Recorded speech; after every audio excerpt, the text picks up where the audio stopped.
Since I was born, but now I am getting youth. I'm going to be president of this country, whether you like it or not, and I will preside over the affairs of this country, including presiding over you. I think you must start adjusting to that reality. The sooner you do that, the less chest pains you'll have when that reality comes.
And there it is. I didn't even know that was on the screen, so let me remove it swiftly. So we're going to start with what you're seeing on the screen, by the way, but not just yet. Let me say my hellos first. So, hello, good to see you. Good to be in your company. And how are you? I hope you all had a gloriously wonderful day. I hope you all had a gloriously wonderful day. So good evening, good to see you, and how are you? So here we go again. That thing what we do every day, that thing that we do every day, we're doing it today again. So today no different. Another day, another going through the wahalas of the Nigerian space. So let's go through that wahala together. We thought we will only spend a microsecond there, but it's been seizing the headlines for the last 2-3 days. So we'll still be picking over whatever is left of the Atiku'S Csu saga, the Tinubu certificate saga. So our time will be spent there as well, because it looks as though that particular narrative has held the country hostage over the last 2-3 days or so. So we remain hostage to that until it passes. Hopefully by tomorrow, we will not have to contend with it again. I'm actually quite surprised that that headline is still holding sway. I am quite surprised that that headline is still holding sway because I've got the transcript from the deposition, by the way, which I've read through thoroughly, and I cannot really see what people are getting all worked up and all excited about. So, but certainly we'll be spending time there. But before we do anything, the usual protocol, click on the like button just as soon as you're coming in. Subscribe if you haven't done that already. That hyperlink that says StreamYard invites you into the studio. So if you want to come and share your thoughts, either for or against, either you're obedient, batified, or an articulated, or a showore person, whatever it is that is your garb, you can wear it into the space. So come. Yes, good to see you, Mr. Triumph. So come, let's share thoughts. Let's talk all matters Nigerian. So yeah, click on like, click on subscribe, click on the hyperlink that says StreamYard, and there's a link that invites you to buy your host cups of coffee. That's pinned to the top of the comment section right there. So what are we contending with? There are other news as well. So let's kick it off with this one. So there are other news as well. So let's kick it off with this one. Public opinion can never overwrite the Constitution of Nigeria. So this is the Chief Justice of the country warning judges. So this is a smoke signal. You note, of course, that Justice Olukayode Ariwola, he has been swearing in a new class of judges into the Nigerian bench. But that warning to them then, which is a coded signal to the politics that obtains as of now. Let's just go through it quickly. Olukayode Ariwola, Chief Justice of Nigeria, CJN, has stated that public opinion, no matter how serious or weighty it may be, cannot override the superiority of Nigeria's constitution. Addressing 22 newly sworn-in judges of the Federal High Court on Wednesday, October the 4th, the CJN said the constitution must be considered first and foremost when deciding each case brought before them. Several vitriolic attacks are regularly heaped on the judiciary. So this is where it gets into the politics of the day, of course. The vitriolic attacks, we all know what that reference is already. So several vitriolic attacks are regularly heaped on the judiciary. It is, however, crystal clear that public opinion. So this if you're not clear on what is being said here, then you might want to go and take a cold water and have a long sleep, because there's absolute clarity as to where this particular comment is pointing to. Several vitriolic attacks are regularly heaped on the judiciary. It is, however, crystal clear that public opinion, no matter how serious or weighty it might be, cannot override or supersede the constitution of the country, which we apply in deciding each case. So this is Chief Justice Ariwola, Olukayode Ariwola, signaling to the politics of the day right there that all the hula balloons and bulabas is water off a duck's back. Nevertheless, your lordship still owes your conscience and the generality of the Nigerian masses, particularly those looking up to you, the great responsibility of moral rectitude and acceptable conduct to uphold and consolidate the trust reposed in you.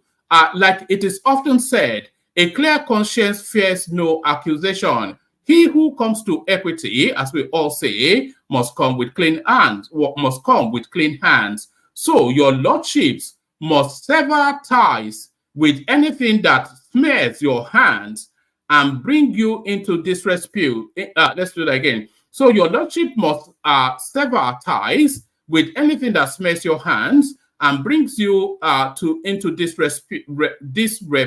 That's the one I'm stumbling over. And brings you into disrepute in the course of your new assignments. Like I always say, even though judicial officers are not spirits or superhuman beings, so much impossible things are yet expected from them by society. So I'll just give you a couple more paragraphs, but really the space that he was speaking to the politics of today was already captured in the earlier readout. Ariwola added that the bench is neither for the indolent, the greedy, nor those with dubious characters who can easily fall for a plate of porridge offered by desperate litigants. So that's exactly the description of the Nigerian judiciary, actually. The greedy of dubious character who fall easily for a dollar note. So that's how we know the Nigerian bench. So that's how we know the Nigerian bench. Let's go on to this. I have been canvassing for news outside of. Actually, let me bring you this as well.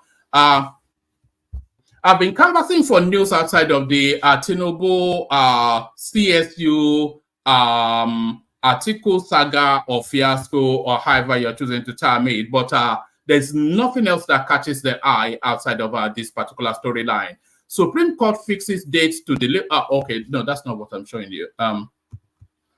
Right, breaking. Chicago University clears Tinubu, says certificate he submitted to INEC not fake. So, I mean, it's the oddest thing, you know. And if you read the next headline, it will tell you that Chicago State University condemns Tinubu, says that the certificate is submitted is fake. So, I mean, it's a politicized truth. Chicago State University, CSU, has confirmed that the certificate submitted by President Bola Ahmed Tinubu to the Independent National Electoral Commission, INEC, is valid. This is according to the university's registrar, Caleb Westberg, in an affidavit submitted to the Circuit Court of Cook County in Illinois on July the 24th, 2023. So I'm not sure that events have not superseded that.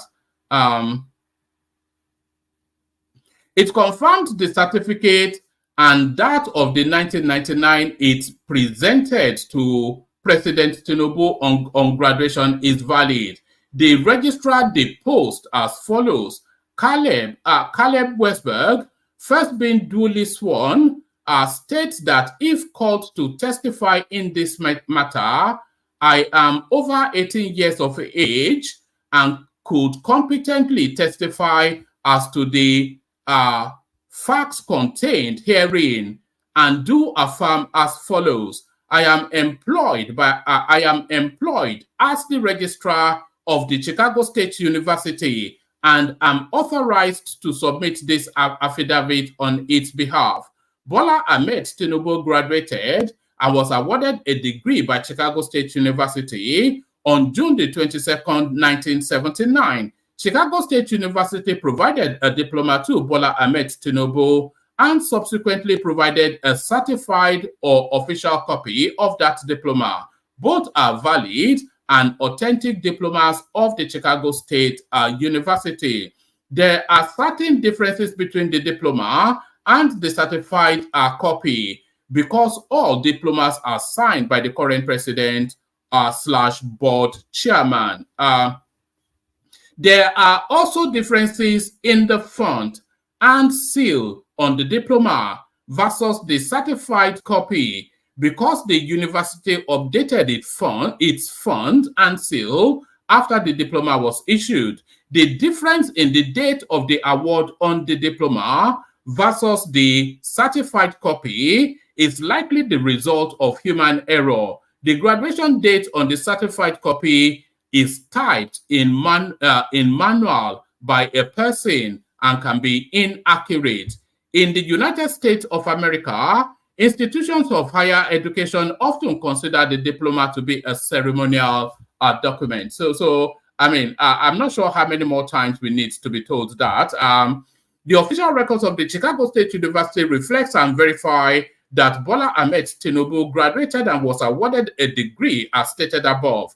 On Wednesday, Senior Special Assistant on Media to President Tinubu, Temitope Ajayi, similarly debunked the lie that the certificate was fake.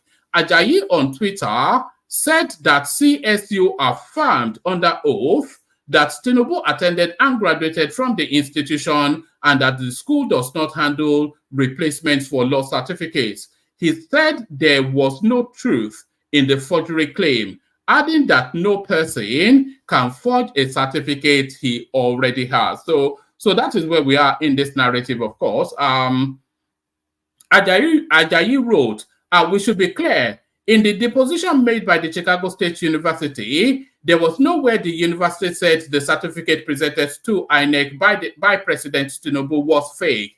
The university insisted under oath that President Tinubu graduated with honors, and even at that, replacements for lost certificates are done by vendors, not the university. The claim that President Tinubu submitted fake certificates to INEC does not make sense. A man cannot forge the academic records he possesses. You can only forge what you don't have. I'm surprised that needs to be told, but in the climate that we're in now, that necessarily needed to be told. Just for the benefit of just for the benefit of fact and truth, it's been affirmed and confirmed by the institution that Tinubu attended, graduated, was awarded a diploma. So I'm not quite sure what happens after that. I'm not quite sure what happens after that, but I'm not quite sure where this one leads to as well. Breaking, Supreme Court fixes date to deliver judgment on Nnamdi Kanu's case. So now, Nnamdi Kanu, the forgotten man of the Nigerian space, the IPOBians have abandoned him for Peter Obi, as we all know. The Supreme Court has fixed December the, pardon me, I'm going to sneeze in a moment, so let me, pardon me.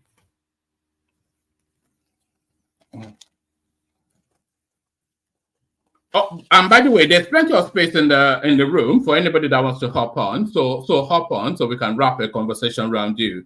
The Supreme Court has fixed December the 15th to deliver its judgment on the appeal that seeks to compel the federal government to release leader of the indigenous people of Biafra, IPOB, Nnamdi Kanu, from detention. Correspondents report that the embattled IPOB leader has been in the let's take that entirely all over again. Well, firstly, let me clear my nose.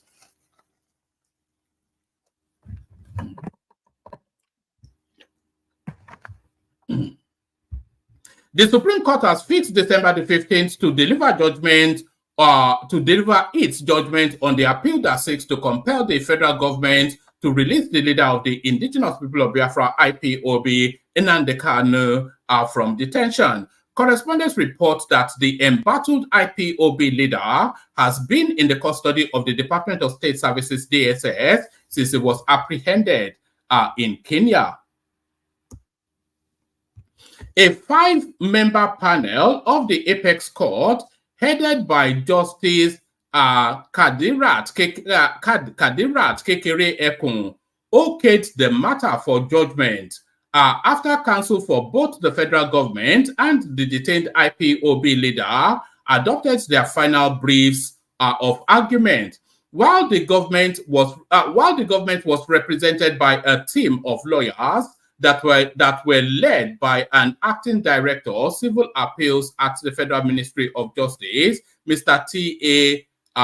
Ghazali, SAN, Kanu's legal team was led by a former Attorney General of the Federation and Minister of Justice, Mr. Kanu Agabi, SAN. Even though Agabi, SAN, led Kanu's team of lawyers, however, it was Professor Mike Ozokome, SAN, that presented his appeal to the Apex Court panel. I never knew that Michael Zokome was a professor. It certainly doesn't speak like one. I have to say that. It doesn't speak like one. Ozokome, SAN, prayed the court to not only order the immediate release of his client from detention, but to equally award heavy and punitive cost against the federal government. We urge your Lord to uphold our cross appeal in order to do substantial justice to this matter and to the respondent who has been in detention since June 29, 2021, even after the lower court ordered his release, and that he should never be prosecuted again on the same counts. They are still holding him unconstitutionally. We pray your Lord deliver justice and use this case, just like in Ojukwu versus the state, to demonstrate that no man or government should be above the law, Ozokome SAN pleaded. However, in a submission, the federal government lawyer urged the Apex Court to uphold the amended brief of the argument he filed on May the 3rd, 2023. He prayed the court to allow the federal government's appeal, set aside the judgment of the Court of Appeal, which ordered Kanu's release, and ordered the resumption of his trial before the Federal High Court in Abuja on terrorism-related charges. This Kanu matter, ultimately, it's a political matter, but it's at the Supreme Court level now anyway, and we're, weeks away rather than months away. But Nnamdi Kanu very much forgotten to the obedient narrative. In a unanimous decision by a 3-member panel, the appellate court equally quashed a 15-count terrorism charge that the federal government entered against the detained IPOB leader before the Federal High Court in Abuja. The court said it was satisfied that the federal government flagrantly violated all known laws when it forcefully rendered Kanu from Kenya to the country for the continuation of its trial. It held that such arbitrary use of force by the Nigerian government divests the trial court of the jurisdiction to continue with Kanu's trial. However, dissatisfied with the judgment, the federal government took the matter before the Supreme Court. It further persuaded the appellate court to source. Also, this is the part I need you to pay attention to, because they are telling you that Nnamdi Kanu is being detained illegally, but actually, factually, he is not, because there's a subsisting law and in the court that he should be detained. So listen to these 2 paragraphs. It says, however, dissatisfied with the judgment, the federal government took the matter before the Supreme Court. It further persuaded the appellate court, which is the Court of Appeal, to suspend the execution of the judgment pending the determination of its appeal. So the government are not holding Nnamdi Kanu illegally. The appeal court, yes, did say release him of all charges because of the circumstances of his rendition in, but the federal government then appealed to the appeal court to suspend that judgment until a final judgment comes in from the Supreme Court. So that is where it is legally. There's a judgment, but it is held in abeyance. So the Nnamdi Kanu is actually legally detained. So that's just it. So that's that. And then I think we'll probably just launch into the Atiku video, that the one that is holding everybody holding everybody's attention. But before we go into the Atiku'S video, let me play you this to set a backdrop to the video to come. We got a letter from America in June 2006 listing a number of people to be investigated. Atiku was one of them. Atiku was one of them. That letter went straight to EFCC. It was just shown to me because they will not be able to investigate my number 2 without my saying, okay, if we get this letter from America, so be it. If we have agreement with FBI, we have with Metropolitan Police, and they are helping us and we are helping them, and they write to us and say, hey, these are the list of people we want you to help us investigate. What do you think we should do? At one time when you now say, and I could not, in good conscience, ask my number 2 to be investigated. This was in my first term. It's either I talk to him, which I did, or when there's a second opportunity, I put him aside. But the Americans wrote and asked, among others, that he should be investigated, and that we cannot rule out. So no. At that time, politically, I needed to carry him along. But then to put him in jail. I don't know what the EFCC has found out about him. But I don't know whether he can go to America now. Do you know? I'm asking you, do you know? I know he travels. To where? He travels to where? To Dubai? I was investigated. And that's what I told you. I was investigated. I said, carry out clinical. And they did it. Now, all the people on my farm and all that, they went to them. One of them was telling me the other day that they called him 3 times. And they came to take a statement from me.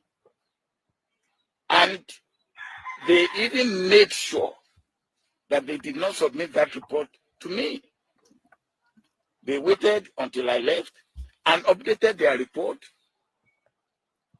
after going around the world and saying, look, this is... So that is Obasanjo describing exactly who Atiku Abubakar is. So that's Obasanjo describing exactly who Atiku Abubakar is. But there's more. Regarding employment and job creation, because that's what you keep mentioning. My name is Abubakar Musa. I'm a pharmacist and a Nigerian with a passion for a better Nigerian. And I'm directing my question to Alhaji Atiku Abubakar. And it's regarding employment and job creation, because that's what you keep mentioning. And as a successful businessman, I'll put it this way. I'm an applicant applying to work in your successful company. And after passing through some processes, your HR department, that's the human resource department, asked me to provide a referee from my previous place of work to enable me to secure the job. And I have something to say.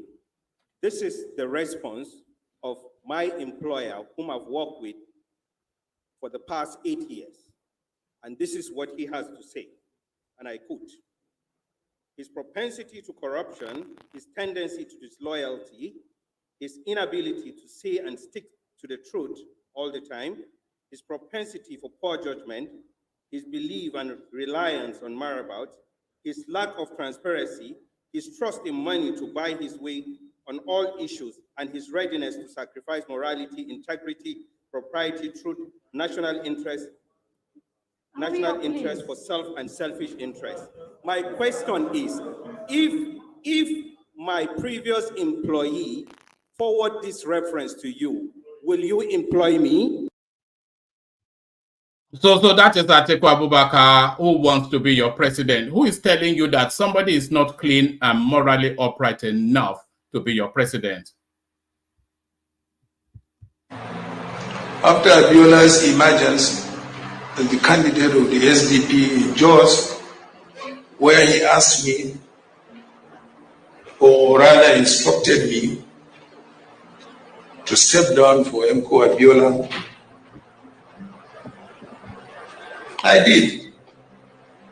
I never knew there was a deal between him and Chief MKO Abiola, that MKO Abiola was to nominate me as his running mate. I never knew. When that failed, he swore that he would never support MKO Abiola to be president. I was with him. Just like my boss said, there are only two people you could listen to. That was President Obasanjo and his late father. And I moved immediately, without letting Shehu know. I moved immediately to President Obasanjo, whom I was not quite familiar with. And I told him, look, call Shehu and tell him to work for Abiola so that our party could win. Yeah. I have no personal issue with Atiku, but if I then, with what I know about Atiku, which you can read in my book. Okay, read the book. Are you a member of his family? With what I know about Atiku, if I have put Atiku forward, God will not have forgiven me. Okay. Okay. So that is the verdict of his last and most important boss on the moral rectitude of the man that wants to be your president. So he's the one querying the morality and the uprightness of the person that is presently your president. So where he queries that. So now let's watch this now. So because we've all seen what the Chicago State University has to offer, and we've not identified any smoking gun there. But has Atiku been able to identify a smoking gun? So we'll watch this in a moment. But let's do this. Let me bring on the people that are assembled. There is plenty of space if anybody wants to join. We've got Oroyo joining us for the first time. So we'll hear from him or her shortly. The man with the golden gun, Ajanle Koko, and the guy with the elegant voice, Prince Daddy. So already a stellar panel. So let's go to the Kegite song just to take that micro break. And then when we come in, we'll have Oroyo introduce him or herself, and then we'll get into this video of Atiku telling us what to make of the Chicago revelation. Ekene joins us too. But first, the Kegite. Water, only water, where they see ma. Water, only water, where they see ma.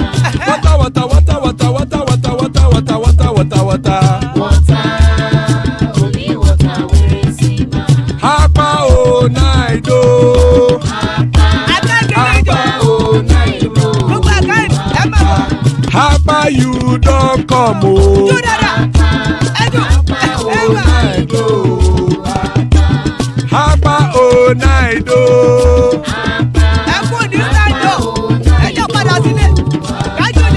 Oro kẹ̀kẹ́ ẹlẹ́mù yé o. Ilé sọ́dí kẹ̀kẹ́ ẹlẹ́mù ré o. Bobby master kẹ̀kẹ́ ẹlẹ́mù ré o. Chifu Faila ti kẹ̀kẹ́ ẹlẹ́mù ré o. Eruku lẹ̀lẹ̀ ẹlẹ́mù dé. Eruku lẹ̀lẹ̀ ẹgbẹ́ ẹlẹ́mù dòde ojàre o.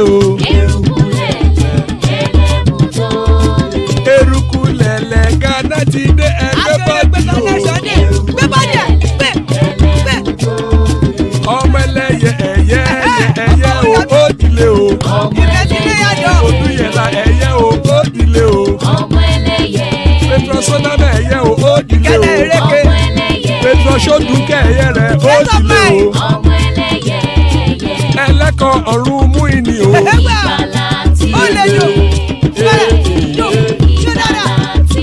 Àkùkọ ọ̀run méjìkọ.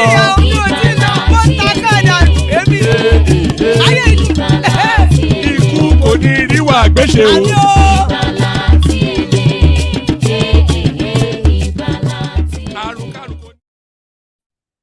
And there it is right there. May death have nothing to do with us. So before we get into the article clip, we'll do just a run through of the people that are assembled so far. We go from Oroyo. It's really just to say hello, say a few words to tell us what you've seen in the news today, and then we rush through just to hear from everybody. We go to Oroyo first, and then we go to Solomon. Oroyo, let's hear from you. Hi, woman. How are you? Hello. You said it's not your first time here. Have you been here on my session, or was it Thomas's session? Yes, I've been here on your session once. All right. So what are you looking at in the news? Is this Atiku'S press conference? I wanted to ask Ogbeni a question concerning that press conference, whether this is one of those things he was talking about when you see lawyers addressing press conference immediately after this section. That is what Atiku is doing currently, because I see no reason why he should be addressing a press conference instead of taking his evidence to the Supreme Court. All right, brilliant. We'll expand on that in a moment. Solomon, let's hear from you. Yeah. Good evening, everybody. Good evening, woman. Please, those in the comment section, good evening to you, and please like, share, and subscribe. Yeah. So, woman, for me, the news that caught my attention today is this Naira devaluation. That Naira is the weakest currency in sub-Sahara region. It's very bad, and we'll say that we're the giant of Africa when our currency is the weakest. So, in fact, they described it as one of the worst currencies in Africa. That's actually how they described it, one of the worst. Can you imagine? Can you imagine? And they said, even though that this administration just came in about some months ago, but at least they should have, they would have positioned the economy in a way that it will just boom. It's not like that is by magic, but they should do something. Like they should do something, and not just coming to just do audio. No, I think it's a consequence of the floating of the Naira. I think this is what we're looking at. Yeah, you see, they need to scrutinize the decisions they take. They need to be very sure of decisions. Like they should be very sure before they come out and make decisions. Look at the other time, the first day of his the day of his inauguration, he said that this thing is gone, the subsidy is gone, and can you imagine? Secretly, they went ahead in August to pay for what do you call it, subsidy.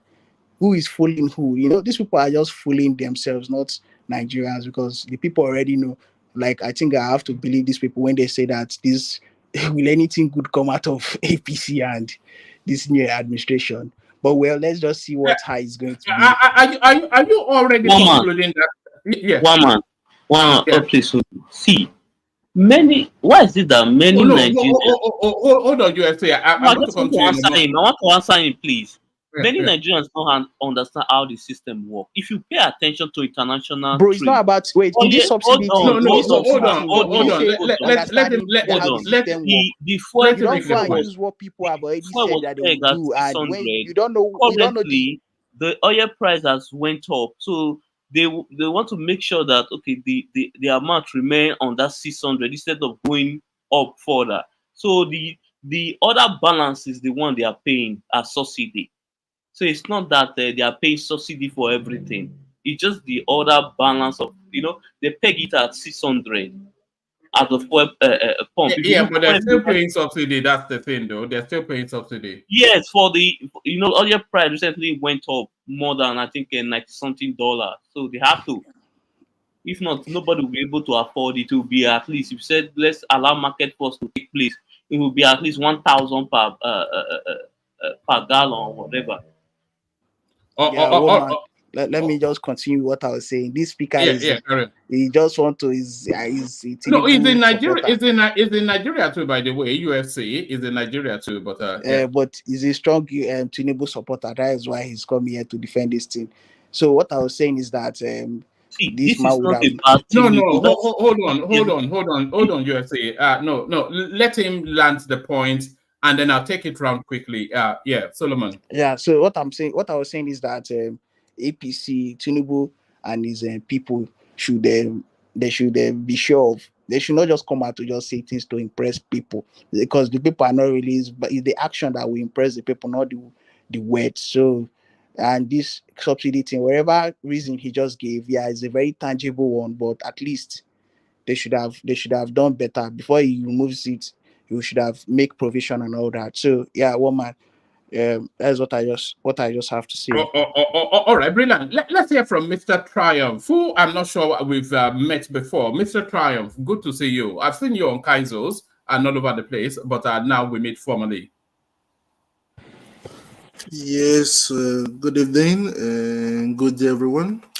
Throughout the day, I was on the net, I was on the news, trying to understand what is going on back home in Nigeria because of the noise I've been hearing for the past 2 days concerning Mr. Atiku, because I don't even trust him in the first place. Really, I don't trust him because of one thing does that they're all just playing games with we all in back home in Nigeria, and I had a lawyer speaking about in song in Nigeria, some station in Nigeria, where channels, he was saying that he was giving the examples, and again I learned a lot by him that. Many of us back home in Nigeria and both in the diaspora, we are all too sentimental. And sentimental does not change the law. We have laws in Nigeria that we have to follow. So I kept quiet and I wrote some facts that I will use and talk later. Okay. Then I later had I settled down Where's your accent from? Where's your accent from? I'm in Nigeria, but I'm French. Yeah, no. Yeah, French. Yes, I could hear French in your voice. Yeah, carry on. Yeah. Yeah. So when I had all this, I was a bit not all that happy with the news. So, but I learned about the section 137 JJ in the INEC law, understand, in the ground of disqualification. But according to the law of the Supreme Court, which I understood earlier today, that all the old evidence that they just brought saying is not going to be used against the president. That there's no need, and it's just waste of time. So why all this drama in Nigerian news today? I don't understand. I think I'm not sure that I'm not sure that they think they are going to unseat him, but they want to embarrass him and make him. They want to weaken him. Is more the thing, because a lot of people that lost in this election, some are losing for the final and last time, and some are coming into the reality of the topmost senior politics. So Atiku now, I cannot see him contending anymore. So this is his last window, and the defeat is so painful that he just wants to smash everything up. And Peter Obi, he's coming into the reality of politics. So a lot of that playing out. Even learned that in the university, I've not said, I never said that the document is fake. But why people are just lying on that platforms? That's what I just don't understand. And I even learned that today that the CSU, they graduated from the Department of Accounting, and sorry, I'm speaking French, in 1979. You can see the difference there. But it's okay. At least, I just hope all this biased media will stop lying to the people. I know everybody wants to trend with the name of Tinubu these days, want to have views and to enjoy the YouTube money. You understand? So, but this is the problem now in Nigeria: fake news. Sometimes I start pitying the former president Buhari that we spoiled the name. We spoiled his leadership, and again, because he doesn't have enough exposure in his communication. And again, also understand why Lai Mohammed was complaining now. So now understood why. But nevertheless,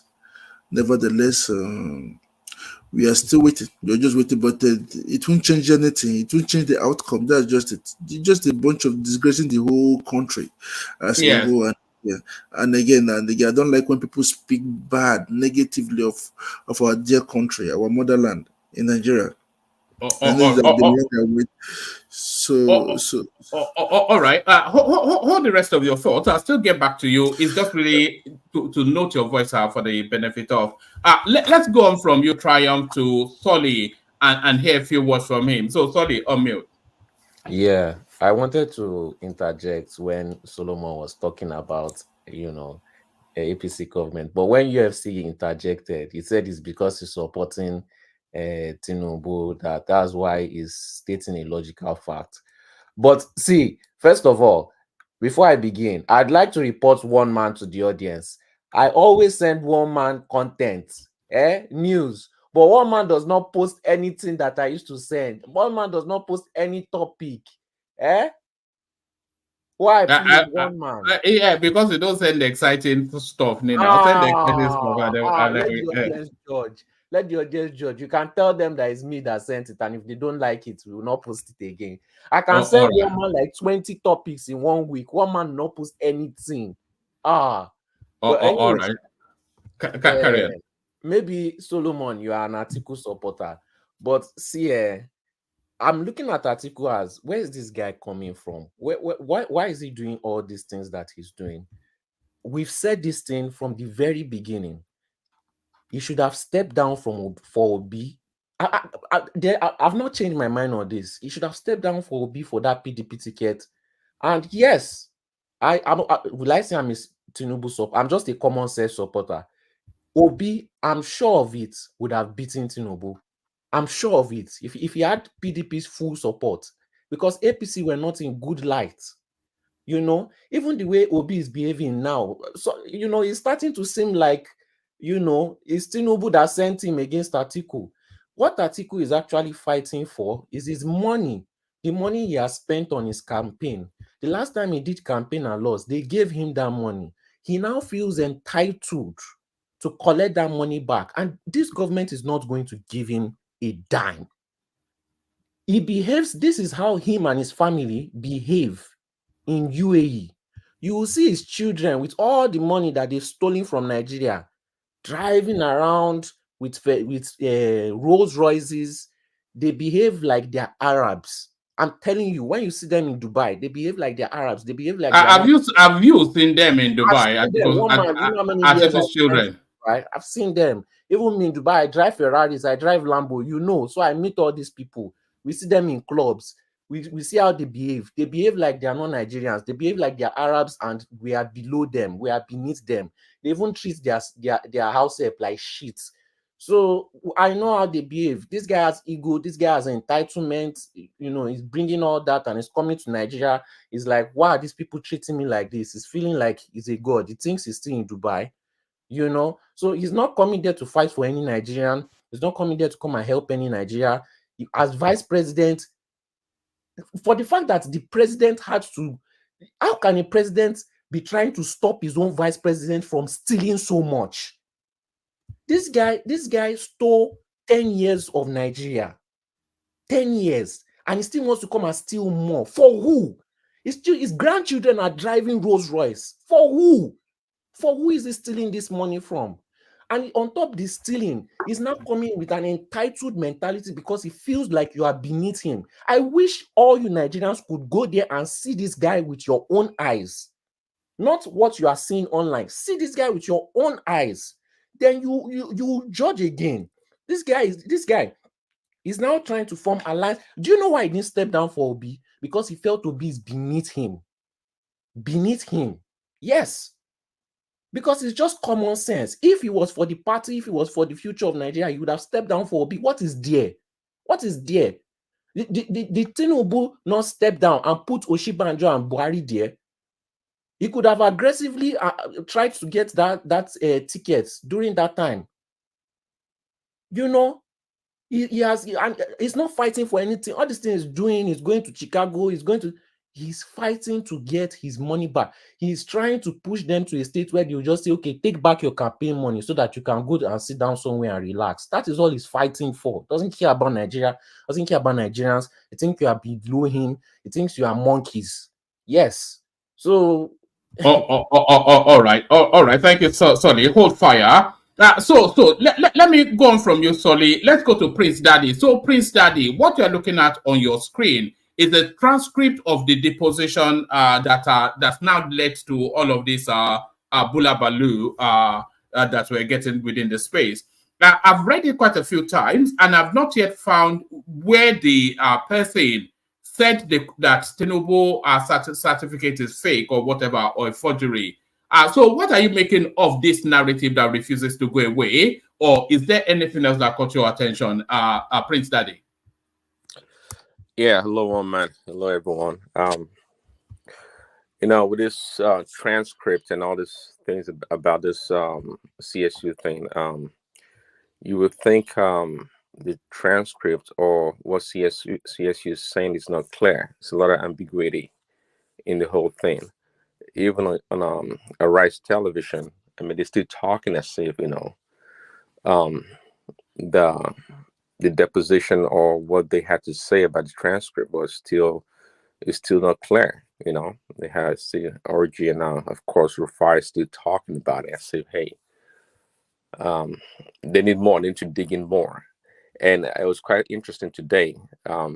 You played that Dr. Batty's video a couple of days ago, a couple of times. Today, Batty they didn't ask him to even comment on it because he already gave his answer to the whole thing. So it's not going away. I said it before, it's not going to go away. It's one thing or another, or they're going to go inquire about another school that Tinubu went to that wasn't a. They've moved the goalpost now to West College, where they have spotted some anomaly in whatever it is that they submitted, that they wrote female instead of male, and I think that's where we are now. I'm not quite sure, but I think that's where we are now. Yeah, I think Rational Mind is leading that charge. So he said it like a few days ago. So it's not going to end. But this really, to me, people say it's embarrassing to Tinubu or Nigeria. I don't say that way, actually. To me, it's rather exposing Atiku as a really horrible, terrible politician. I would say confidently that Peter Obi is 10 times better as a politician than Atiku. And I'm confident about that because I haven't been in politics for such a long time, been a vice president. This guy, he doesn't know politics. He doesn't have a clue about politics. It's embarrassing. I'm telling you, he doesn't know his left from right. And it shows because he has a lot of money. He thinks, money solves our problem. It says so in the Bible, but if you think you can throw money at everything all the time, it's not going to work. Atiku is a poor politician, a really poor politician. What did you make of the report card that Obasanjo just gave in that clip that I played? Well, I've heard it before, and I think I heard it before, something like that. Obasanjo was never pleased with Atiku. I think we all know that, and their relationship has not been that close. So it's not surprising, but rather in hindsight, we actually dodged a big bullet. If Peter B had won, I think we have taken it and just let it be. But Atiku would have been the worst thing to ever happen to Nigeria. I'm telling you, this guy's terrible, and it looks dangerous. It looks like a dangerous person. So yeah, what can we say? This Atiku guy. Is bad news. And people say, oh, politicians don't fight. Of course they do fight. If they don't fight or if they don't quarrel, what do you think if he succeeded? What was going to happen to Tinubu? He's going to be thrown out of the office if that was possible. And it would embarrass him, right? So, of course, with the politician, because it's all about interest, it's what about what it can gain. They are quick to reconcile. That's what people don't know. But they do fight, and they do fight dirty. Is the people, the followers, and the people at the Do bottom. you think they can still reconcile Tinubu and Atiku, or do you think this is that's cut too deep? Yeah, I don't know, because Tinubu, as it gets older, it appears to be more forgiving, actually. So at the end of the day, is an older person. I mean, it can reconcile, but simply reconcile doesn't mean you trust them. Trust is a big thing. It doesn't come that cheap out there, especially in politics. You can work with somebody, you can reconcile, but you never close your eyes around such people. And Atiku happens to be one of those people. I never liked him. I've always seen him as a dangerous person anyway. And just like, I think it was Sully that said it, you know, that ticket from our PDP should have gone to Peter Obi. And it still worries me that the Southeasterners or the people, or the Southside people on that party, didn't fight hard to have Peter Obi get that ticket. And who knows, if that had happened, probably singing a different song today. But it is a greedy guy. That is Atiku guy, and I can see him coming back the next 4 years. Actually, that's the kind of person. Yes, I did not imagine that he would, but all the moves that he's making now, it's almost a build up to 2027, isn't it? Because he knows that this is not going to pass in this cycle, but I think he's softening Tinubu's belly up for the knockout in 2027. Yeah, but with this CSU transcript issue, or this diploma issue, I think he's not going to have he's not going to have much ammo in his in his gun to go against Tinubu. And of course, Tinubu being in charge right now, trying to consolidate power, he's not going to have that much chance. So I think he kind of knows that. But if the door is open again, Atiku will come back. It's relentless, but it's not good at it. It's really a poor politician. I mean, Peter Obi garners more people's attention when he talks, regardless of how we feel about what he says, and is more able to rile people up. But Atiku guy is just bland. Bland. He has no pizzazz. He has nothing. He's just a poor politician. I don't know what to make of him. And all right. Yeah. All right, thank you, Prince. So thank you, Prince. We must watch this clip at some point, but let me take a couple more opening remarks and then we go straight to the clips. Let's hear from Adande Koko. So Adande Koko, anything caught your eye outside of this Atiku press conference?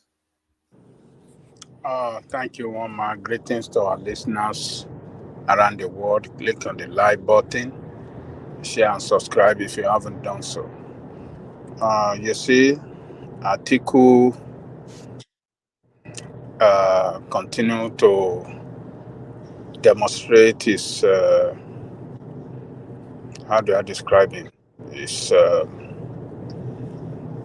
foolishness. Foolishness in the sense that what he is pursuing can never help him in any way at the Supreme Court. But his lawyer was telling people at that conference that they are going to submit so to the Supreme Court. They are doing it, but on election matter, it never happened in the history of electoral law in Nigeria. I saw Farotimi arguing that in exceptional circumstances, the Supreme Court can take on new evidence. I saw him on Arise TV doing that earlier on. Yes, but not on the election matter. On other civil matter and something like that, sometimes I think they've shifted ground, but not too much though. Not too much of it. A couple of times I think they've done so, but on this election matter, it never happened.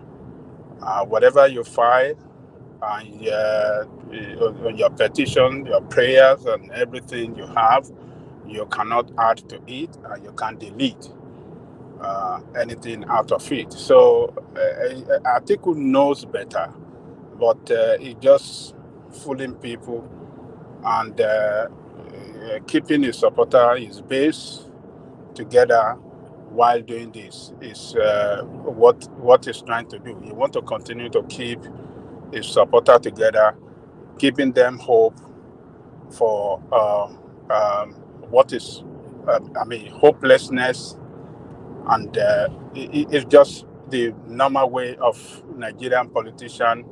When they lost election, they will never accept that they lost. They want to pursue it at the law court, all the way to Supreme Court, and when the Supreme Court declare them defeated, and they will say, "Oh, they didn't like there's robbery against me. They didn't like me in the state. They use the power of incumbency. They do this against me." You know, so. In half a mile, turn right onto Georgia 299 West. But let me tell all right. Don't forget to turn right, as your sat nav is just instructing you to. So, but my man, it's just chasing the shadow. It cannot. Next right It cannot. Georgia 299 West. It cannot get to anywhere with what it's doing. It's just chasing the shadow, and at the end of the day, it's gonna be a failure for him. Continue on Georgia 299 West for 3/4 of a mile. And he will disgrace himself. He will disgrace himself further the more. He's a person that in Yoruba land will describe as Shonroye. He will never be president of Nigeria. Atiku can never be president of Nigeria. This is his last. Ajanlekoko, we lost you. All right. Hopefully, people can still hear me. And if you can't still hear me, let's hear opening remark from Fatai. Fatai. Hello, Wama.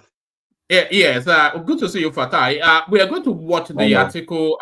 Yes, we're going to watch the article press conference in a moment. But before we do that, just a few words. If anything else caught your attention in the news cycle, good to see you, Fatai. Hello, Wama. Yeah, Wama, you don't get taste too. Now, Pharaoh to me be your source of where you are quoting Pharaoh to me. I think Pharaoh to me seems to be their most potent weapon at the moment. The obedience space. That's not a weapon now. That is a. Pharaoh to me doesn't know what he never knows whatever he's talking about now. That one is it's a hustler now. What do you think his agenda? What do you think his agenda is? Because it surprises me somewhat. That Pharaoh to me, you have to belong somewhere now. If you don't belong here, go find another place to belong now. Well, what did he answer in the interview that's interesting? He just abusing and that's all. He didn't say anything. He said that's not what he said. Oh, the Supreme Court in exceptional cases can admit evidence. So that's not anything interesting. That's not the point. The point is not about admitting evidence. Is this circumstances not exceptional? Because this carbon fits that exceptional clause, doesn't it? Yeah. Okay. The question of the exceptional has two angles to it. First of all, exceptional that okay, you couldn't find it in the lower court. You couldn't find it at the time the lower court was ongoing. Okay, yeah, it will qualify for that exceptional, right? And the other exceptional, the substance of the exception, where that is up to the Supreme Court to determine if it's substantial enough. But that's not even the point. This is what I'm saying now. You don't need to be quoting Pharaoh to me now. Look, the Supreme Court is not about the exceptional. That is the issue here. The issue here is this issue of forgery was not part of the original case at the tribunal. So the Supreme Court is not a court of first instance where you will start a new prayer.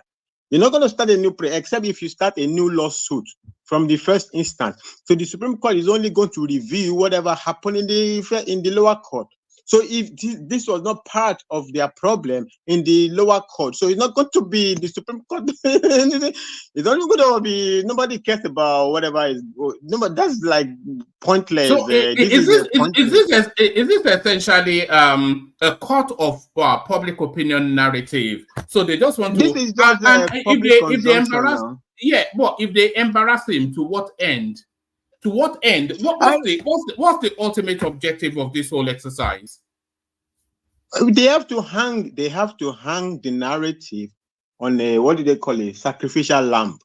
So it's going to be like, oh, the court is bad or something. They didn't. It's like they were saying, oh, the court is bad. They say that that the high rep doesn't matter, but that's not what the court said. The court said you have to bring. It's not only about one thing, the whole compound of things, right? This is to put it in summary. So they have to hang the blame of the eventual Lule. They have to hang it somewhere now. So that's it. So they're going to try to blame the court that, this is so bad, and the court, you see, the judiciary, this is that. So you see, they see this fraud, they didn't accept it, so that means judiciary is corrupt. They asked Farutimi in that interview, the only thing he did was to attack the Chief Justice. Say, oh, I wrote a book 1 million years ago. I said in my book that, or whether it's a book or a piece, and I say, oh, this guy is so corrupt, it's whatever I say. Okay, that's not the question. So this is just a for sure. Why are you bothering your head about what? The standard already been said when you find something. Do you know who said the standard of a press conference that has a substance where you found something? You know who said the standard?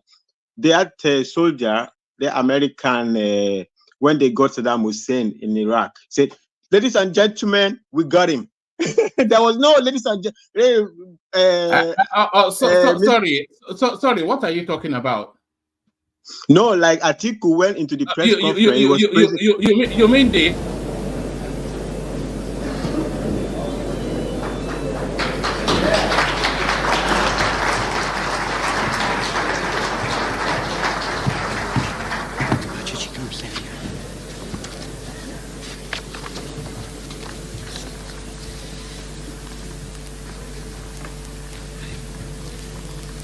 Ladies and gentlemen, we got him.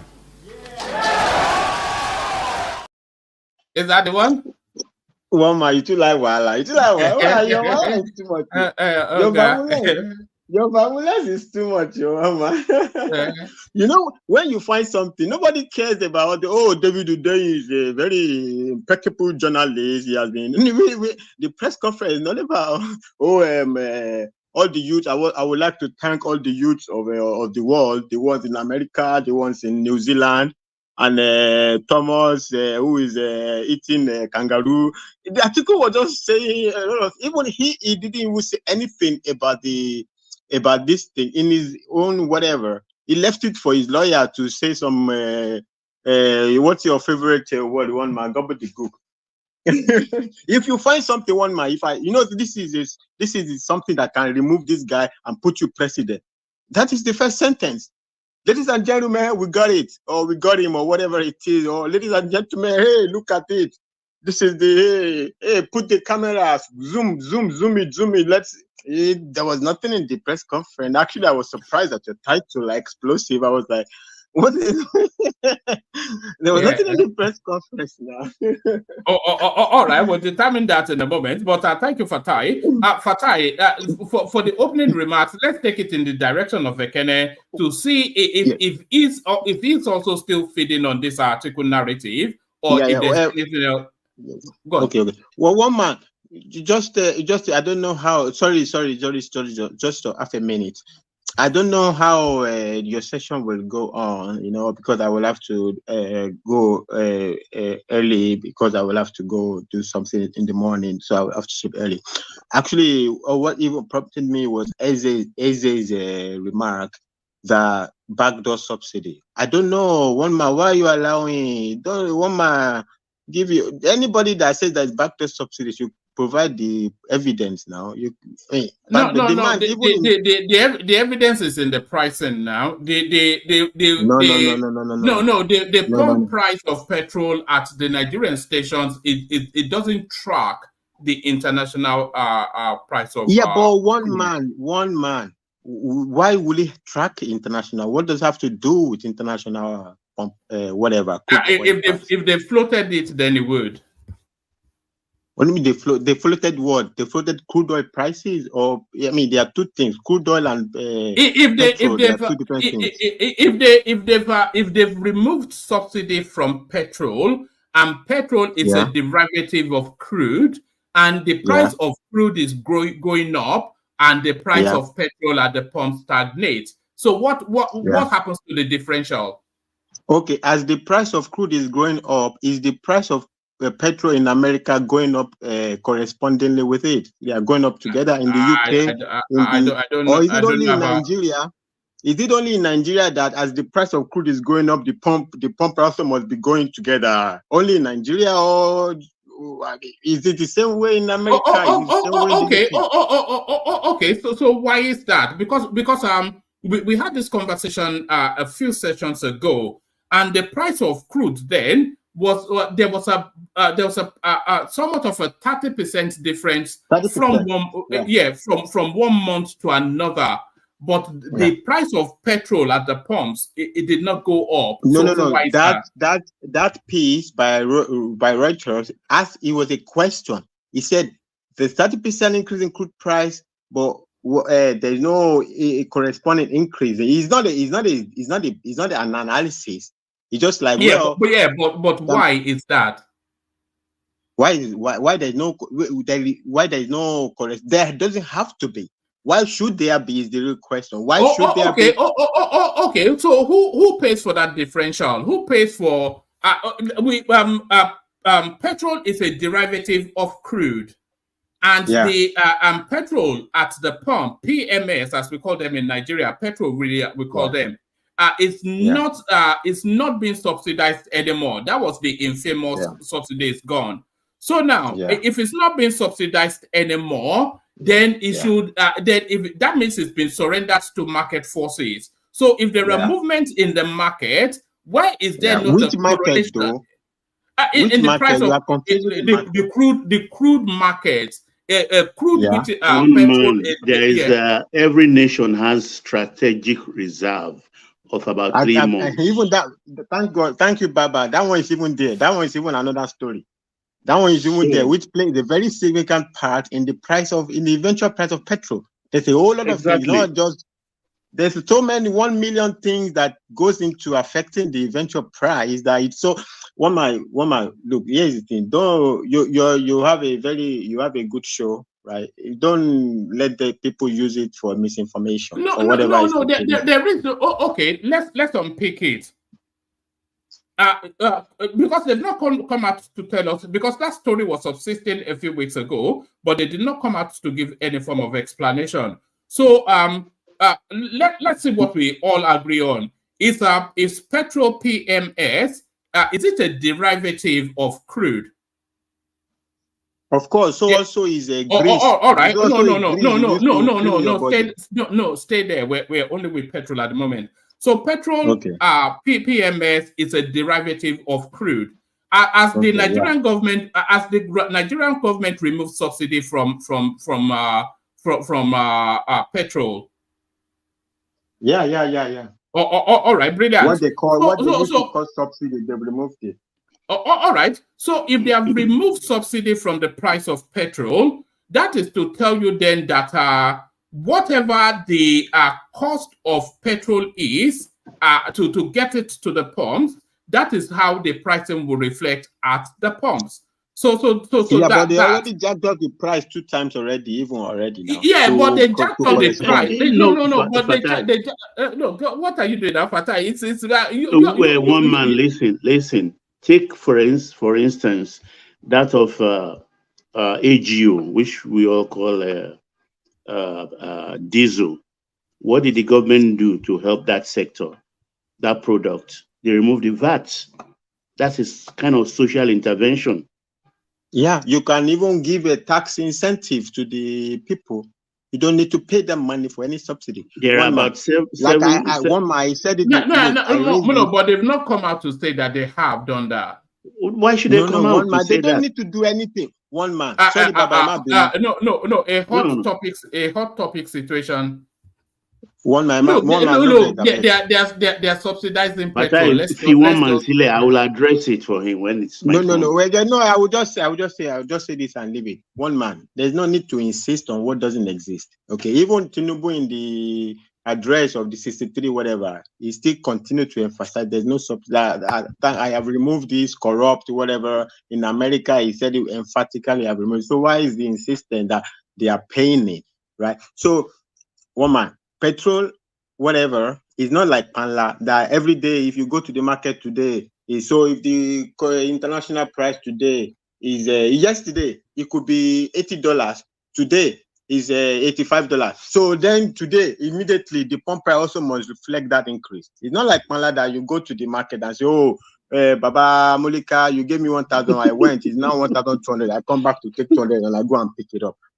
These things that's why the other day I mentioned here, futures, options and futures, particularly futures.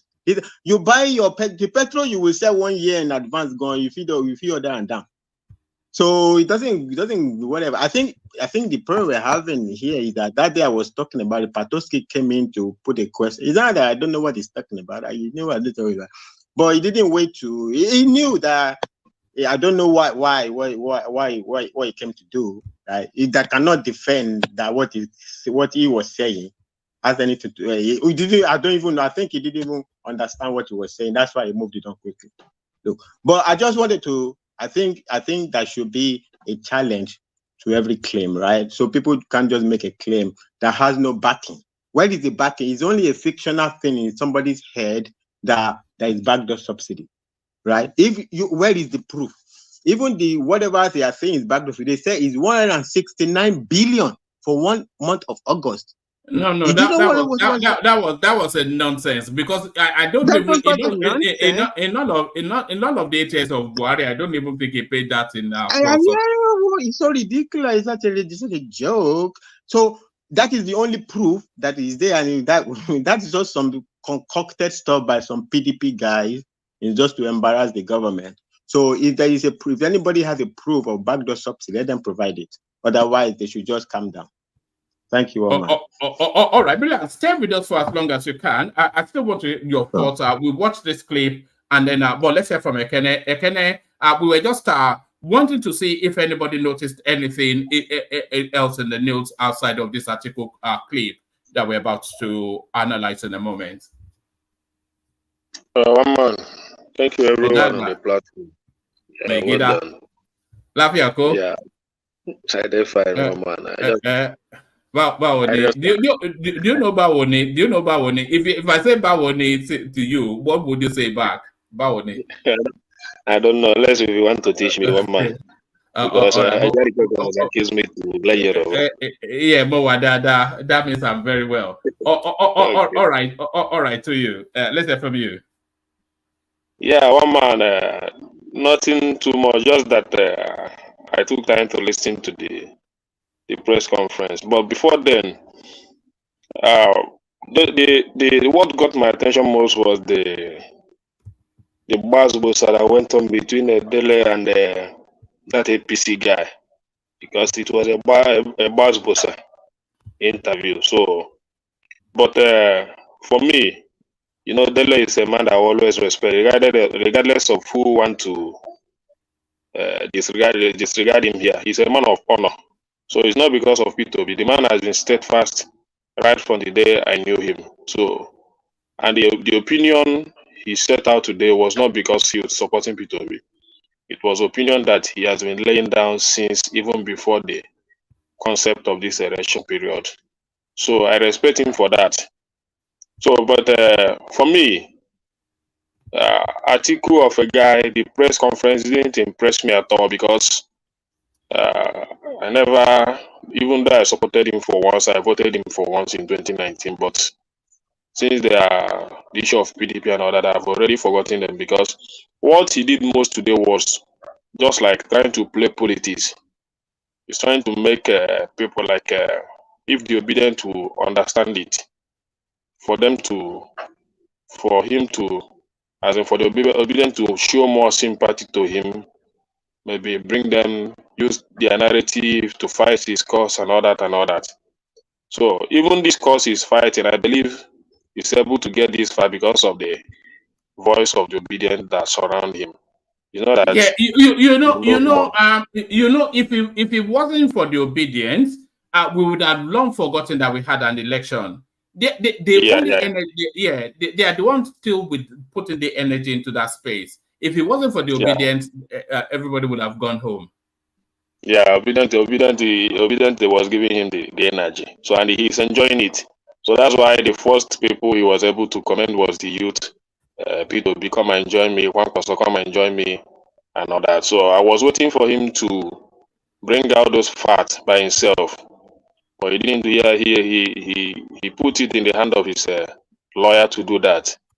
So, and other things he mentioned, it shows that he still want to contest. For me, what he's doing means that he still want to contest, which people like me will start to condemn him, no matter what. He can't contest again in the space of Nigeria election. He need to go and rest and show some support to younger ones. So, but for me, the fact still remain that in all the interview that I watched today, both the APC lawyers and all that, I watched the interview of the APC publicity secretary, that's Felix Mwaka. He didn't go there by working ballet. He didn't put a good defense to this certificate issue. He didn't put a good defense. And even the APC lawyer from the America side, he didn't put a good defense. I watched them. So they couldn't categorically state out. Even when she will ask him some certain questions. Ekene, you are very brilliant. Carry on. So about the issue of those, there was a question she will ask him. This your primary school certificate, you have it, yes. Your secondary school certificate, you have it, yes. You know the date, all that and all that. So about your own candidate, what would you say about your own candidate? You're supposed to know. He didn't answer anything there. He just diverted it, saying other things. So it doesn't look good for me. It doesn't look good in the APC side. It means that they are not doing well. So, but in terms of submitting the new evidence, there was other two lawyers, one APC, the other one is a neutral one. They give a very good background that yes, evidence can still be submitted. Give some background that the Supreme Court has still accept some evidence. So, but the other APC guy was saying, lawyer was saying, we are waiting for them in the court. Like even after he said that he's waiting for APC in the, PDP in the court. So in that aspect, it means that evidence will still come in. Evidence will still come in if the articles do their homework very well and all that. But all the interview I watched today in APC side, both from the one with the Dele and the one with the publicity secretary, all that, they didn't put a good defense. So that's what I observed today, one man. So all right, brilliant. If they really know that the Tinubu have a certificate and they never did any forgery, I expect more from them. So, but they didn't convince me. Thank you, one man. Yeah, it's because they don't have the substance to convince. But thank you, Ekene. So that's the excellent Ekene, of course. A man of equal excellence. I know it irritates you, King Emeka, that we're still continuing with this topic, because if you had your way, we would have abandoned it a long time ago. But it refuses to rather to leave the news headlines. Emeka, we're still there. Atiku and his wayward ways. Yeah, thank you very much, one man. Clearly, you're a man of one man, great understanding. Emeka, please 1 minute. Let me ask. Please 1 minute. Let me ask one man a question. What you read out to us that the CSU confirmed the authenticity of that certificate. Where did you get it from? Let me see. Hold on.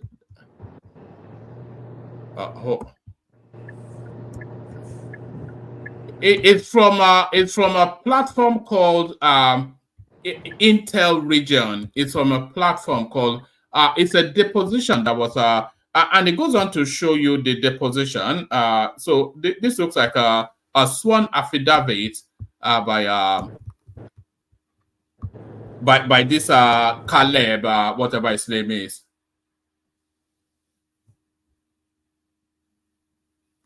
Hello. Yes, I just want to be sure where that information comes from. Just know the authenticity and know how reliable it is and stuff like that. So you can continue. I'm just curious. No, but Aja, the problem there with that information is nobody has a copy of what BAT submitted to INEC. So how can the school confirm what they don't know about? That is why I think that information is not correct. Because Atiku didn't go with the original INEC BAT certificate. I mean diploma. Well, let's wait and see. One man, you can come. All right, to you, Emeka. Yes. Okay. Yes, we're still with Atiku and it's noise making. Yeah. Yeah, thank you, Woman. Thank you for your great understanding and expressing my thoughts about this. I think after today, I will not discuss about this article, this certificate issue. I think after today, do you think as a platform we should not just, unless something significant comes out of it, which is not likely to, maybe we just, after today, we'll leave it. Yeah. This certificate has been on the media space for about a month now. And one man, you can't leave it, though. What do you mean by you want to leave it? If the news is still bringing it out, if more information is still coming out, more controversy, we have to bring it up. We still have to discuss about it. I'm not saying we shouldn't discuss it, but for me personally, after today, I'm not going to discuss it anymore. I want to discuss real issues affecting Nigeria. But after today, I won't discuss certificate because it's trivial. We know what the outcome is going to look like come November 2023. We know what the result will be. Even Atiku himself knows. So after today, I promise myself I'm done discussing certificate issues. Likewise, I'm done discussing trivial issues. And if the opposition do not want to keep up to their responsibility in discussing real issues affecting real Nigerians, then they could go ahead with whatever they're up to. So what I've observed today is two things. The lawyer who took the question for what do you want to do with this certificate now for Atiku caught my attention. In an earlier interview held by that lawyer with Arise TV, he claimed that he is not working for Atiku. He also claimed that is Kalu. He also claimed that he is not a PDP member, that he is an APC member and has contested election under the APC flagship, right, party. After that interview, he was the one, he has been on Arise, he has been on channels. I think he has been on AIT too. He was the one championing that, the president forged the certificate. And based on that forgery, the president should be removed, right? He's still the same person who said that the Supreme Court, under special circumstances, would admit evidence. He's right on that. No, but Emeka, he was quoting the appeal listing from the law journal, law report. That thing he quoted is not Supreme Court judgment. It's Court of Appeal. Yeah, I can hear you. They can hear you too. Okay. So his Court of Appeal is quoting from the law report. Yeah. What he's trying to say, but I was surprised that that question was meant for Atiku, and he was the one who took the question and answered the question. What again surprised me with that was this is an Igbo man doing the bidding of Atiku. But again, when it came to the turn of the Southeast to produce a presidential candidate, Atiku fought really hard and, was also responsible for Peter Obi leaving PDP. But now he is sending an Igbo man to go and do his bidding. There were other senior lawyers who dodged that question. The angle I'm going to this is that we, the Igbos, need to understand specific things. Atiku is not a mediocre politician. Atiku knows what he's doing. When he was speaking, Atiku was not direct with his speech, right? He didn't come out to say, "Oh no, this is forgery. Oh no, this is this." He even called on P2B, Kwankwaso, and the youth, congratulated David Hodain, right? But he was playing politics with his speech. That immature lawyer went direct to go and be saying that the president forged his certificate. And I was looking at this man and I said, Chief, do you know what you are doing? But all in all, it shows how manipulative Atiku is. It shows how conniving Atiku is. It shows how deliberate and how wicked Atiku is to push a lawyer from a certain tribe, because we cannot remove ethnicity from our politics, to push a lawyer from a certain tribe to go and take that question. And then again, when we go back home, Emeka, are you suggesting that he deliberately chose that lawyer? Yes. Not that he deliberately chose that. That lawyer is not a senior lawyer. He's not part of the sons that are fighting Atiku's case. He's not a son. Where is Daniel Boala? Yeah, not Daniel Boala. Kalu.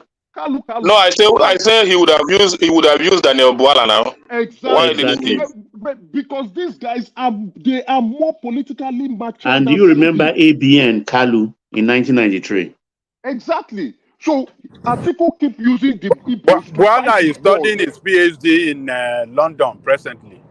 So Atiku keep using the Igbos to fight his war. But when it's time for the Igbos to come and enjoy the loot, that is when he will exclude them. That is one of my insight on this. Second, Atiku is playing a dangerous political game. I was thinking he knows better. He's not a junior politician. He has been contesting for election for a very long time. He has been contesting for presidential election for a very long time. With his press conference, Atiku has made a personal enemy with the president. And again, you are making an enemy out of a man that is one of the most powerful politicians one of the most powerful presidents in the world. Why do I say the Nigerian president is one of the most powerful presidents in the world? All institutions bow to the president. It's not like the United States where you can still have some institutions like the FBI, the DEA, the Attorney General of specific states, and also the US not agreeing with the president. The Nigerian president is one of, if not the most powerful presidents in the world, because he chooses the Attorney General. He even chooses the Supreme Court judges, as well as the Court of Appeal. The Supreme Court, the head of the Supreme Court judges, who will now appoint the rest. He chooses almost everybody, EFCC chairman, and all the institutions in the country bow to the president, even the CBN governor. So you are making a personal enemy out of the president, and as a mature and experienced politician, it is unwise. It is unwise. There will be reprisal attacks. That is for sure. Very Brother, true. can I think the point is not really. Let me finish. I'm almost done. So now also Atiku's World Press Conference gave me an insight to who is sponsoring David Hodain and who gave David Hodain that information that he went to. Yes, wrap this into what you're saying as well, because in that press conference, he called the president by his first name, and I thought that was a bit off. Yeah, it's personal. That was personal. He took it personal. This is not politics anymore. Even the questions that they asked him when he said, So he didn't call him President Tinubu. He called him Bola. Bola, yeah, it was personal. Just Bola. Bola. There was a question. You see, Obi is even more sensible than that guy. You know, No, but Obi called the president, President Tinubu. I mean, the president. He described the president, mentioned the president.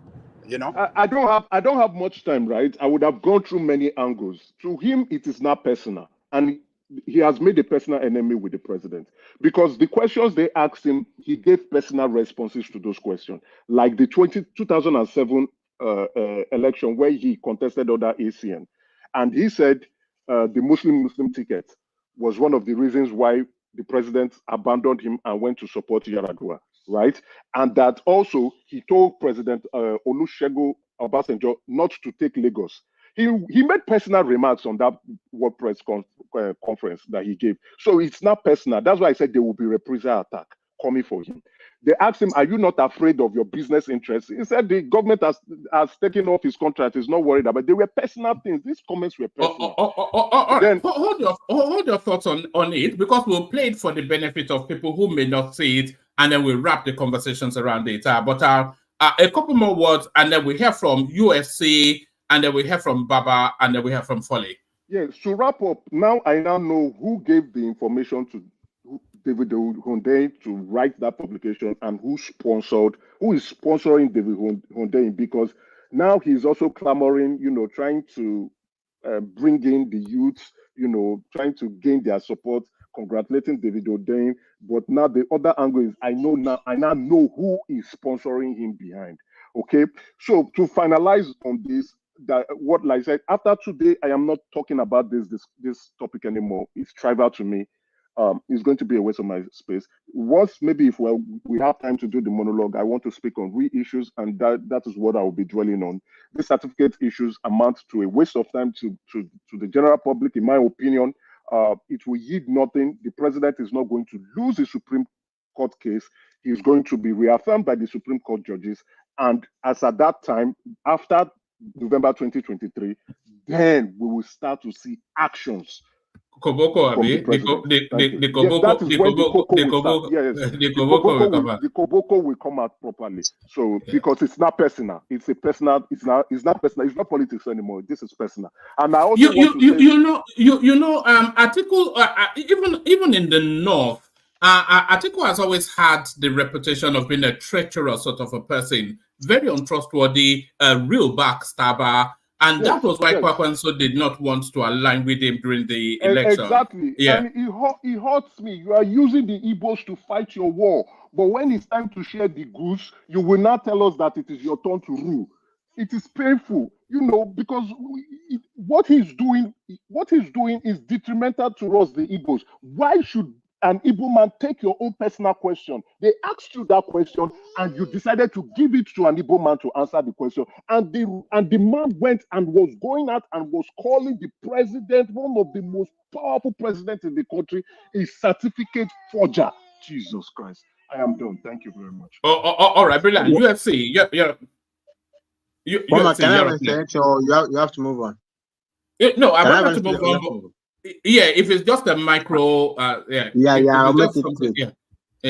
I'll make it quick. And after the video, my personal opinion, I don't think Atiku was overly over the board in that press conference. Okay, he did say Bola Ahmed Tinubu, but no, he said Bola. He didn't even say Ahmed Tinubu.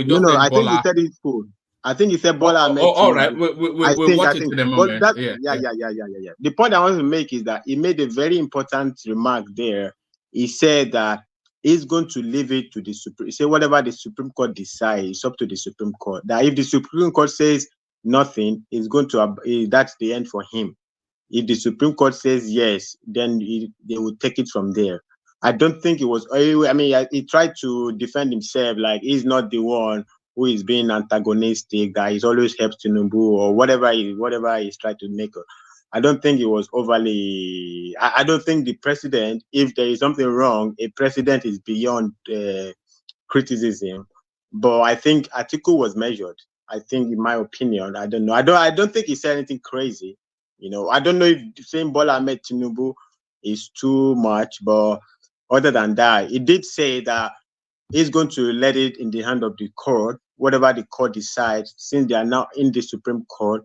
If the Supreme Court says there's something there, good. If the Supreme Court says there's nothing there, he's going to abandon the whole situation, according to whatever the Supreme Court decides. All right. Let's hear from the people who have not made opening remarks. We watch that video and then we do like a 5-7 minute monologue reaction to it, and then we move on to other conversations. Let's hear from UFC. UFC, good to see you. UFC. All right. Let's go to Baba as USA gathers his Baba. Yes, thank you, woman, for the opportunity. I salute you all on the panel and the comment section. I hail all of you, starting from the Ace to Ola, Oga, Eze, Chioma, Mumuni, and all the rest. Those I remember and those that I don't remember. I hail you all. You're doing a good job. Please like, share, and subscribe to this program. But firstly, most importantly, please click the like button and do subscribe later. Yes, woman. Tinubu'S information machine is not well served. He's being served by third team. And I start to wonder why. It's a puzzle for me because he's being whipped left, right, and center by these people who have honed their craft in propaganda. And Sorry, I thank don't you, like Baba, it. for mentioning that. I think they should sack Ajuri at this point. Thank you for Yeah, mentioning that. I think it's high time he brought in Yeah, they should FFK sack him. and Ononuga. I think he was beaten back by the public opinion cycle when they made those statements soon after the election. He has to brazen up and bring FFK in and Ononuga. He should draft them in. They are the first 11. They are the first 11. Now, because these people they don't read. I listened to the guy Hassan this morning against Daily Farotimi. I was very angry. I was very angry. He came unprepared or is not articulate. I don't know. Because this is a very simple matter. Very, very simple. And Joel, you are talking about that INEC certificate. The one they brought to see Caleb Westbike is photocopy, and he declined confirming to comment on photocopy. So don't spin anything here, okay? You see, this politician called Atiku, he lied when he said he begged OBJ not to take Lagos. I know the story. I know the story. We were part of it then. We were ready to burn Lagos down. And that was what made the message that was sent. Because it was an earthquake. Took Ondo, Ekiti, Oyo, Oshun, and coming to Lagos. Abibatu Mogaji was alive then. They sent word to him in Aso Rock. If you don't stop, we will burn down Lagos and it will be on your head. And they notify everybody in Nigeria who is who. That Lagos is not for the taking.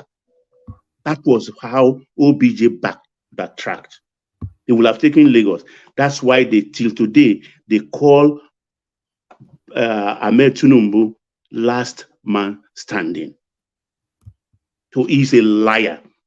And the second lie he told today, he said if they formed ACN together, and that's the platform, then Ahmed Bola Tinubu wanted to be his running mate. Bola Tinubu was not ready then. He has a plan. He only gave him that platform because he came begging for it. And he paid. Come in. He paid for it. And he failed. So that's the second lie he told today. He's a real liar and very crafty politician because he was pandering to a chicken like Hundein and praising him to high heavens. I was taken aback. Now, what is this? What drivel, kind of drivel is this? I'm begging Peter Obi and Kwankwaso to come on board with him. Did they send you on a fool's errand on the expedition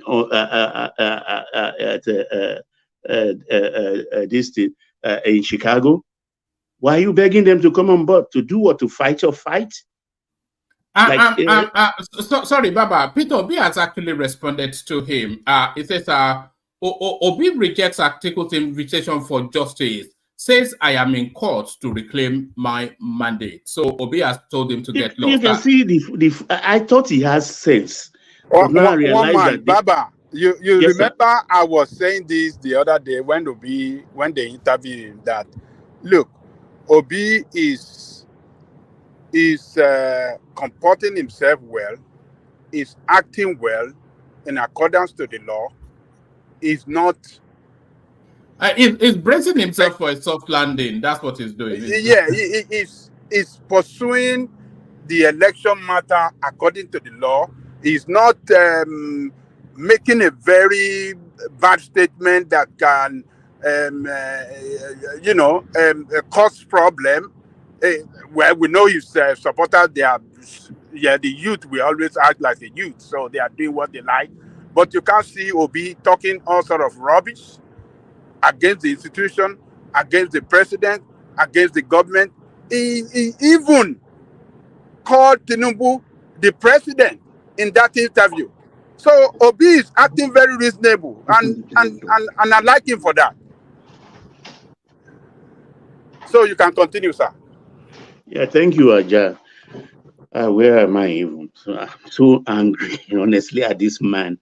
He was pandering, talking about collaboration and hailing late Gani Fahimi and all, just trying to rake a lot of... I thought it was a bit cheeky for him to have conjured up Gani Fahimi's name. It's strange. Don't be surprised. The family will respond tomorrow. They might fire back at him that you're a corrupt man. Don't rubbish our family's name with your corrupt politics. I won't be surprised if the Gani Fahimi family made a statement tomorrow. I won't be surprised at all.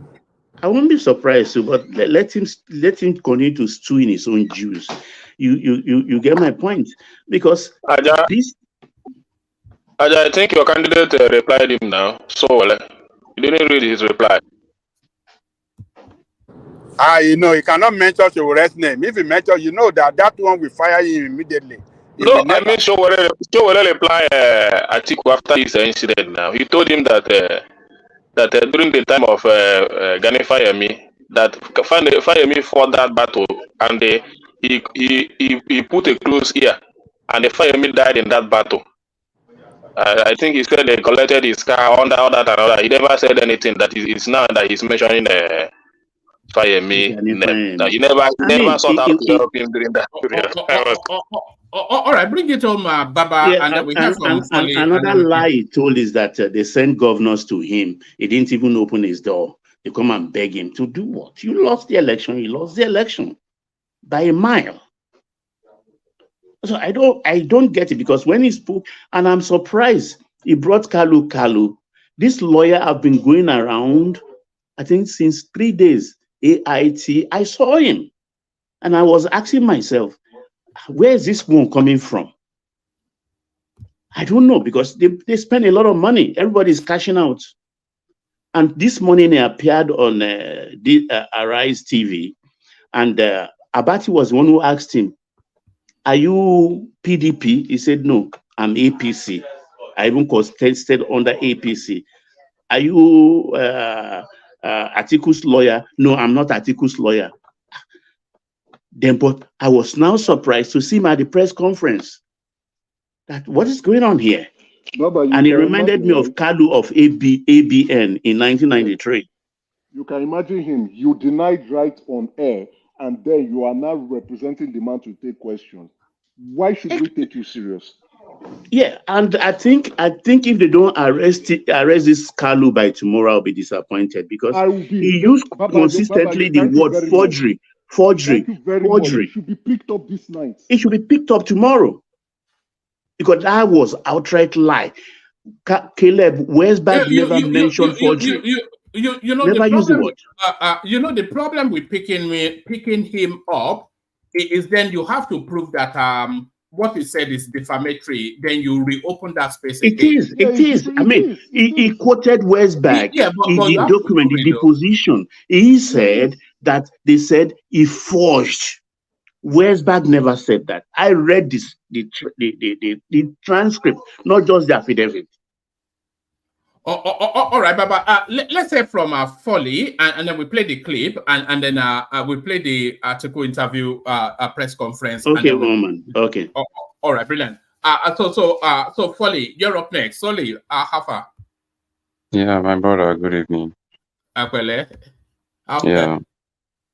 What are you looking at today in the news? I suspect it's this article narrative, or maybe not.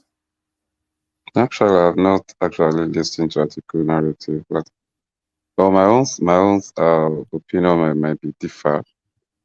Because I believe if Nigeria is going to be good, the whole issue has to come from the elite.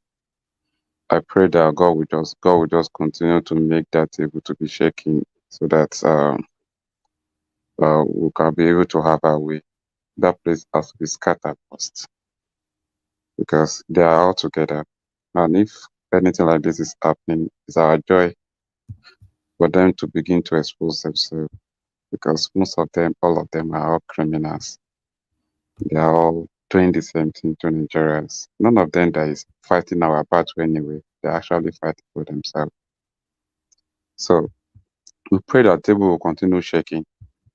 But my own opinion is this: if truly the what happened is true, and the Tinubu actually fought the result, I know it's going to be a very embarrassing for the country at large.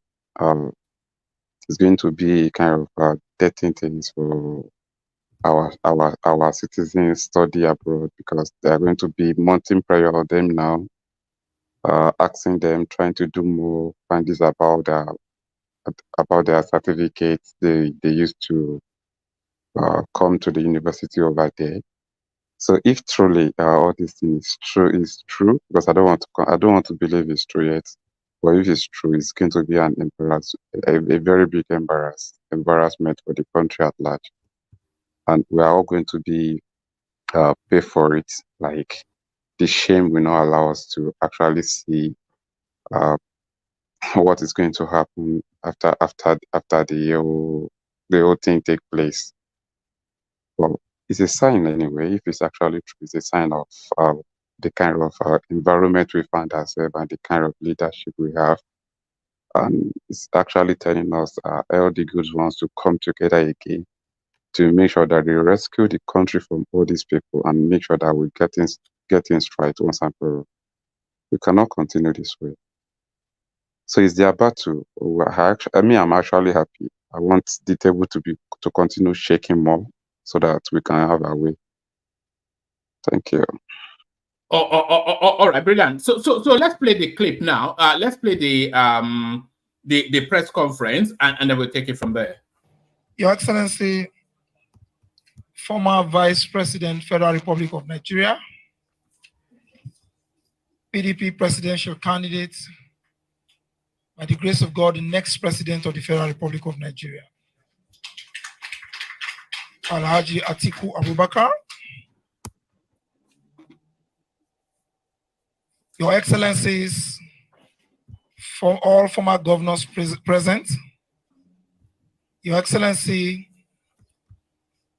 Dr. Yochayu, former chairman, PDP, all protocols duly observed. We apologize for just one of the things that people observed. There was not enough PDP support for this press conference. Apart from your chair, who's nobody now, and Uche Secondos. For the space constraints, you know that this is not our tradition But for the exigency, we all would have to make sacrifice for today. The same sacrifice His Excellency has been making. We'll be as brief as possible, and we expect our colleagues, please, our dearest colleagues, we expect that we should maintain decorum so that we can hear each other and listen to His Excellency speak to the nation. We have 4 cameras transmitting live, so no crossing of cameras. No crossing of cameras. May I therefore, with the kind permission of Your Excellencies, our esteemed colleagues, friends in the media, invite His Excellency Alhaji Atiku Abubakar, former Vice President, Federal Republic of Nigeria, PDP presidential candidate, and by the grace of God, the President of the Federal Republic of Nigeria. Your Excellency, you're welcome, sir.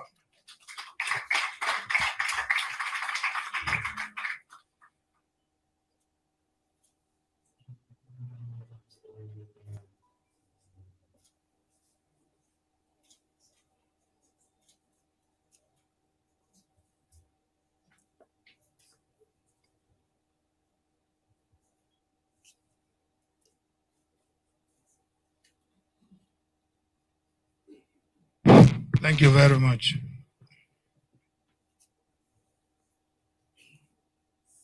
Your Excellencies, former governors,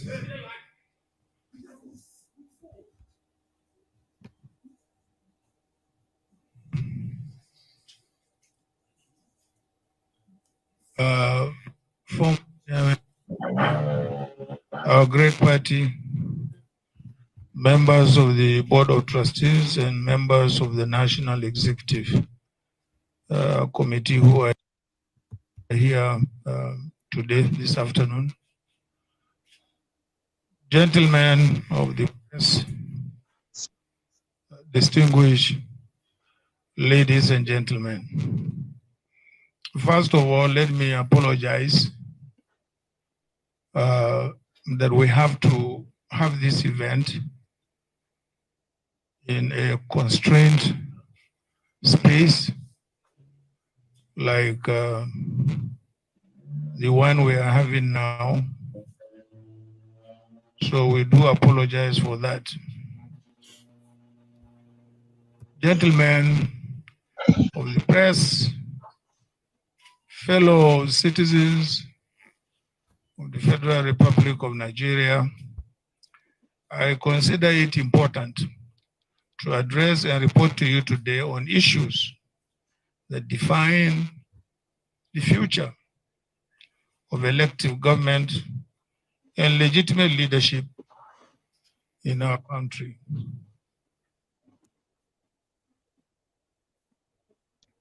Political leadership and active citizenship matter because there are ways through which we all work together to build a country that works for all who live in it and who will come after us.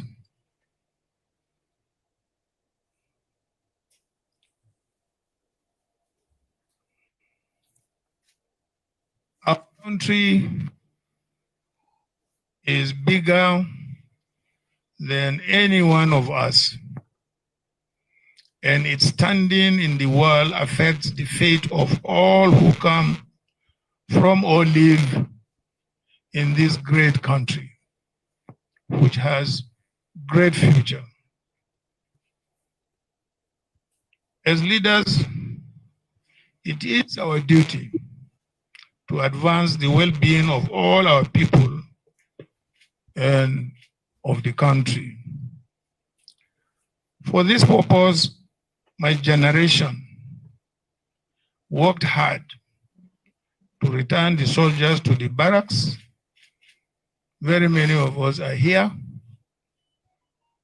And to defend the right of the people to elect and establish for ourselves legitimate government.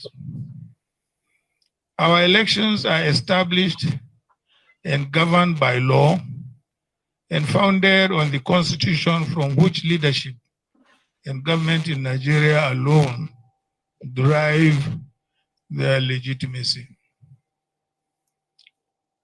The people look up to us as leaders to respect these rules and to defend them.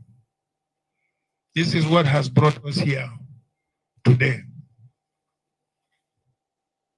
Today, we are called upon to again, as a people, to uphold and defend the ground rules of elective government in our country. The Constitution prescribes the requirements for those who seek the highest elective office in the land. It should not take months or indeed decades for the institutions concerned to be able to do their work in establishing the credibility of any certificates presented by candidates for public office. We undertook this journey at great cost and for important reasons. The ground rules for legitimate governance in our country need to be upheld. And you who are gathered here today have the responsibility of holding those ground rules. And the reputation of our country is at stake. That affects everyone, Nigerians everywhere, wherever they may be in the world. I am a Democrat by conviction and a citizen of a country that I love.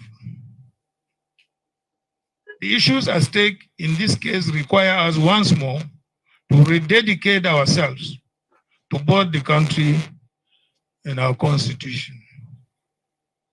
Now we must entrust these facts to us all as citizens and as leaders of the institutions charged with interpreting our Constitution. I should thank the lawyers, both in Nigeria and in the United States, who have assisted us in bringing clarity and definitive answers to these issues that appear to have defied our institutions for nearly a quarter of a century. I also want to extend my gratitude to the Nigerian citizens and friends of Nigeria, both within and beyond the shores of our country, for their patience as we have sought to find the facts and establish the truth.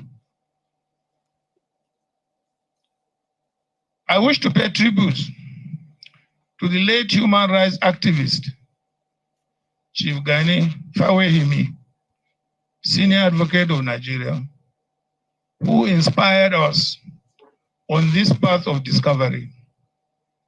Now he can truly rest in peace in the assurance that what he started about 23 years ago has come to fruition. Gani's vindication today gives credence to the saying that no matter how fast a lie runs, the truth will someday overtake it. Former American President Thomas Jefferson once said, and I quote, "If I had to choose between government without newspapers and newspapers without government, I wouldn't hesitate to choose the latter." From exposing the Watergate scandal and unraveling the dubious certificates of politicians, journalists have maintained eternal vigilance by bridging the gap and stepping in when other arms of government failed. It is for these reasons that commendation must be given to David Hundeyin, an independent journalist whose extraordinary work and those of many more young people like him has become a source of inspiration. Special thanks must be given to the millions of Nigerian youths and citizen journalists too, who continue to put out the truth online even when no one is listening. Indeed, the price of liberty is eternal vigilance. They have put the country first in their firm commitment to unravel the truth and hold leaders accountable. This gives me the hope that we have worthy partners in the struggle to reclaim the country we call our home. This quest is not for or about Atiku Abubakar. It is a quest for the enthronement of truth, morality, justice, and accountability in our public affairs. In line with this, let me call on all well-meaning Nigerians, leaders of thought, our religious leaders, our traditional leaders, our community leaders, our political leaders, and in particular, Governor Peter Obi of the Labour Party and Governor Rabi Ukwankwaso of the NNPP, and the leaders of every political party in Nigeria, and indeed every single person who loves this country, as I do, and who wishes nothing but the best for this country as I do, to join me in this campaign to enshrine probity, accountability, and the basic principles of justice, morality, and uprightness in our country and in our government. This is a task for each and every one of us. Let me, therefore, at this juncture, thank you for listening. May God bless you all, and may God bless the Federal Republic of Nigeria. Thank you.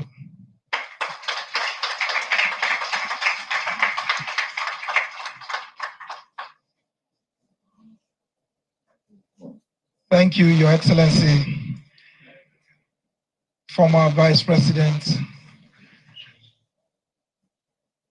candidate of the People's Democratic Party in the last presidential election, and by the grace of God, the next president of the Federal Republic of Nigeria. Please put your hands together for him once again. Well, we have friends in the house.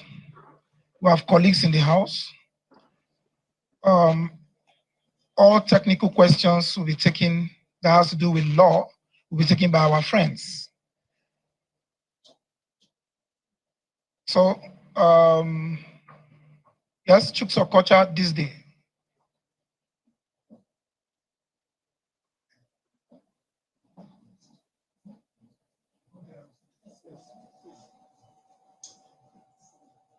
Good afternoon, everybody. Much has been said about the real documents from the Chicago State University. I want the former Vice President, the PDP presidential candidate, Atiku Abubakar, to tell us in clear words, because many papers, many television stations, many radio stations have been giving various versions of the documents handed over to you. Sir, what did the documents handed over to you say about the person of President Bola Ahmed Tinubu? Thank you, sir. And secondly, sir, what value will these documents handed over to you will be at the Supreme Court?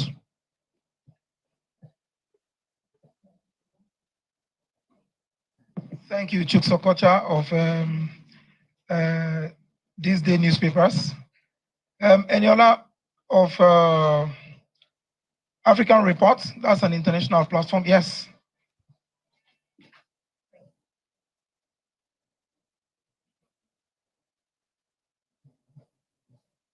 Good afternoon, Your Excellency, colleagues, and everyone here. A spokesman for the president said that what you are doing against the president is a form of betrayal. And they said that in 2007, the president gave you a platform to run with and all that. and now you are, embarrassing him on an international stage. Don't you fear that this bond between you will be permanently broken? Thank you.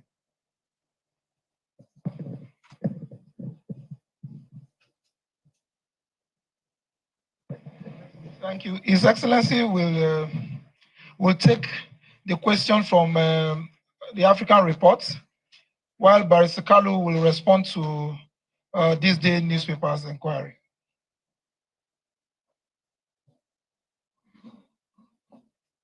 Well, I beg to disagree with Bola Ahmed Tinubu.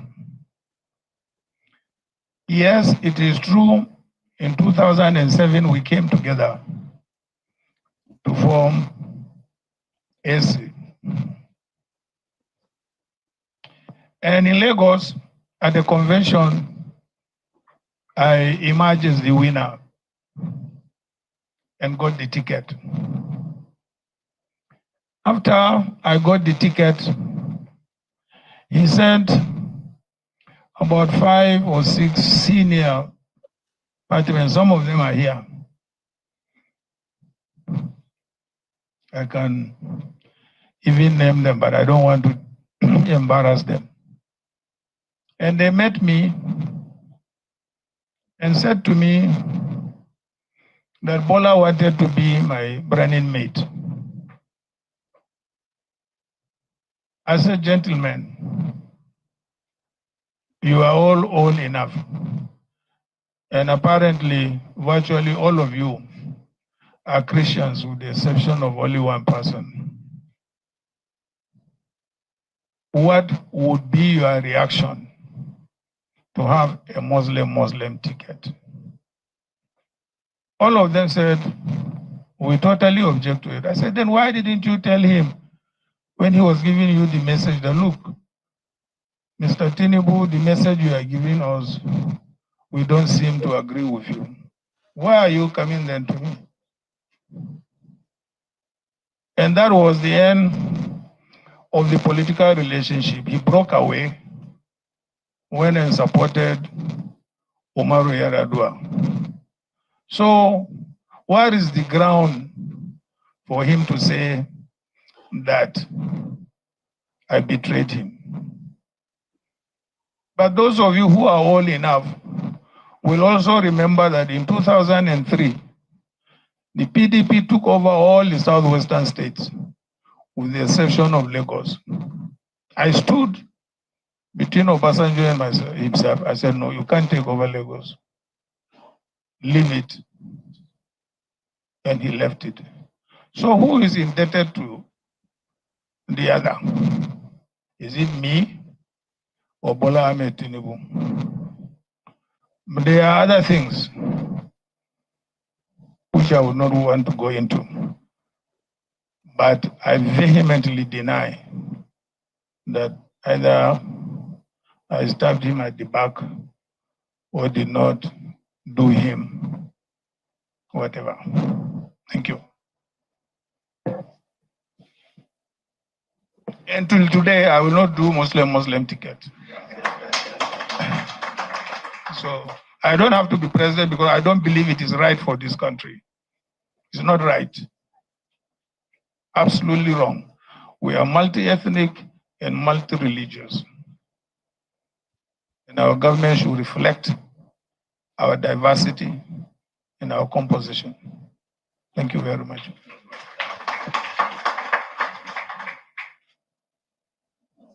Thank you very much, Your Excellency. Barrister Kalu, over to you.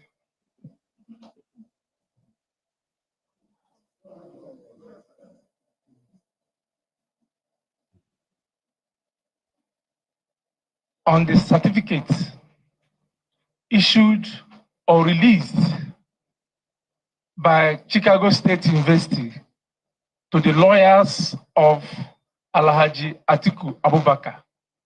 These are the documents.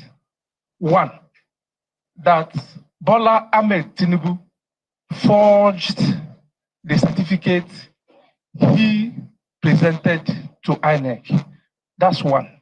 Two, that the qualifying certificate from Southwest College to Chicago State University bears a female, indicating that that document does not belong to Bola Ahmed Tinubu.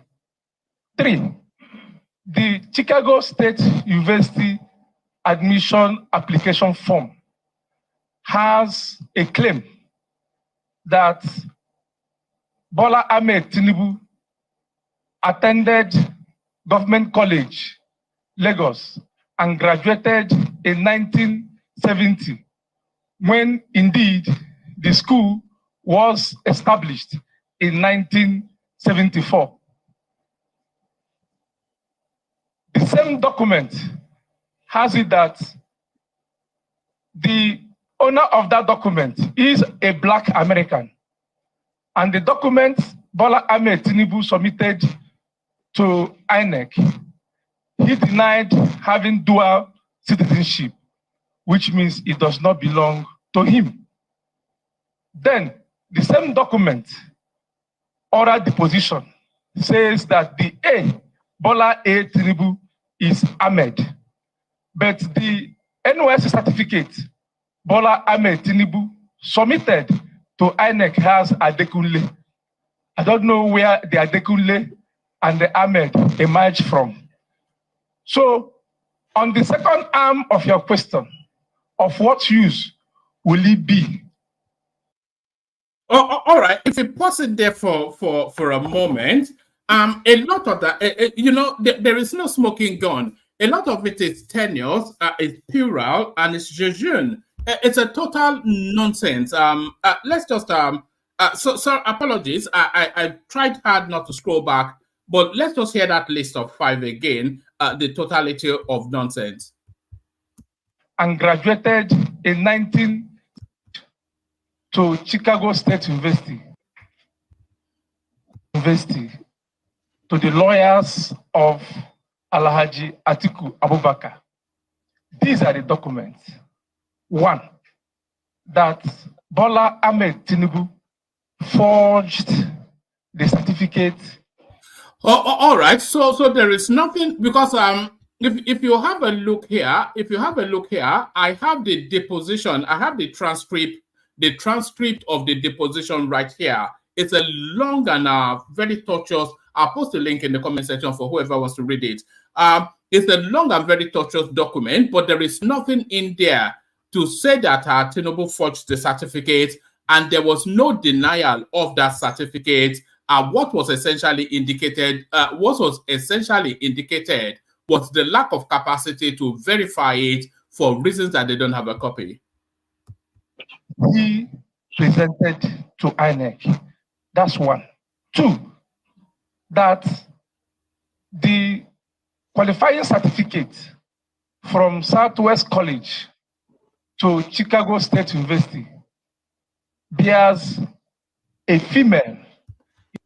All right. So, I mean, that is a nonsense as well, of course, because when they were interviewing, cross-examining, whatever the term is, the person from the university, and he just told you that that was a typographical error, that was a typewritten thing. And when they issued this admission letter, it was addressed firmly to the right gender.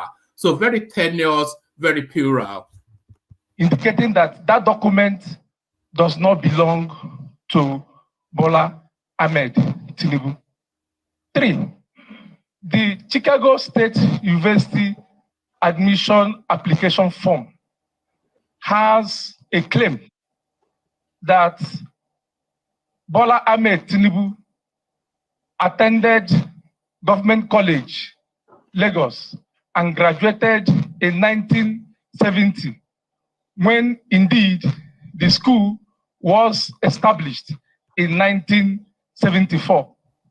All right. So I am not clear on the details of this. So it is down to Tinubu and his team to address that, because of course you cannot graduate from an institution that does not exist. The same document has it that the owner of that document is a Black American. And the document and that Black American thing, the Americans on this platform will probably educate us more, but I suspect that that is a generic term for anybody Black in America, especially in those days. It's just a generic term. Bola Ahmed Tinubu submitted to INEC, he denied having dual citizenship, which means it does not belong to him. Then the same document, oral deposition, says that the Bola A. Tinubu is Ahmed, but the NOS certificate Bola Ahmed Tinubu submitted to INEC has Adekunle. I don't know where the Adekunle and the Ahmed emerged from. So, on the second arm of your question, of what use will it be in the Supreme Court? So that list of 5 is the totality of the reliance that they have on that whatever came out of Chicago State University. That Tinubu forgery certificate, that was not established and that was not said.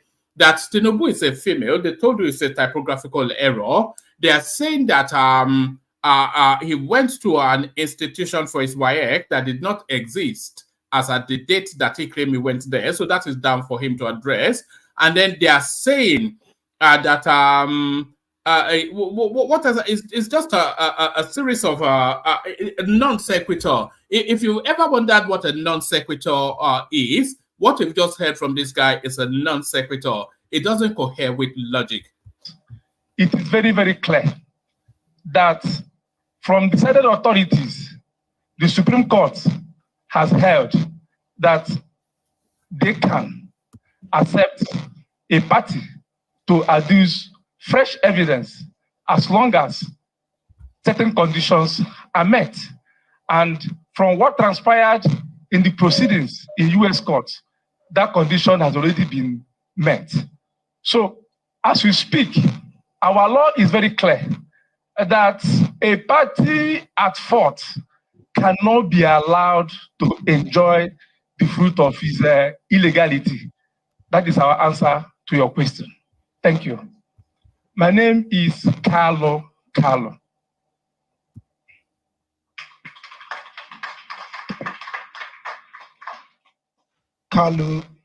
thank you very much, Carlo.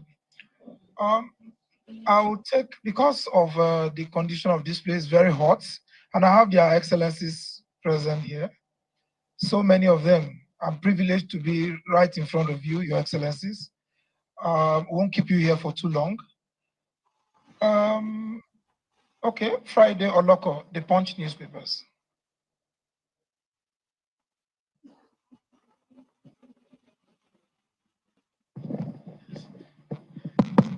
Yes, good afternoon, Your Excellency. My name is Friday Loco. I work with Punch newspapers.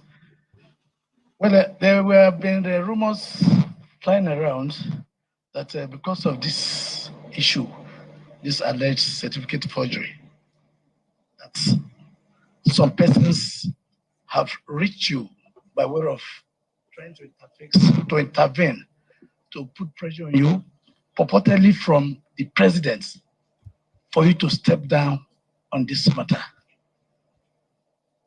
If it is true, will you step down on this matter? That's one. Secondly, you are fighting this cause. What is the fate of your business interests? Do you fear that maybe, should you continue, that your business interests might be threatened because of the powers from the presidency? Thank you very much.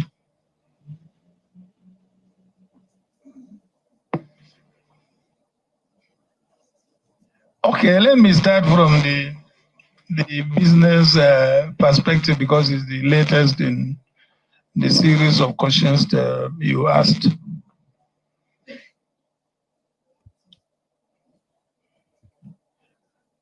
Yes, as you might have read in several other places, I was In fact, not involved. In fact, I was the founder of one of the biggest oil and gas logistics company since the military area.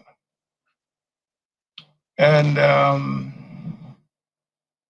as soon as Buhari government came, even though we had license, we had got nothing to do with government. We were only contractors in logistics to the oil companies, not government. But as soon as Buhari came, all those contracts were revoked and taken away from us till today. So I'm not doing any government business. I'm in other businesses, manufacturing, and so on and so forth. Business is concerned. So I'm not scared of any business being taken away from me. It has already been taken away from me since the beginning of, was it 1990? Since Buhari's time. They took it and distributed it among themselves. So what was the other question?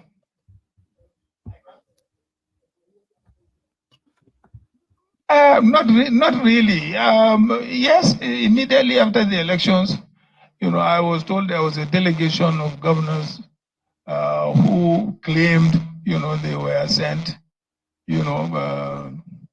by the president, but I did not even allow them to get into my house. I didn't.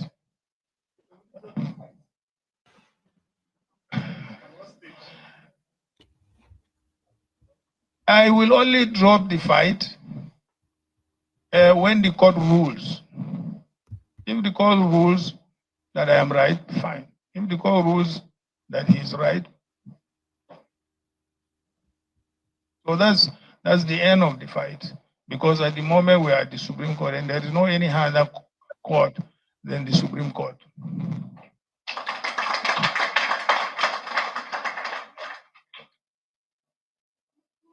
Thank you, Your Excellency.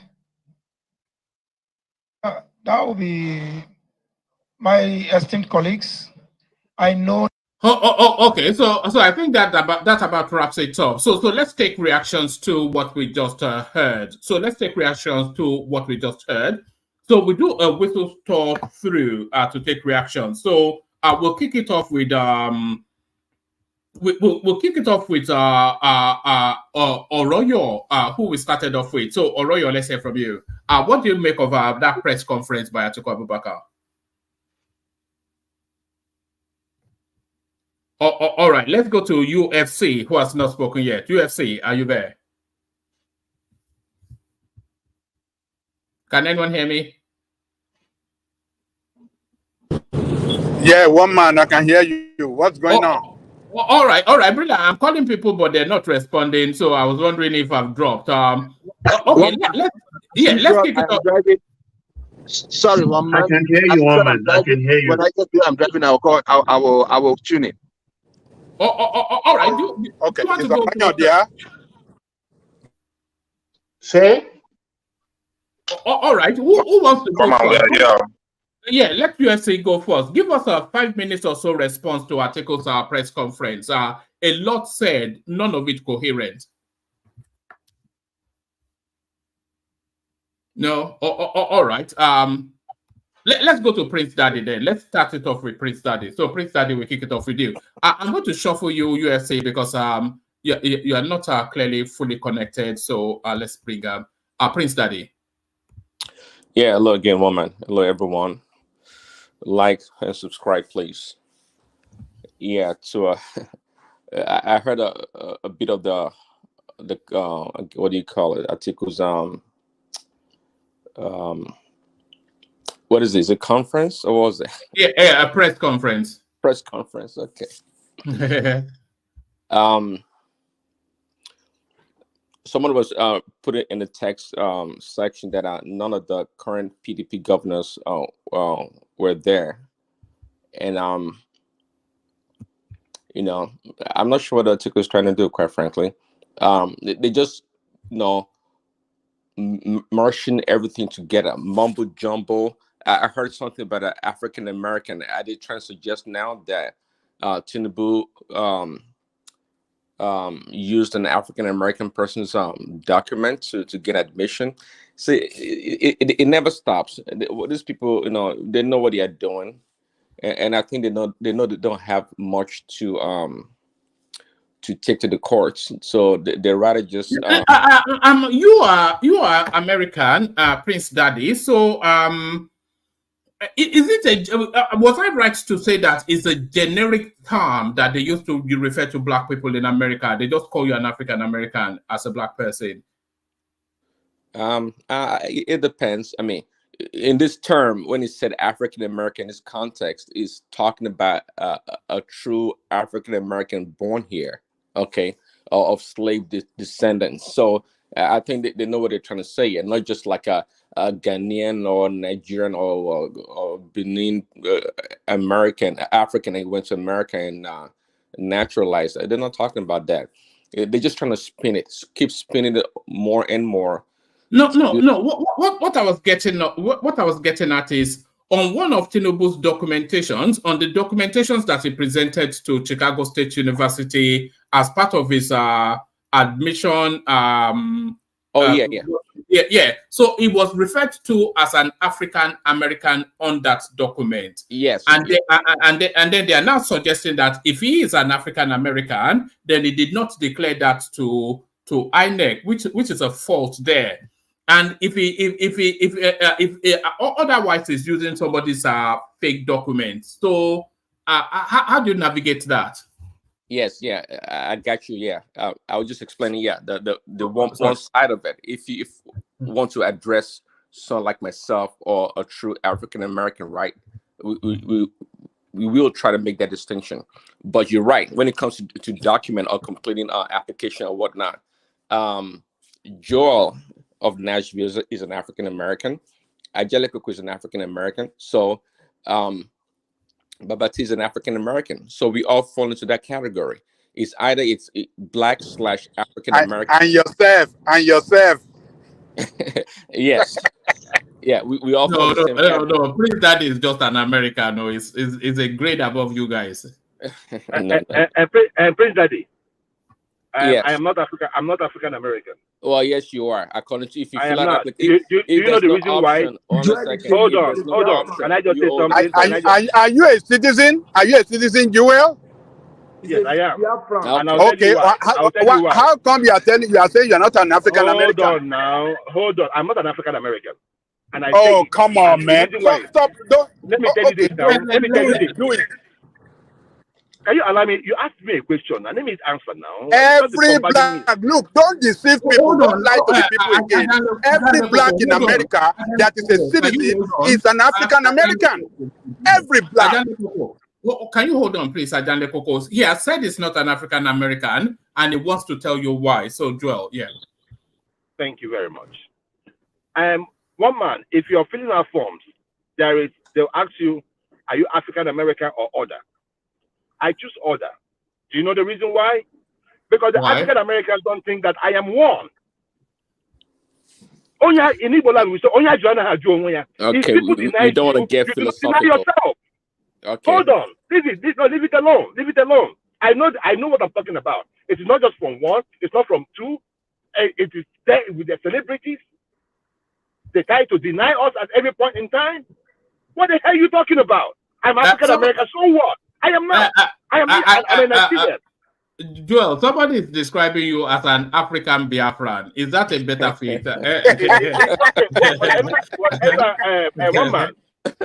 One man. American Biafran, I should say. American Biafran. I am a Biafran. I am a Biafran. I'm an Igbo man. And I cannot apologize for that. And whenever anyone asks me, where are you from? I am very fast to tell them. We get. See, I just said for simplicity, see, of course, there's always other there. So you and the Chinese and the Laotians fall into other. If you want to be in that category, that is fine. It doesn't matter. It doesn't matter. For simplicity, it's either black / African American, or sometimes there's no black. They just put African American. So we check that because it falls into that category. I put order and I Yeah, write that is Nigeria. fine. I got you. You can put all that. That is fine. So for And, this document, and right now we go by Nigerian American. So it's still cool. Like they have Chinese American. So if you want to be Black American, that's your business. Allow us to take our own identity. Thank Joe, you. it's not personal. I'm just trying to explain things. It's not that complicated. You don't have to be anything. You can claim to be an alien. I think there's a section for that also. If you want to claim an alien, that is fine too. Okay, nobody's gonna lose sweat over that. So it's so if Tinubu checked that back then, even back then they have fewer options. Actually, they have fewer options. They don't recognize other things. If it's either Black or African American back then.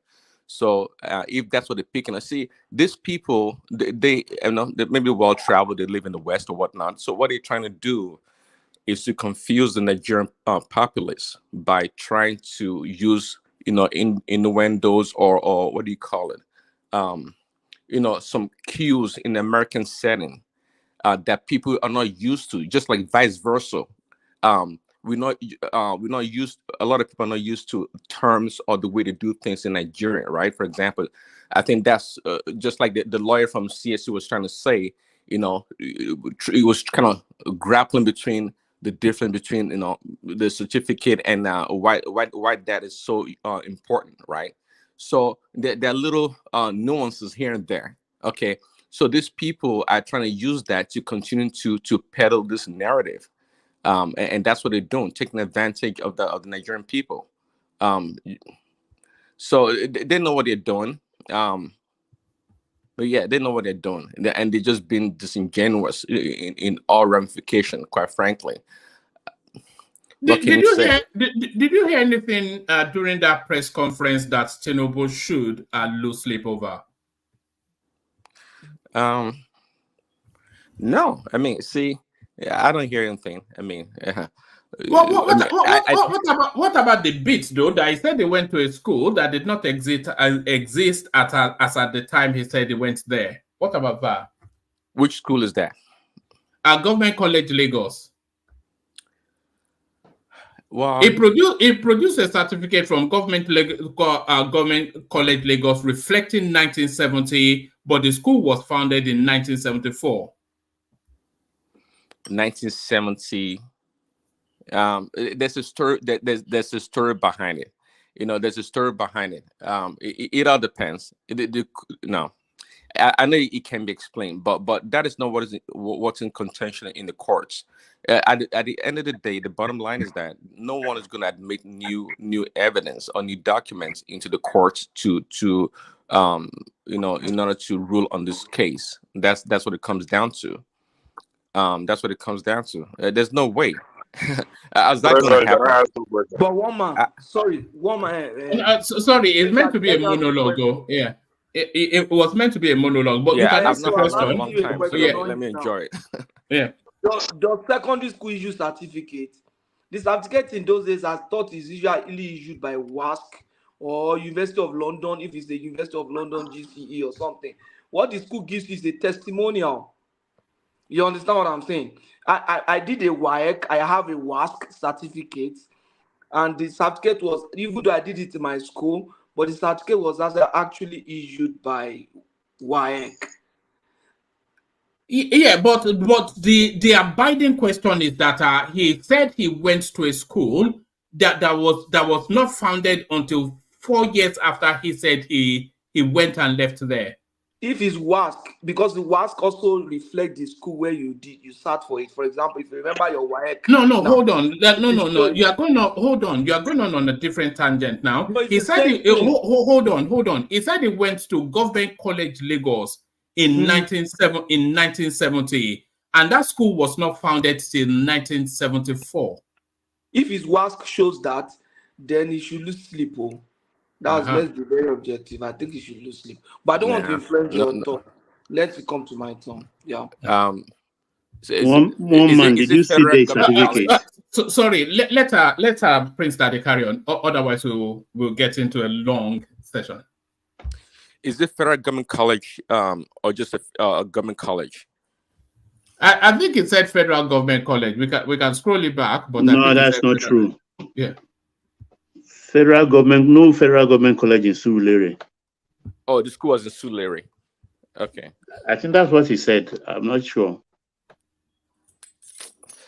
Yeah. I think it can be explained. Sometimes maybe the name of the school was changed along the way, or he started the school as a different name, but graduated as a federal government college or a government college when he graduated, or the school. That still doesn't fit.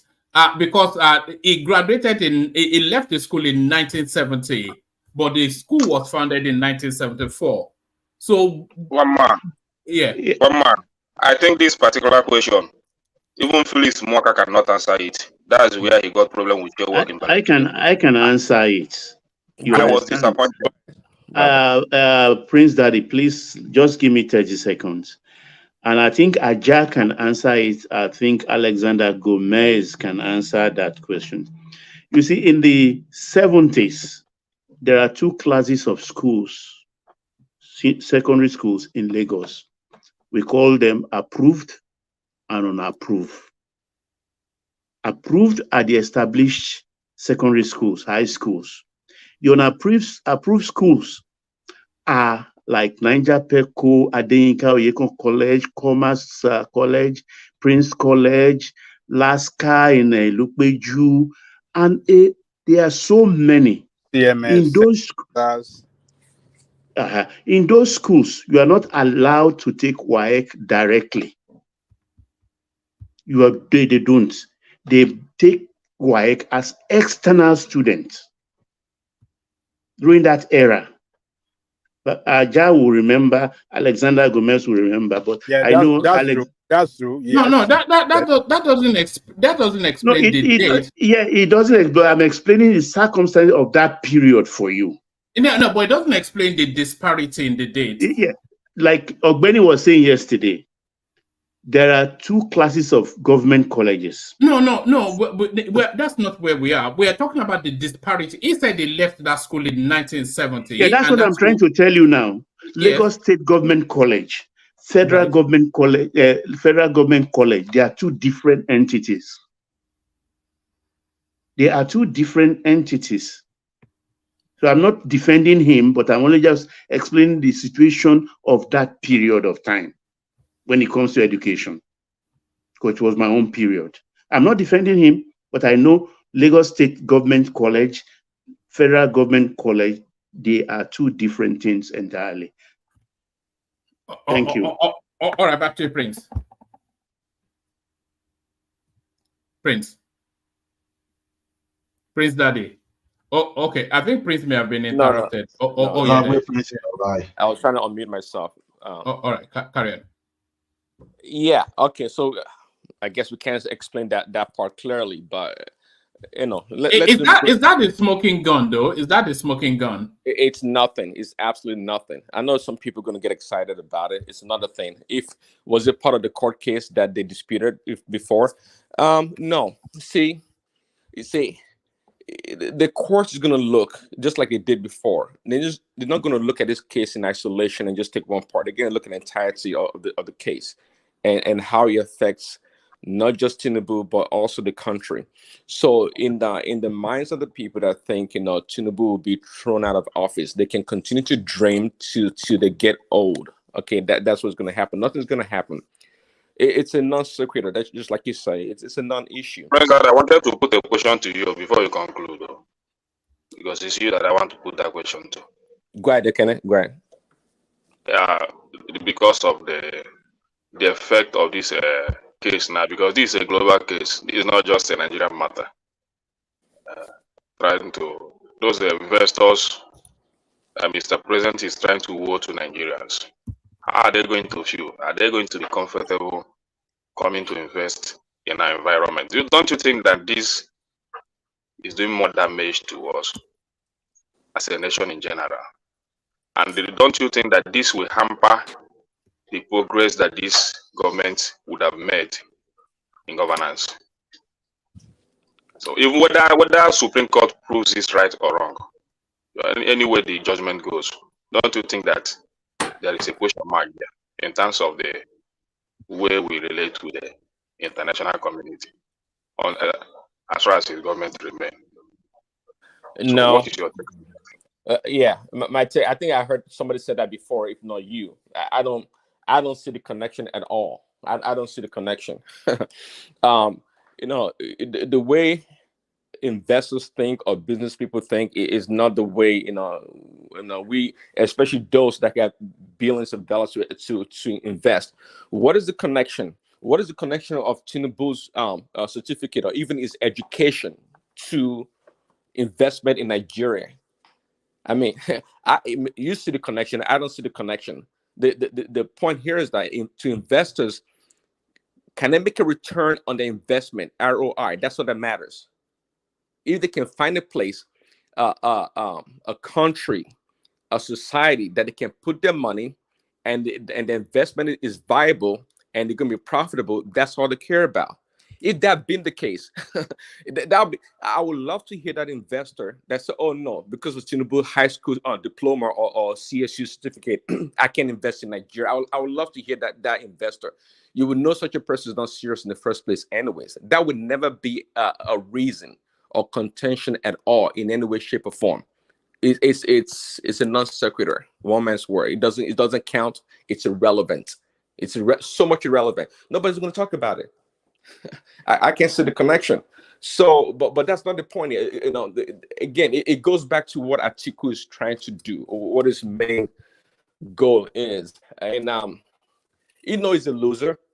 And I'm not the one to call somebody a loser. I'm saying it because Tinubu himself said it. He called him a serial loser. So, what can I say? The man is not good.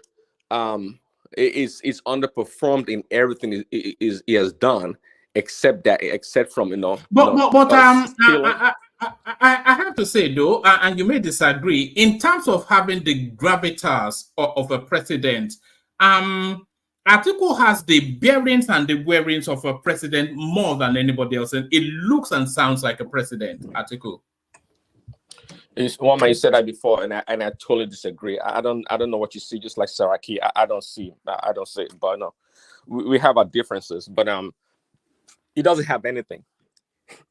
He doesn't have anything. That guy, it will end up being perhaps the worst political politician in Nigeria at the end of the day, because that man has squandered so many opportunities available to him, especially the very last election. He had it pretty much in the bag, but he just ruined it. That guy, he's not good.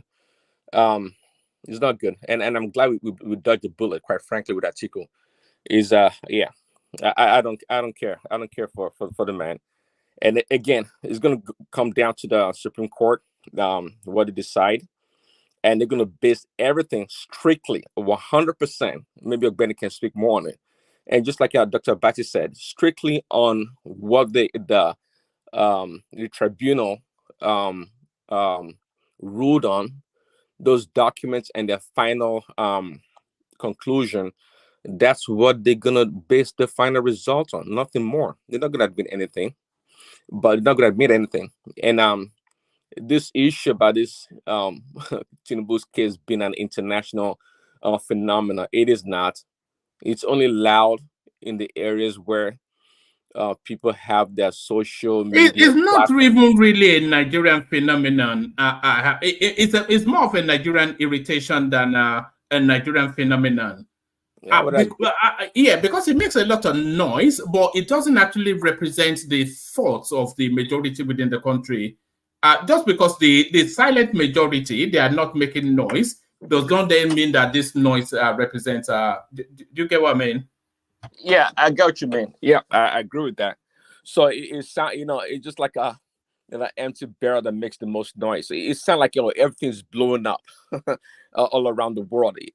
That's not the case. It's only confined to the people like on your platform and other platforms that care to talk about it. This is a non-issue. Quite frankly, if you were not talking about this press conference today, these are such articles or news that I come across that I totally ignore. To me, it's a non-news. It's a non-issue. It doesn't matter. Do you agree with Emeka that we should make this probably the last time we visit this? Of course, I would agree with that, except that, again, it's salacious news, so to speak. And if it keeps coming up, people are going to talk about it. Therefore, we'll be forced to talk about it. And perhaps other people on the platform want to talk about it too. Then that is fine. They can talk about it. But it left to me, these are things I just totally ignore, man. I would not even pay attention to it. I would totally ignore it. It has no. All right, land that point, Prince. Yeah. It has no relevance as far as I'm concerned. Atiku again is a serial loser. I'll be really surprised if he's able to really run again and be allowed to run with all his money, allowed to run in the next 4 years. It'll be quite pathetic. It will be shameful, because this guy should be, by now, it should be done. It really stifled the chance of Peter Obi or even, let's talk more about Wiki, actually, because Wiki was pained for what happened because of Atiku, right? And somebody was saying that, Wiki is going to deal with him after the Supreme Court. I hope he does. Yeah, I hope he does. And people are saying, if they are zoned the presidency or the ticket to a southeasterner, then it would not have run. Imagine that. And that's and because they didn't do that, that's why Atiku ran. Anyway, I wish we wouldn't have to talk about this issue anymore, but for me, it's a non-issue, and that's it. Thanks. All right, brilliant. So let's bring in voices that have not said anything at all. So let's hear from Joel of Nashville. Yes, Joel, if you're ready. Hey, one man. Hey, Joel. How's everyone doing? Yeah, we're all good. We're still on this. The election finished on February the 20th. We're nearly at Christmas, and we're still battling over this election. I told you that's how it's going to be. I told you this election is different. One man. It is good for our polity. I do not think that anyone, having seen what Tinubu is going through right now, will try to submit any forged documents again. Even though politicians are stubborn people, they will still want to go there and see what the court says. One man, this issue, we have to start revamping our public institutions, from the executive, legislature, to the judiciary. You see, one man, this issue has been lingering on, and you see, for me, there are little things. Whenever I see a case, I just want to see little dotted. If I see certain dotted lines, certain things that makes me think differently, I will tell you ab initio that this case has a K-leg. And that is what happened with the Tinubu. I told you right from time that Tinubu's road is not clear. It's not that clear. I say it is so much, it's so much thing going on. It is not one, it is not two, it is not three. Okay, let's just say, for instance, that the female was a typographical error. Was the year of graduation from high school a typographical error? You understand what I'm saying? So sometimes, we can all be emotional about it, but sometimes it's caused from introspection. What is going on? Dude, I mean, you went to Chicago State University with honors. Should that be an issue? It shouldn't be. It shouldn't be. If you ask me, it is becoming embarrassing. And somebody here was saying that it won't have any effect on foreign investment. Well, it must have effect on foreign investment. If not for anything, the distraction for how long this case is going to be on, and the more they keep stoking fire into this issue, it will still remain a talking point till December or even thereafter. You see, one man, one other thing that this case tells us is that keep your hands clean. Keep your hands clean at every point. Try as much as possible. It is hard to do so. But when it comes to issue, if it comes to problem like issue like side piece, you might just like lie about it and all that. I mean, having a side piece, you know what I mean, one man. But I when don't it comes know. to I issue, don't know. My wife listens to these things. issue that has to do with intangible stuff, you can do anything you want to do with that. But when it comes to your life, please keep it straight. I mean, it's not like you need a PhD to be a governor or a president of the Federal Republic of Nigeria. But it's a societal view, it's a societal perception. When you come out and you say, oh, you know what, I'm a graduate of this, I'm a graduate of that. And we've had many people that have gone through that route. Remember Salisu Buhari. It was the same thing that happened to him. And he decided to go through that route, and it burnt him so bad. We are not building one man. It's like the Nigerian society is like we take one step forward, we take 10 steps back. And this whole thing has been in the media. And in fact, you remember when this whole thing started, I started talking about Mesoma. And people were like, how are you going to relate it to Mesoma? I said, look, whether you like it or not, it must be a talking point because it is the most recent. And when you go to the news, it is everywhere. Why would you, if you're going to strip Mesoma from top to down? Because she took JAMB. Remember, she took JAMB. At least we know her high school. She took JAMB, but she decided to increase the score, which in itself is forgery. He has the original document. She does have the original document. So that's the issue. One man, it's a pathetic situation we found ourselves. And I just hope this issue will just I think I have seen the end from here, one man. Whether Tinubu leaves or Tinubu does not leave. No, but where do you think it's going to land, though, Joel? It is not going to. I do not think with the way the black man is, I do not think anything is going to happen at the Supreme Court. I think do you think there's sufficient enough for something to happen? Do you think there's sufficient enough ground? Yeah. No. If it was here in the United States, Tinubu would have been he's cooked. If it was here in the United States, I promise you, he is cooked.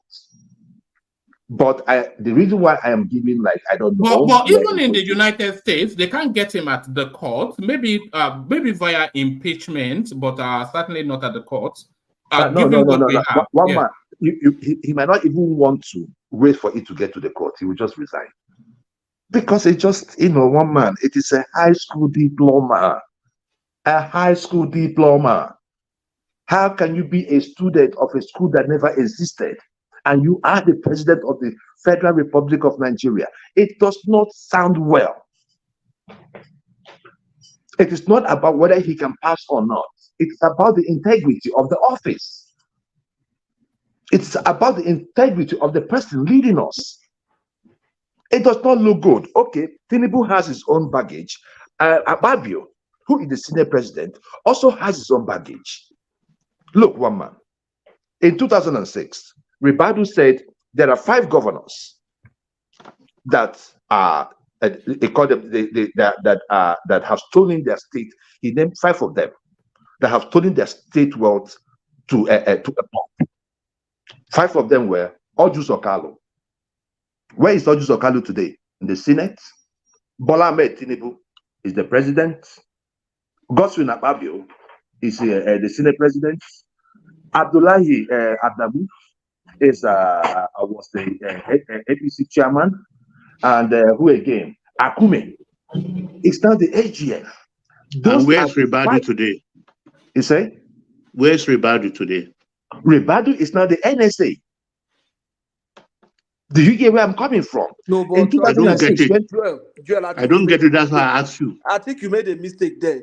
Akpabio was not a governor until 2007.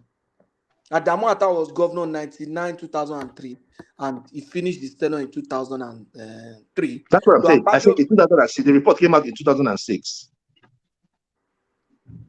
The report came out in not 1996, in 2006. Okay.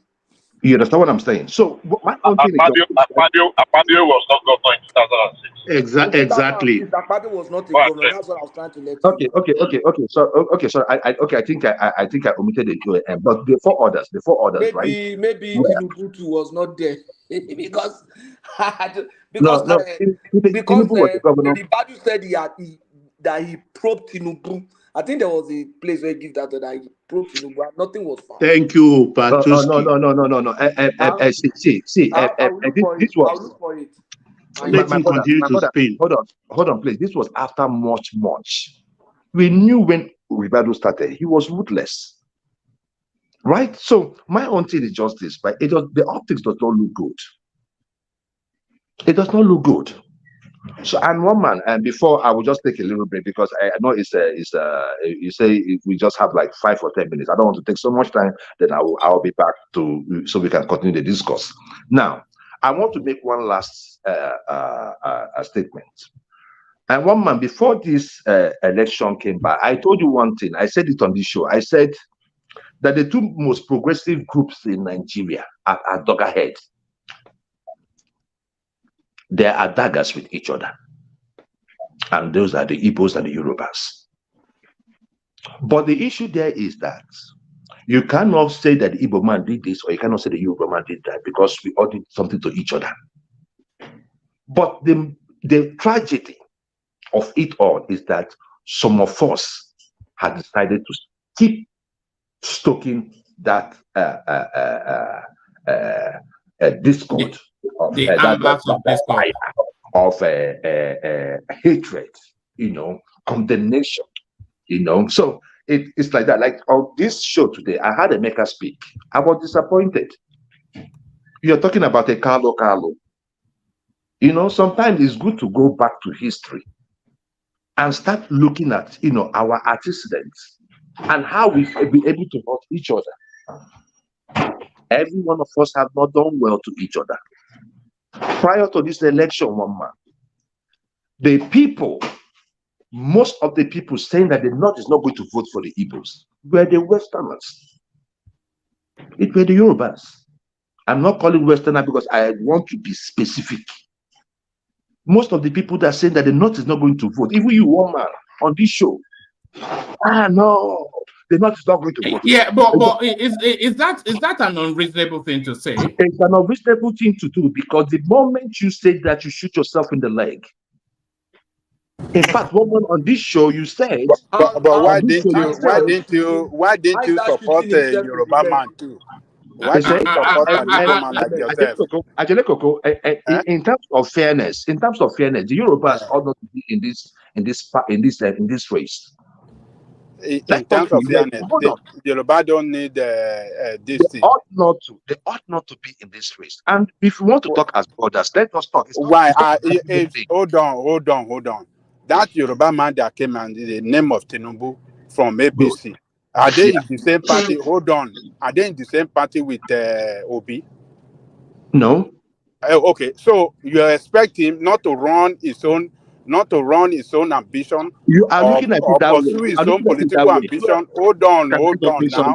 They are not in the same party, and he has nothing to do with Obi. Tinubu, according to most of you, is a kingmaker. He must not run. It's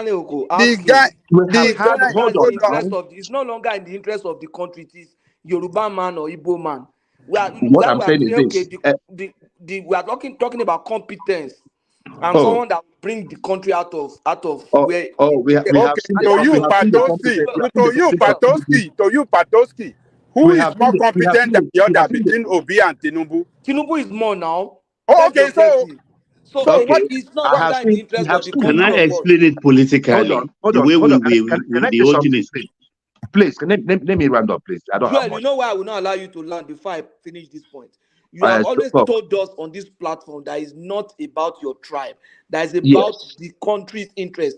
But the sound I'm hearing from you now is because somebody raised it up today. Is your Because true colors somebody raised it coming up out today. now, and you are Emeka raised it up today. That's the reason He's why. playing wayo with Allow us. me He land, thought that it's is not wayo Emeka now. can. It is in you. That's why it came up. Can I land? Can I even explain it politically? Can I land? Will Can we I land, excuse? please? Can I land? Baba, Let me land. He's trying to play Gbajue for us. He thought Let we me fall land. into his that is Gbajue. Can I land? Ganga. This is about you have no moral this to talk on this issue. Come on now. You are so worried, and now you are partified. I mean, also, too much graduate practitioners these days. Let people that have base, people that believe in who they are, or people that believe in their candidate talk. Ajelekoko, not you. You have switched. If they allow you now, you switch to Kwankwaso. Just like your friend, what's that guy that had that used to be here? That's now on. All right, land. Okay. Then we hear from Patoski, then Bishop. Yeah, and Patoski, the reason why I made that reference was that I had Emeka. That was the reason why I was making. So probably you guys should start listening, other than just responding. I was responding to what Emeka alluded here. That why is that he is the Igbo man? Why an Igbo man? And somebody on this place, and if Remy is here, I think it should be him, because that's the kind of person that says stuff like that. But he started talking about 1993. Now, the issue, one man, is that Obasanjo is a Yoruba man, voted overwhelmingly by the Igbos. Osibanjo just finished as the vice president. So within a year, within the 24-year gap, the Yorubas have been president for 8 years, and be a vice president for 8 years. That is 16 years within the corridors of power. The South, 5 to 6 years. So the Igbos, 0. And somebody is telling me about competence. I have seen the competence of Tinubu. The competence in telling us that he went to a school that he never went to. That's the competence. Look, one man, we must be fair in the South. As long as we are not fair to each other in the South, we must continue to have this issue. The guy talking about 1993, let me let you know something. We voted OBJ. And while some of Yoruba will say OBJ is not a Yoruba candidate, that is your business. His name is Obasanjo Aremu.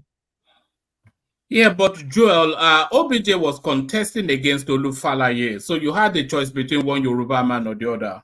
One man is even what you have to let him learn. Yeah. One man, let me say this. He's fighting a wrong war. He's right. He's fighting a wrong war. If you take this war to PDP, it is PDP that frustrated Obis and Biton. It is not APC Yoruba. It is PDP. Ajelekoko, please. Ajelekoko, you're not. And your OB candidate. You are a spokesperson for. Hold on. Keep it going. Okay, let me speak. I just want to reply him. One man. Let him land. No, let me. I will reply him now. He thought he can just talk and go. Joel, can I respond to you? No. A member of Showore, allow us to talk. Allow us to talk. I don't know where you are. You cannot be one man. I want to interject him. No. I just stopped Ajande Koko right now. So I mean, let me just let him land. What I am saying is this: if you are going by the principle of equity, it should have come to the Southeast. Some of you here were saying that Wike is a bigot. Go and look at Wike's campaign in Anambra State under the PDP. So whether Atiku did run because of Wike, which is also plausible, okay, which is plausible, right? But the thing that you know what, Joel? There's an argument and a valid one at that. That it was this one of the Southeast to be president, and you've already explained all the reasons why. But Koko was saying to you then that it was really down to PDP to give him that ticket, and then Tinubu being a flag bearer, it shouldn't really matter if the country felt that it was the time of the Southeast. The Southeast had the candidate in the election, and he came third. So that is to tell you that the country no, and one man. Remember the southern votes was divided between Tinubu and Obi. And that is the issue. So what I'm saying is this, right? Whether for good or wrong reasons, there were other Igbo people that were in APC. If he wanted to support, we have seen people that were unpopular prior to the election, and the incumbent president made the person popular, and the person won election. Case an example is Yaradua. OBJ picked him up and made him what he is. That is how you do it. If you want to talk about equity, but stop saying if you have a Carlo that came out. I don't know who he is. I've never met him before, but probably he was paid by Atiku or anything. He is paid to do a job, and he's doing it. Why does his tribe matter? And so I was referring to that person here that made mention of the Igbos. Why Igbos? And I'm like, come on now, you can't make this up a tribe. But one man, I'm leaving. I'm just going to leave the floor so that you guys will continue. One thing I will leave you with is this. Like I told you prior to the election, if we want to lie to each other, we can lie to each other. If we don't want the two progressive group in the South must unite for Nigeria to go forward. If we do not, Nigeria is doomed. Thank you very much. All right, brilliant. Excellently put and with passion by Joel of Nashville, the excellent Joel of Nashville. So from the excellent Joel of Nashville to a man of... respond, and then after your Patosi takes the floor. Yeah. Yes. You see, I don't know what Joel is trying to achieve with all this blame game. Victimization that is claiming Yoruba did not let Igbo be president of Nigeria. I mean, Tinubu and Obi are not in the same party. How do you want to accuse Tinubu or Yoruba people for not allowing him to be president, when inside the party he was rejected, and that's the reason why he ran out of the party. He bought representative form for 40 million.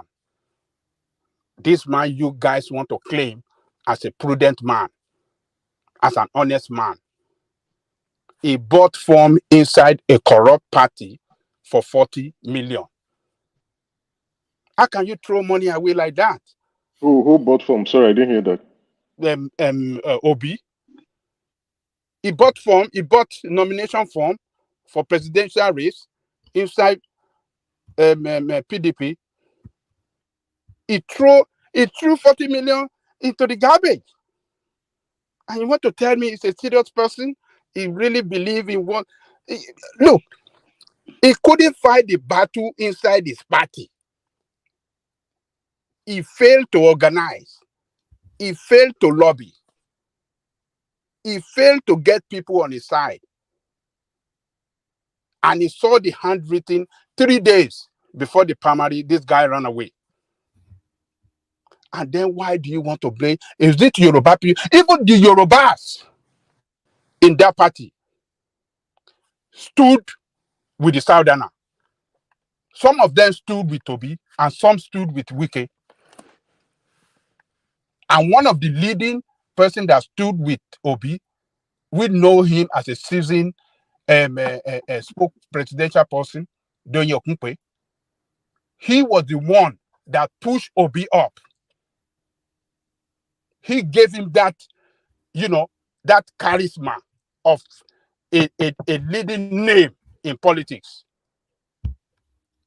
But then you want to turn around and then come and say, oh, Yoruba people did not allow Igbo man to be president. We have to be very mindful of what we say sometimes.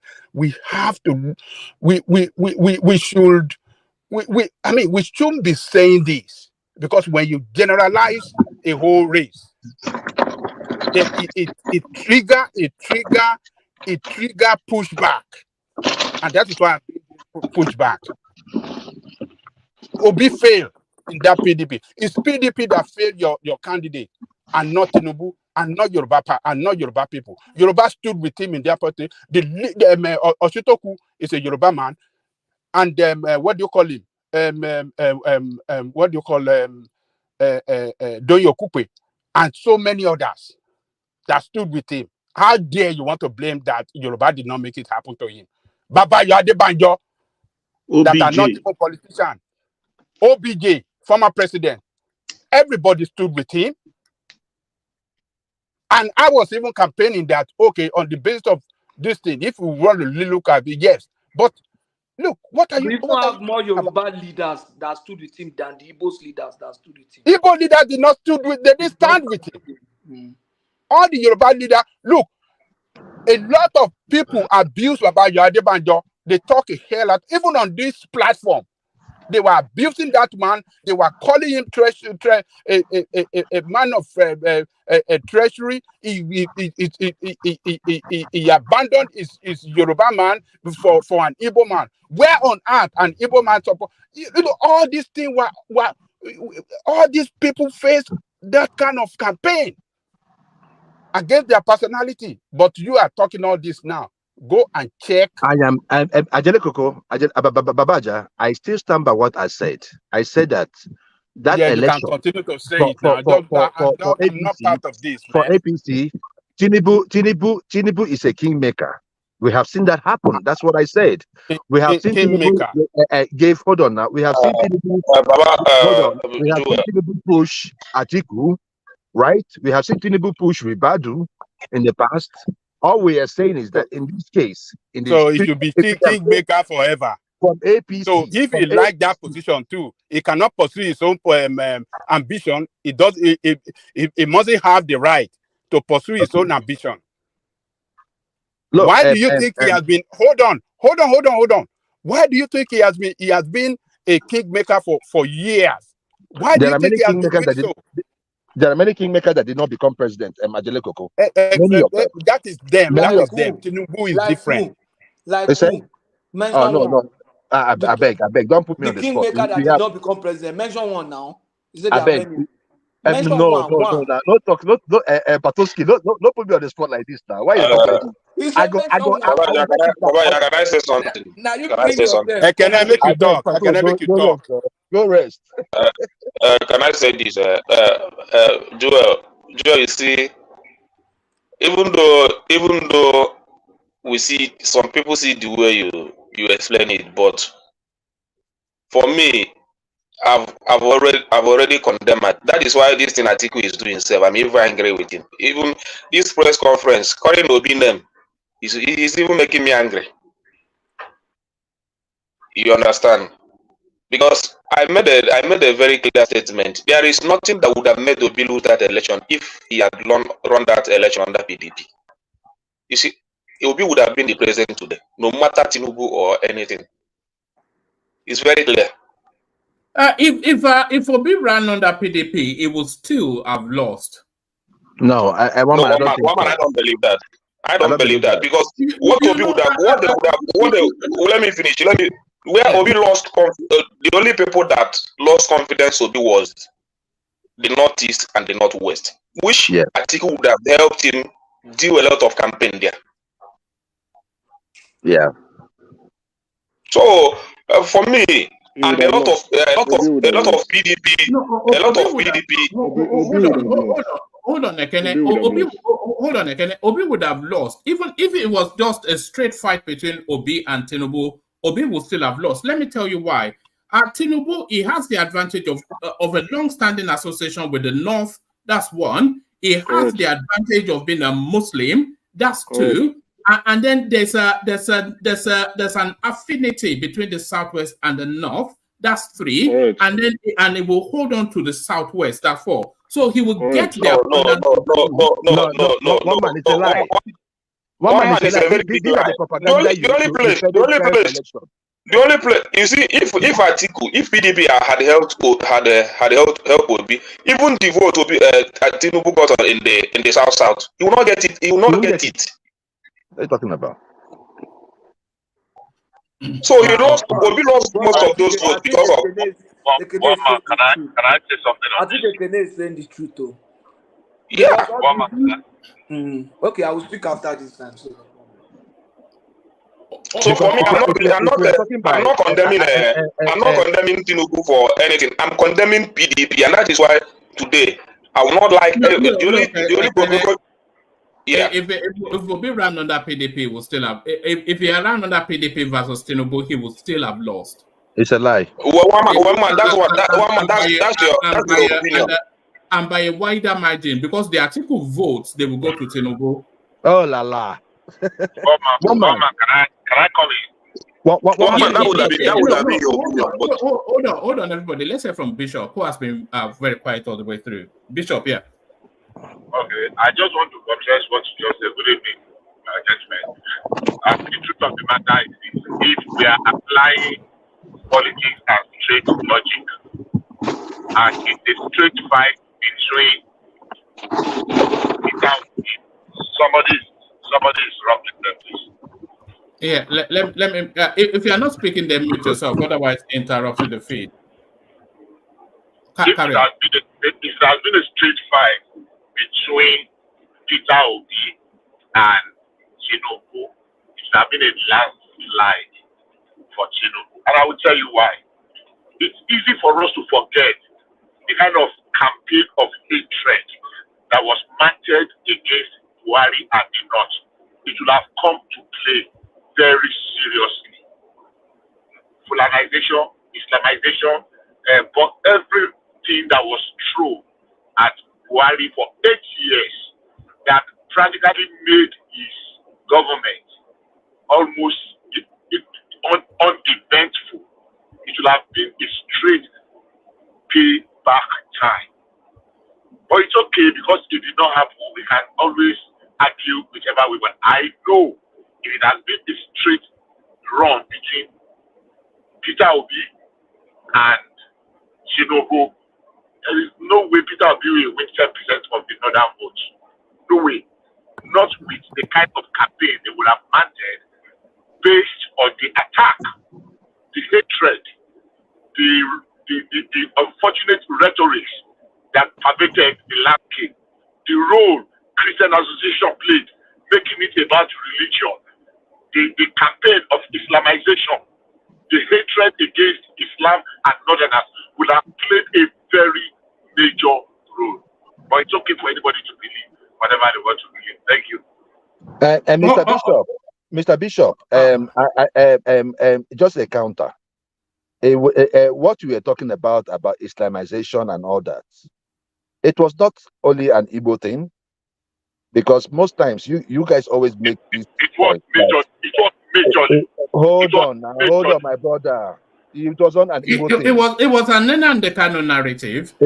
Hold on, one man. Nnamdi Kanu narrative was Nnamdi Kanu narrative. But the thing there is that we all saw what was going on in the country then. Buhari wasn't doing good. He was nepotistic. It wasn't an Igbo thing. It wasn't. It was clear to the blind and audible to the deaf.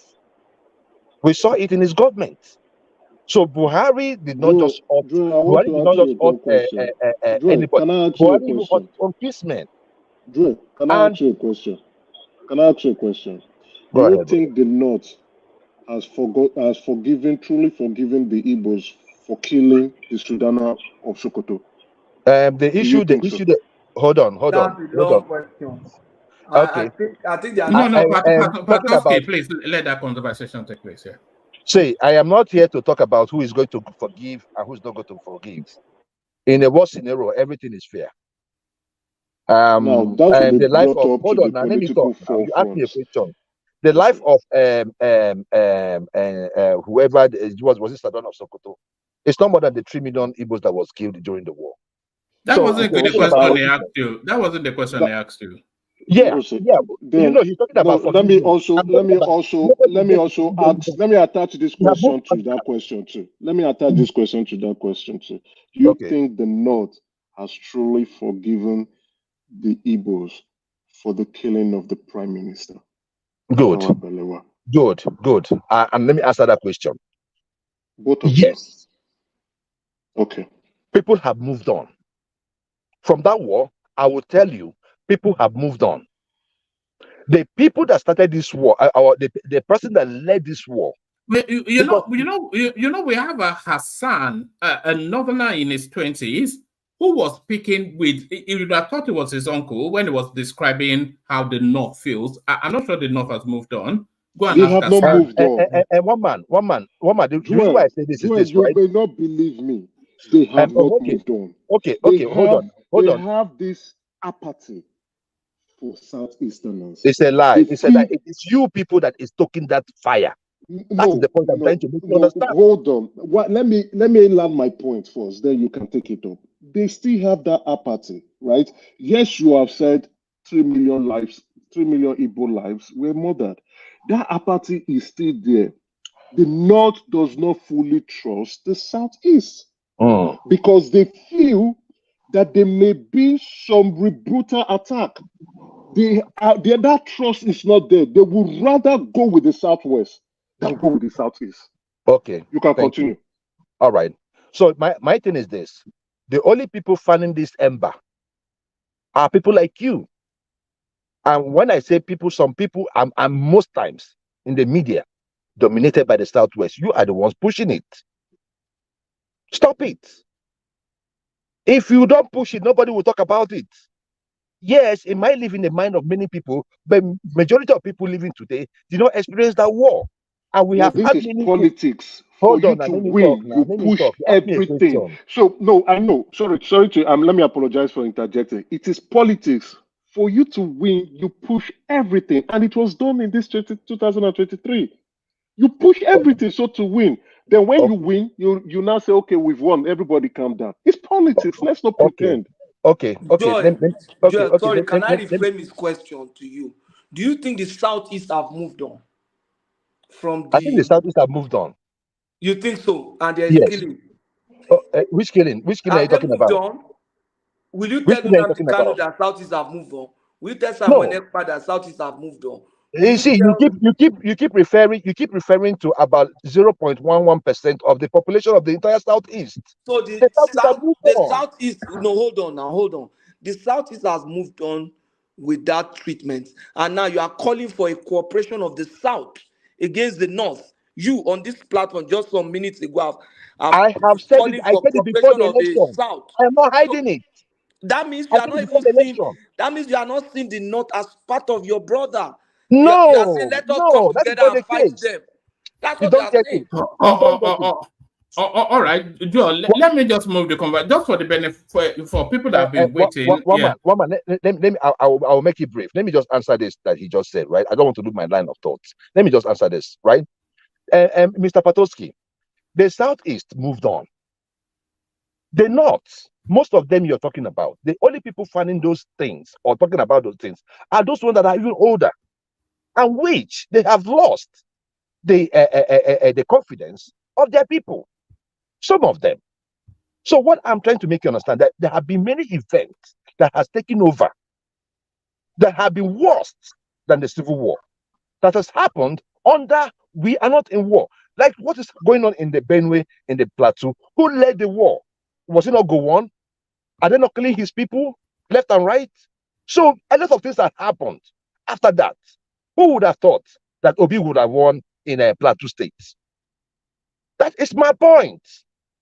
You cannot just sit here in the South or in the West and keep talking about what happened over 65 or over 30 years or 40 years ago. No. Effects of that period happened, and it happened. We forgive and we condemn those that did. That's fine. But in today's Nigeria, it is not the effect of the Civil War that we are suffering today.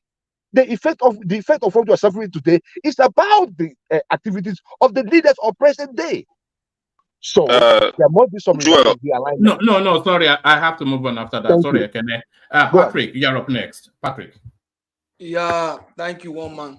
Thank you, Joel. I think we really need to think and reconsider the way our position relative to our country as people. And it applies to all of us, whether obedient, batified, or whoever we are, articulated or whatever. we have done our election. Now we should put Nigeria first.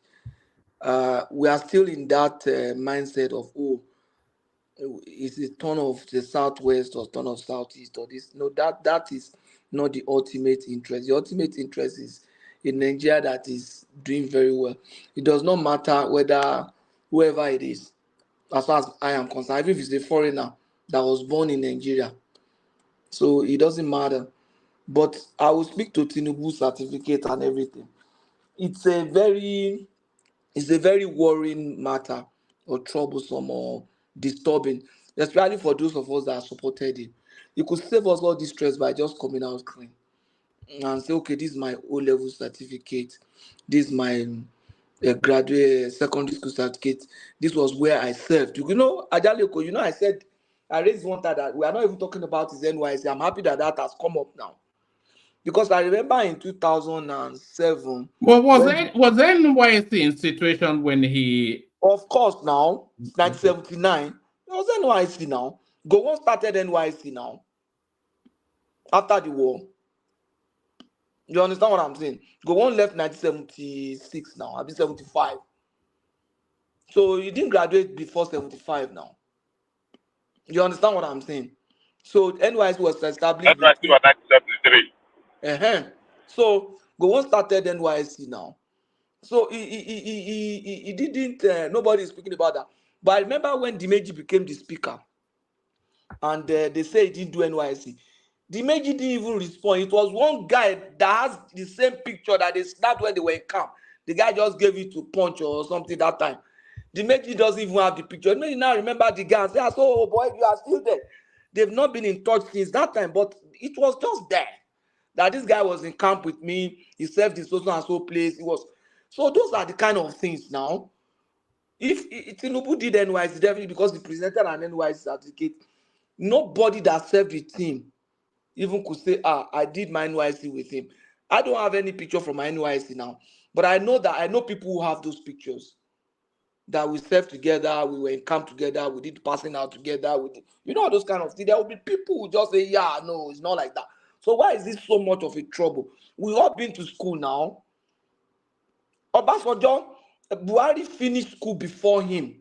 When they say Buhari didn't have certificate, Buhari's classmates, they went to visit him. Former IG Kumasi, former George, so and so, all of them went there to see him and say, no, we were in school together. They took pictures with him and they brought their old class picture. Tinubu has no trace of any of those things. I'm not saying he didn't go through all that. It's very, very difficult to defend him. Let's be very objective. I am batified. I'm not saying I'm the most batified. I'm thinking on this platform, there will be very few people who are as batified as I am. And I stand to be corrected. If you think you are more batified than me, speak up here. But I'm saying that it should save people this stress. It is not difficult. I'm sure they say, bring your marriage certificate to Remi Tinubu now. He will bring it because I'm sure he married that woman legally. But bring your primary school, secondary school, even your classmates, or even you understand what I'm saying? Those are not difficult now to do.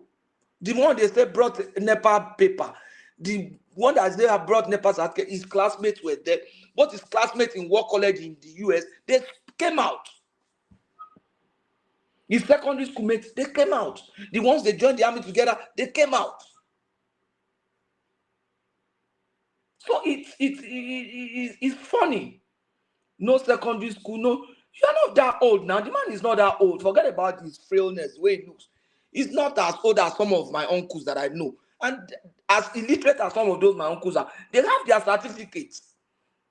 Their primary schools, some of them stopped at primary, some of them stopped at secondary. You that even went to university. And if you were homeschooled, you could come out. And so I was homeschooled. There were people who were homeschooled those days.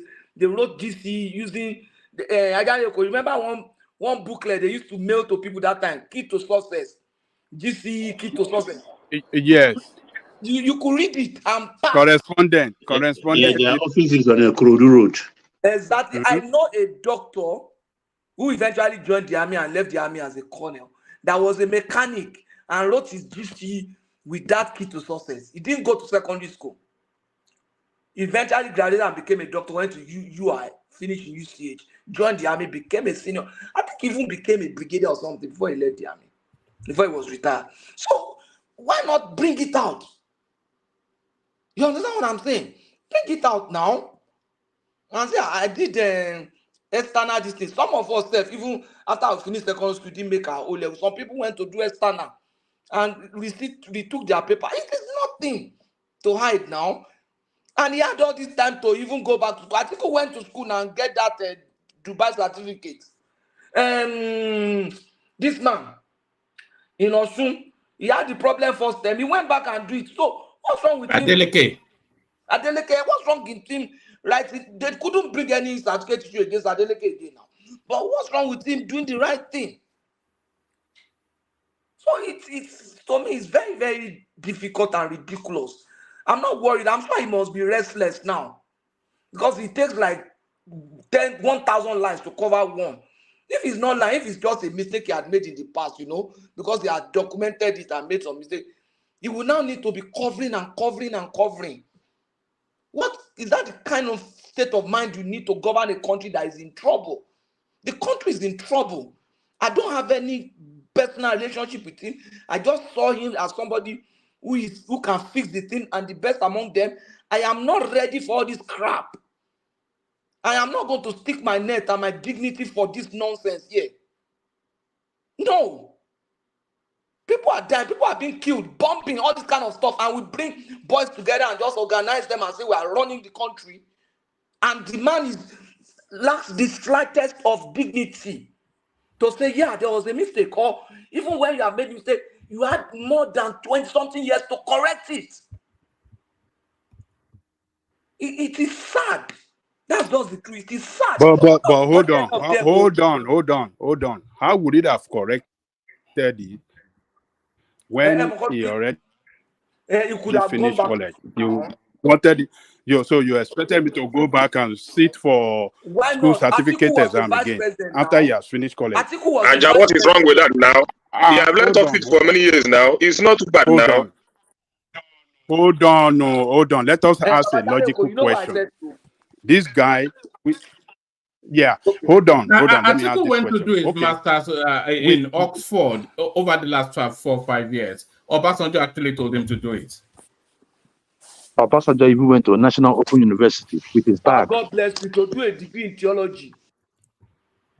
No. Does that matter? Does that matter? We are saying PhD. But Oga Patrick, what you are saying is that wait now. Ajali wanted to ask you a question, and I want to ask you: are you saying Tinubu should have gone back to secondary school to write WASC? Because I don't understand exactly what this issue. Done. I don't know what he could have.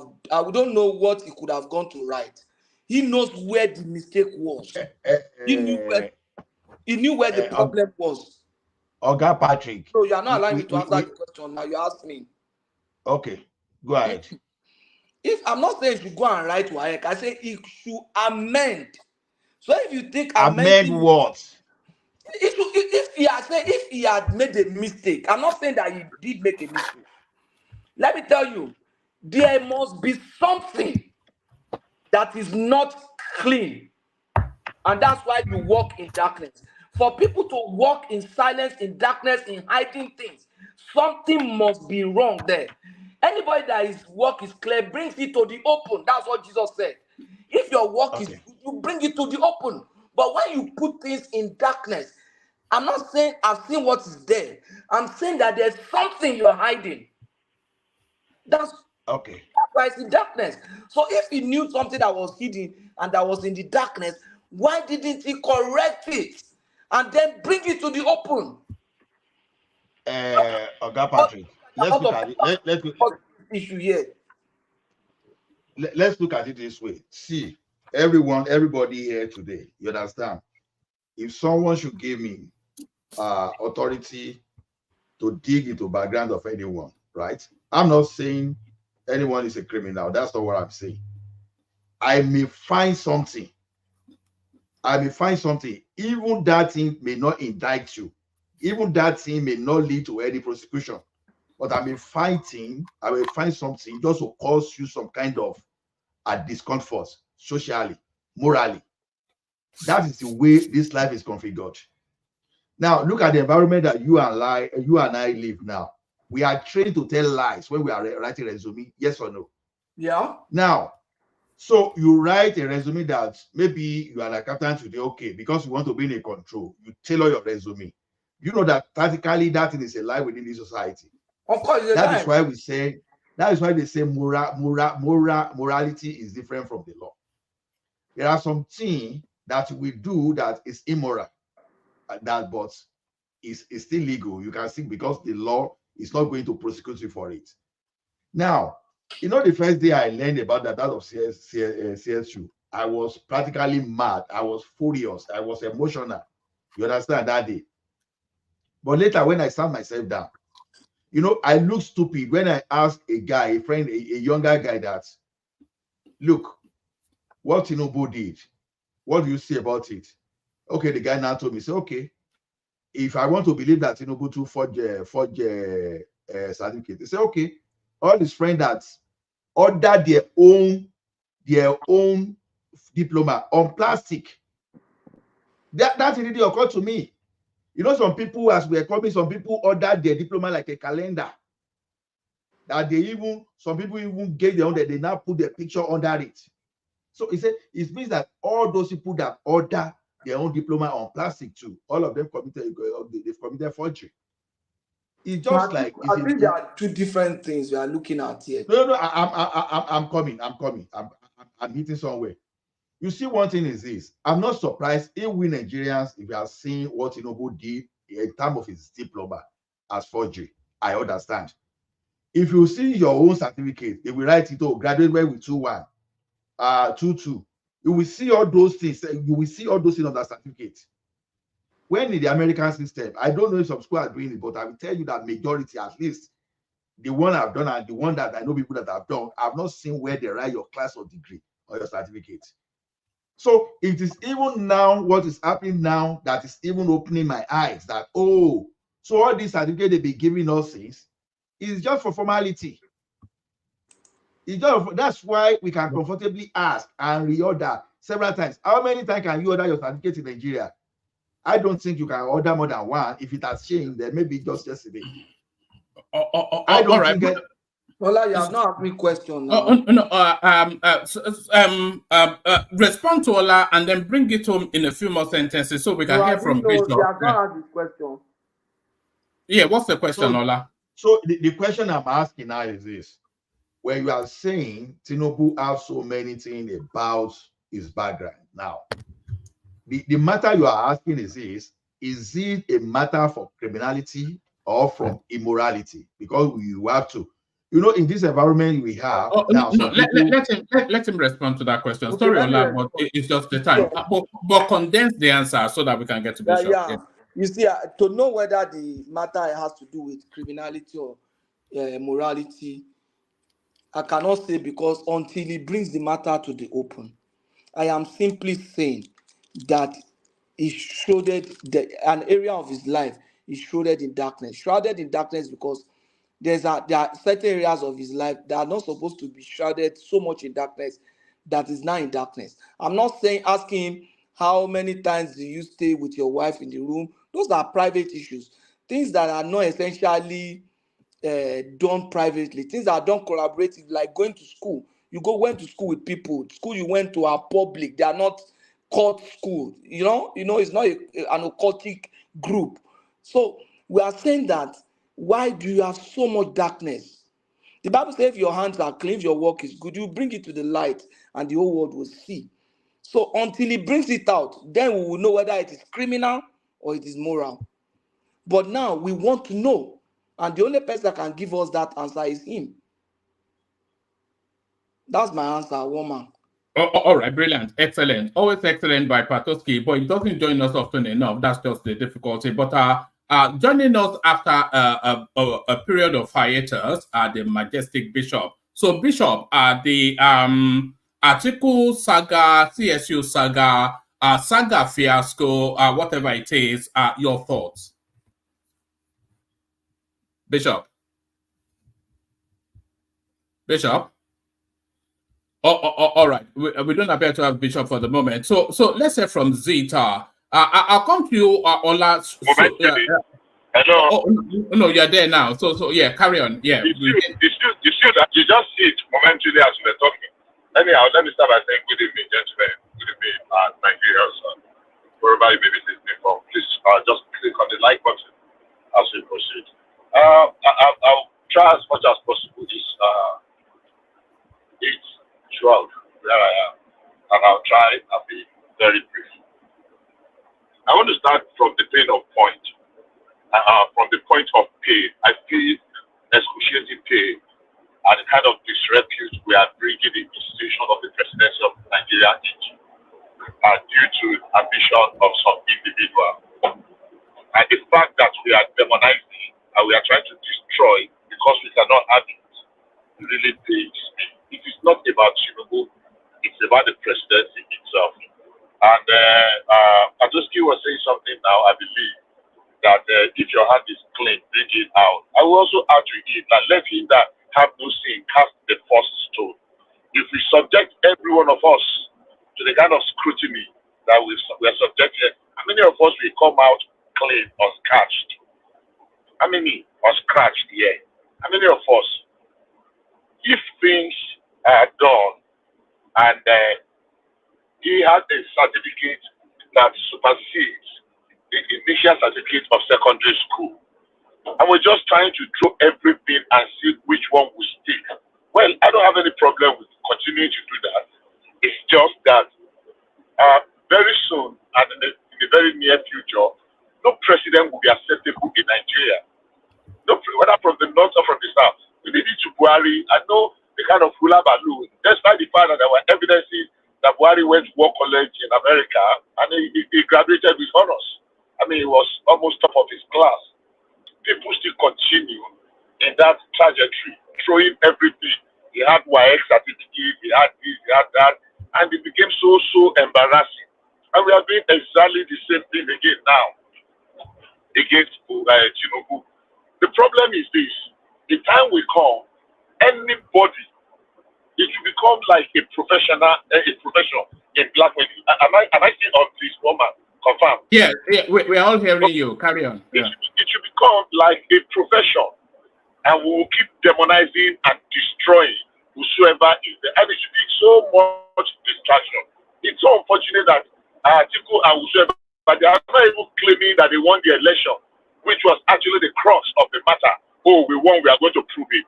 It is now to black, demonize, bring to disrepute. I'm not interested in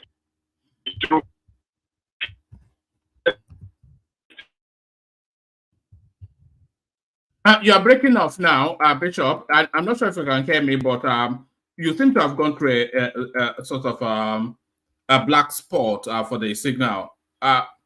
We'll wait for you for a second. So Bishop, can everyone else still hear me? By the way, hopefully, you're back. Yeah. They are getting a little bit too dirty, too messy, and too desperate in this thing. But I have two questions. Let's just leave that. I want to agree with I think Kigeze. And I said I think we dissipated too much energy on this. If you can leave it for better things, I listen. And honestly, I'm bored. I'm bored to heaven. But I have two questions, and I'll be happy if anybody can help me. Number one is that in the two interviews that was granted by Sheikh Show and delivery today, who was the one I was actually referring to, that when you were asking earlier on, now what was he looking for? I said he was looking for relevance. He just wants something to show off his CV. Oh, he's this, he's that. So that's by the way. And Kalu also said it, I think 2 days ago, that the social security number of Tinubu actually belonged to a lady. He said so. And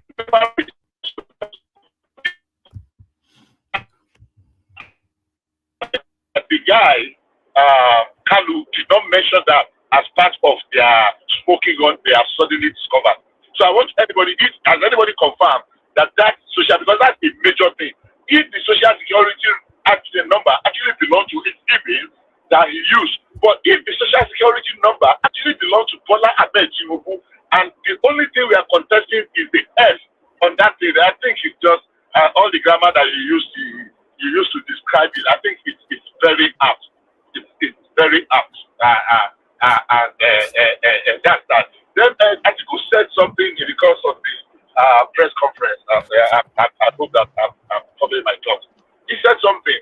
He said he's a Democrat, a thorough Democrat, and the president said, well, in the second thing, in another phrase, he said that he did not make, he is the one that stood between Tinubu and OBJ, even though I know very well then that there was no love lost between Atiku and Tinubu. I mean, Atiku and OBJ at that time. Everything has broken down. That Obasanjo did everything to oust him, to remove him as the vice president there, but let's leave that. So how can you be a Democrat, thorough Democrat in one breath, and in another breath, almost immediately, you stood between PDP and Winnie Lagos? That he was the one that made, it almost sounded like they just gave Lagos to Tinubu, they just dashed him so that he would not cry. They are ready, okay, so boy, don't worry, don't cry. I mean, that was how he sounded. I want somebody to explain that to me. What's the logic in that? Especially, most importantly, the fact of the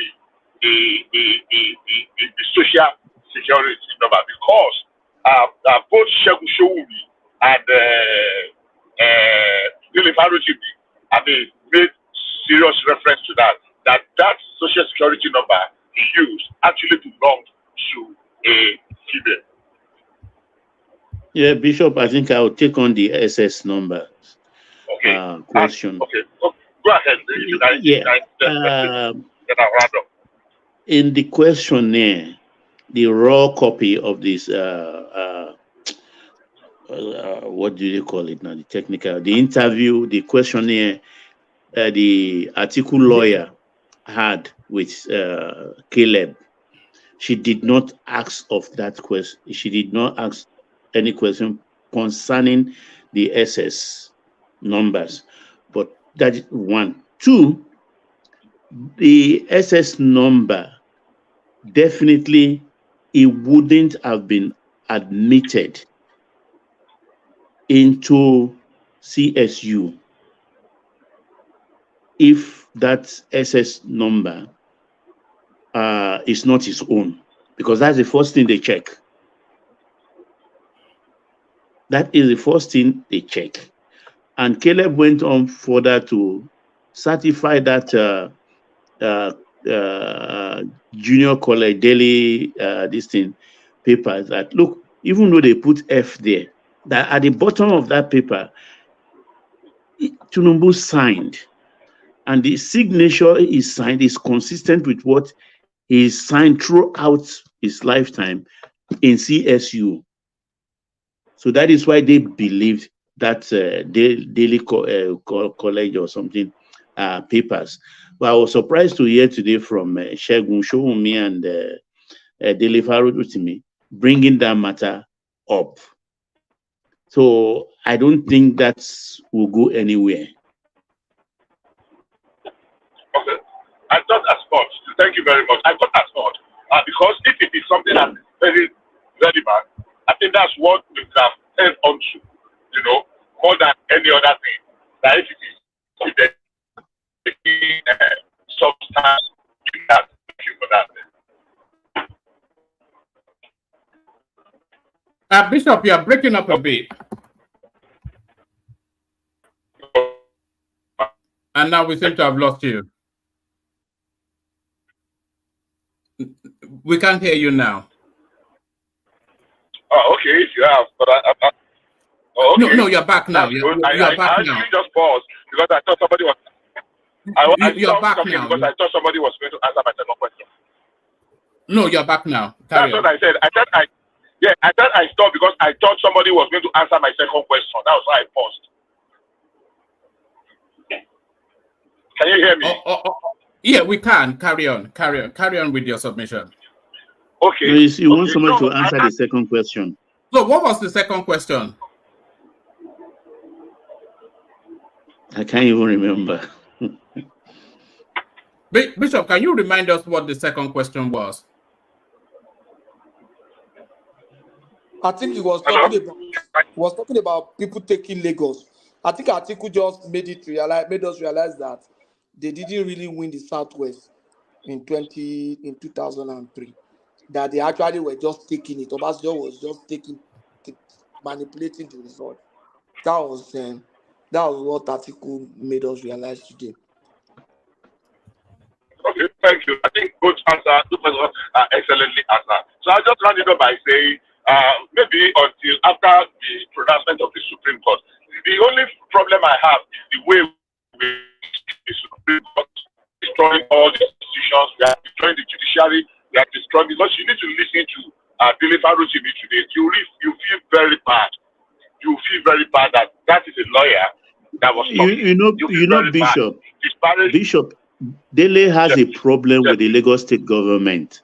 On somewhere in Badure, he wanted to put up an estate when he came back from the US a couple of years back, and he ran into trouble, and that case was dragged up to Supreme Court, and he failed woefully. That bitterness has been in him till tomorrow. Why? Why? And that's why he's disparaging the Supreme Court also, because he said he wrote an article 1 year ago berating the Chief Justice, and they reminded him that, but it's not the present one that was there then. He said, yes, he knows. It's okay. So he has a problem with Lagos State government. He's so bitter, actually. Okay, that answers it. That explains the level of bitterness. So in summary, I mean, I feel very sad that we are destroying all these institutions. I mean, because judgment did not go your way today, we have to destroy the judiciary, calling Chief Justice of the Federation names, demonizing them. Because the presidency did not fall into your hand, we are stripping the president of man naked, calling him names. I mean, the CJ told them clearly yesterday that they are not going to listen to any public opinion. They are not afraid of that. Court is court of law. He said it yesterday. Yeah, I know. I heard that. Dele Farutimi had the God, the effrontery to say that the president is a career criminal on the national television, and they were trying to correct him. He was doing what do you call it? It's okay. I mean, there is a price to pay. There is a price to pay. Yeah, that's what I want to say. If it's about five, I'm about. Also, we will all meet you there. Whatever we do, there will be time that we will reap whatever we are sowing.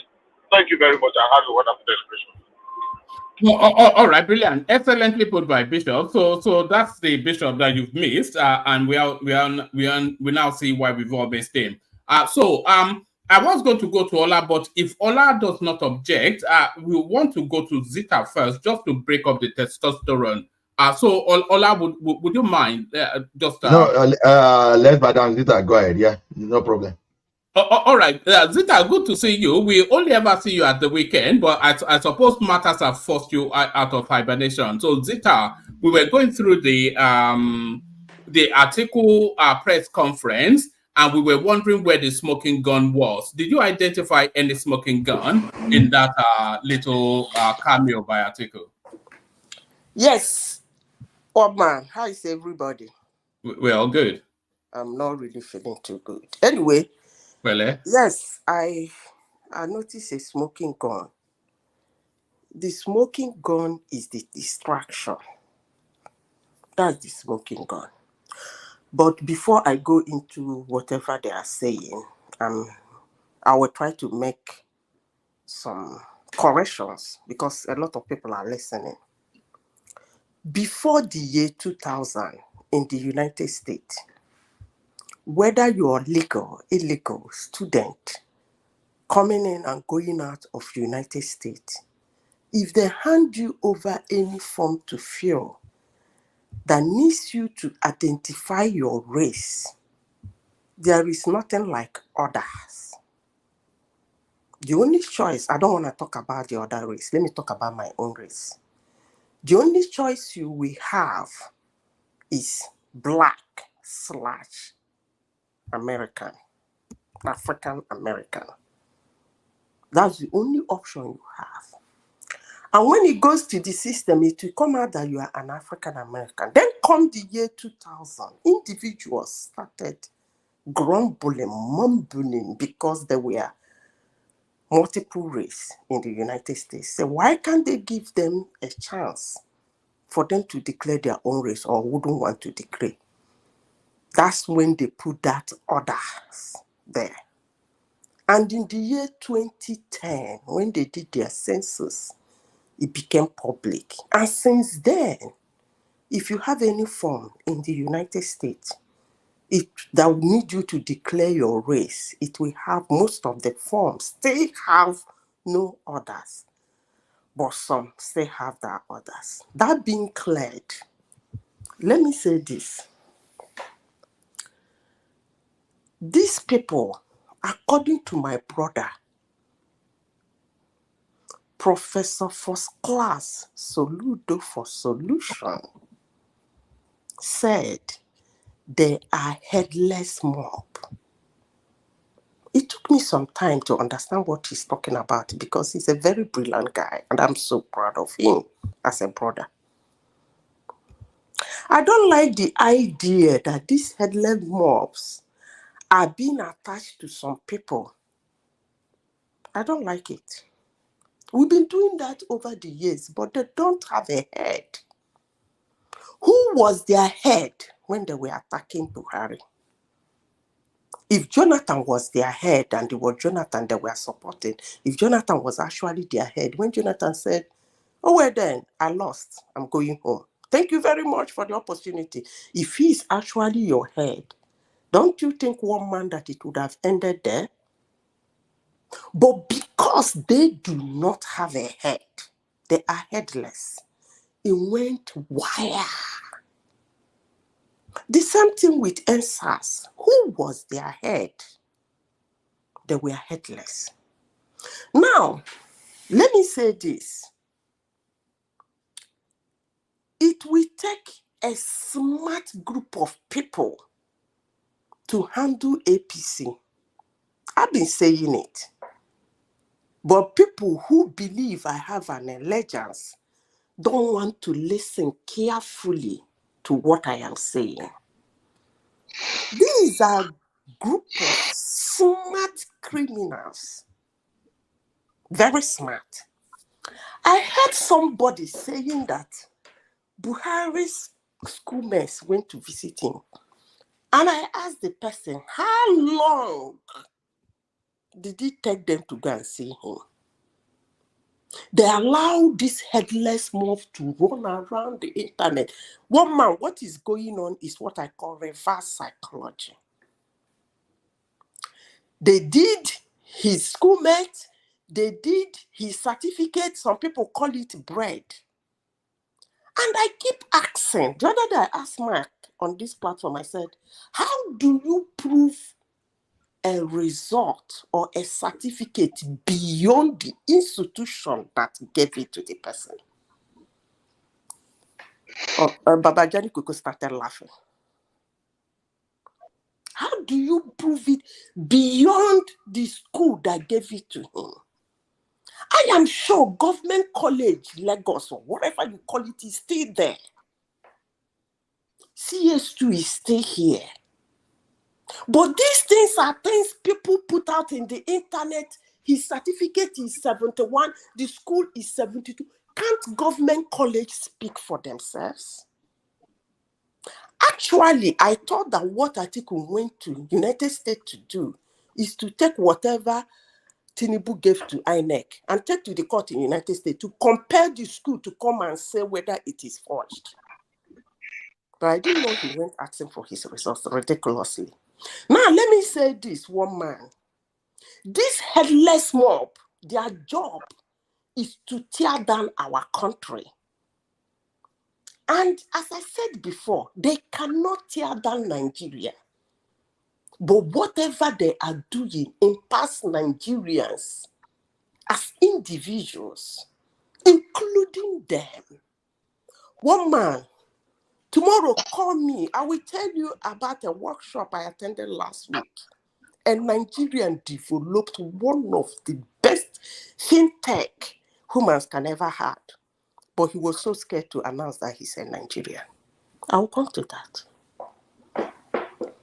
Now, some people say they went to the United States to get justice. If he's in the United States, he will resign. He will do this. They will knock him out. This will happen. And I ask, most people who live in the United States, let me ask this question. How many people in the United States are rotting in jail for crime they know nothing about? That's the judiciary somebody is comparing with my own judiciary. It's well. Because what they are going to do now is when the Supreme Court will speak, they will come out to tear down that institution.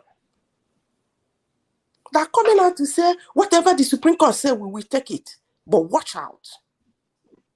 One man, these people are headless. And APC, let me finish. APC is using them as reverse psychology. Buhari gave them months before he asked for his certificate. When he asked for his certificate, he came out. They started this shenanigan, logo, font, blah, blah. As they were doing that, he gave them months again for his schoolmates to come out. And meanwhile, they were signing our wills for us in the country. Our money was going. We were busy talking about Buhari's certificate. He fell sick. He traveled. Some people were in Aso Rock working on his behalf. Now, this headless mob did not allow Nigerians to see what was going on. They were busy shouting, hey, he's sick, oh, we told you he's going to be sick. By the time Buhari came back, they said they pumped something on him. They pumped this on him. As they were still saying that, he fell sick again. He left. Osibanjo was in that Aso Rock, wiring our money. Nigerians didn't care because of these headless mobs. Resume and resign, resume or resign, resume or resign, resume or resign. By the time he came back, we saw different types of Buhari's ear and mouth in the internet. By the time they're done, they cloned him and gave him a name. What was that name? Buhari. Jubril Al-Sudani. Al-Sudani.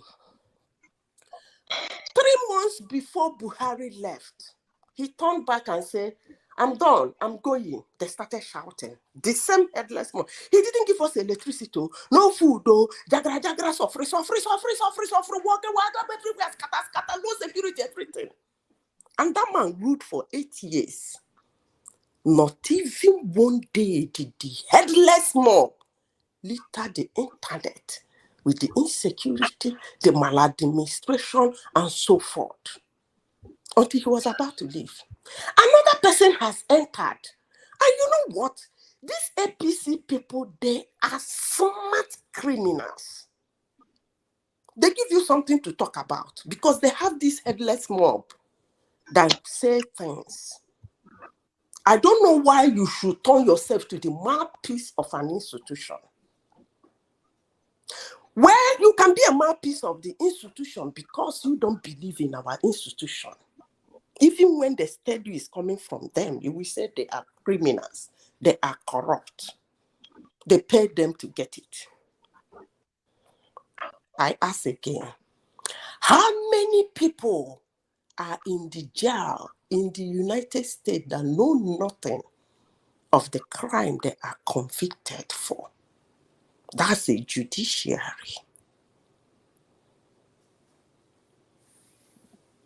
They have started again. Tinubu has thrown subsidy. Nobody is monitoring him on what he's doing with that subsidy. He has announced floating the Naira. We are not a one-man platform analyzing the impact of the floating to our common good in the country. Let me ask everybody who is listening to me, which one affects me? Is it Tinubu's certificate, his criminalities, or is it the signatures he's signing on policies in Aso Rock? Let me repeat this again. Which one will affect me as a Nigerian? Is it his certificate? One is a consequence of the other, is it not? Can we answer you? Is it his certificate? Will the certificate affect me? Obviously not. But the policies in Aso Rock he penned his signatures on will affect me as a Nigerian. If they're good, it's good for me. If they're bad, it's going to affect me. This distraction should stop. Let's watch what they are doing. But I know it's not gonna stop because these guys are headless. And I said again, by concluding, they should stop attributing those group of headless mob to anybody. They belong to nobody. They belong to nobody. And they are on a mission to tear down our country, to tear down our institutions. And when you get a name to tell them that the name did that, and they will tell you no, that you shouldn't blame them. You should blame Nigeria. Thank you, one man. Who wants to ask me a question? Go ahead. Madam Zita, I want to ask you this. You refer to some headless mob by Soludo and all that. But I want to ask you this. If that should be the case, if some people referred by Soludo to be a headless mob, then who is Soludo? Because at the last I check, Atiku'S, which I don't know whether you still refer him as the one of the headless mob because he's the one championing this cause, is Soludo supporter. So if therefore Soludo is the supporter of Atiku'S, who then now are the headless mob? Is it the Soludo supporters? Is it Soludo and his supporters or Atiku'S? Because the last I checked, Soludo is perfectly Atiku'S supporter. So who is now the headless mob among Soludo, Atiku and other people? Yeah. I will answer your question bit by bit. The first question you asked me is, who is Soludo? Let me tell you who is Soludo. Soludo is the present governor of Anambra State. And he's a first-class professor of economics. Intelligent guy, brilliant. Speak with by you now and depth. He was one time the central bank governor. And he made our banks in Nigeria to stand today. I won't bore you with that. I think that's enough for him. Now, Soludo supports Atiku. Yes. As a politician, as a human, as a citizen of a country, you have reserved the right as a citizen to support anybody you want to support, and you feel free. Now, who is the headless mob? Atiku is pursuing a cause. Atiku is not littered in the internet. For your information, I am tracking it. We have built a software. The moment you put out something about Nigeria, we track you. Even your address, we have it. Now, so Atiku is contesting a cause. I'm not against him going anywhere to do anything. For those who think it's an international case or Nigerian case, I don't even care. He's pursuing a cause. I ask. He's from the north. Where are his brothers? Is this same headless mob? Because they are headless. They don't have a head. The space now is Atiku. They are using Atiku. When it was Jonathan, they were using Jonathan.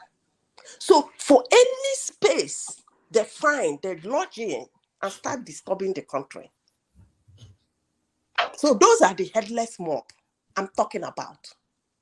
I'm not talking about those who is challenging something. You have the right to challenge anything. That's why the judiciary is there.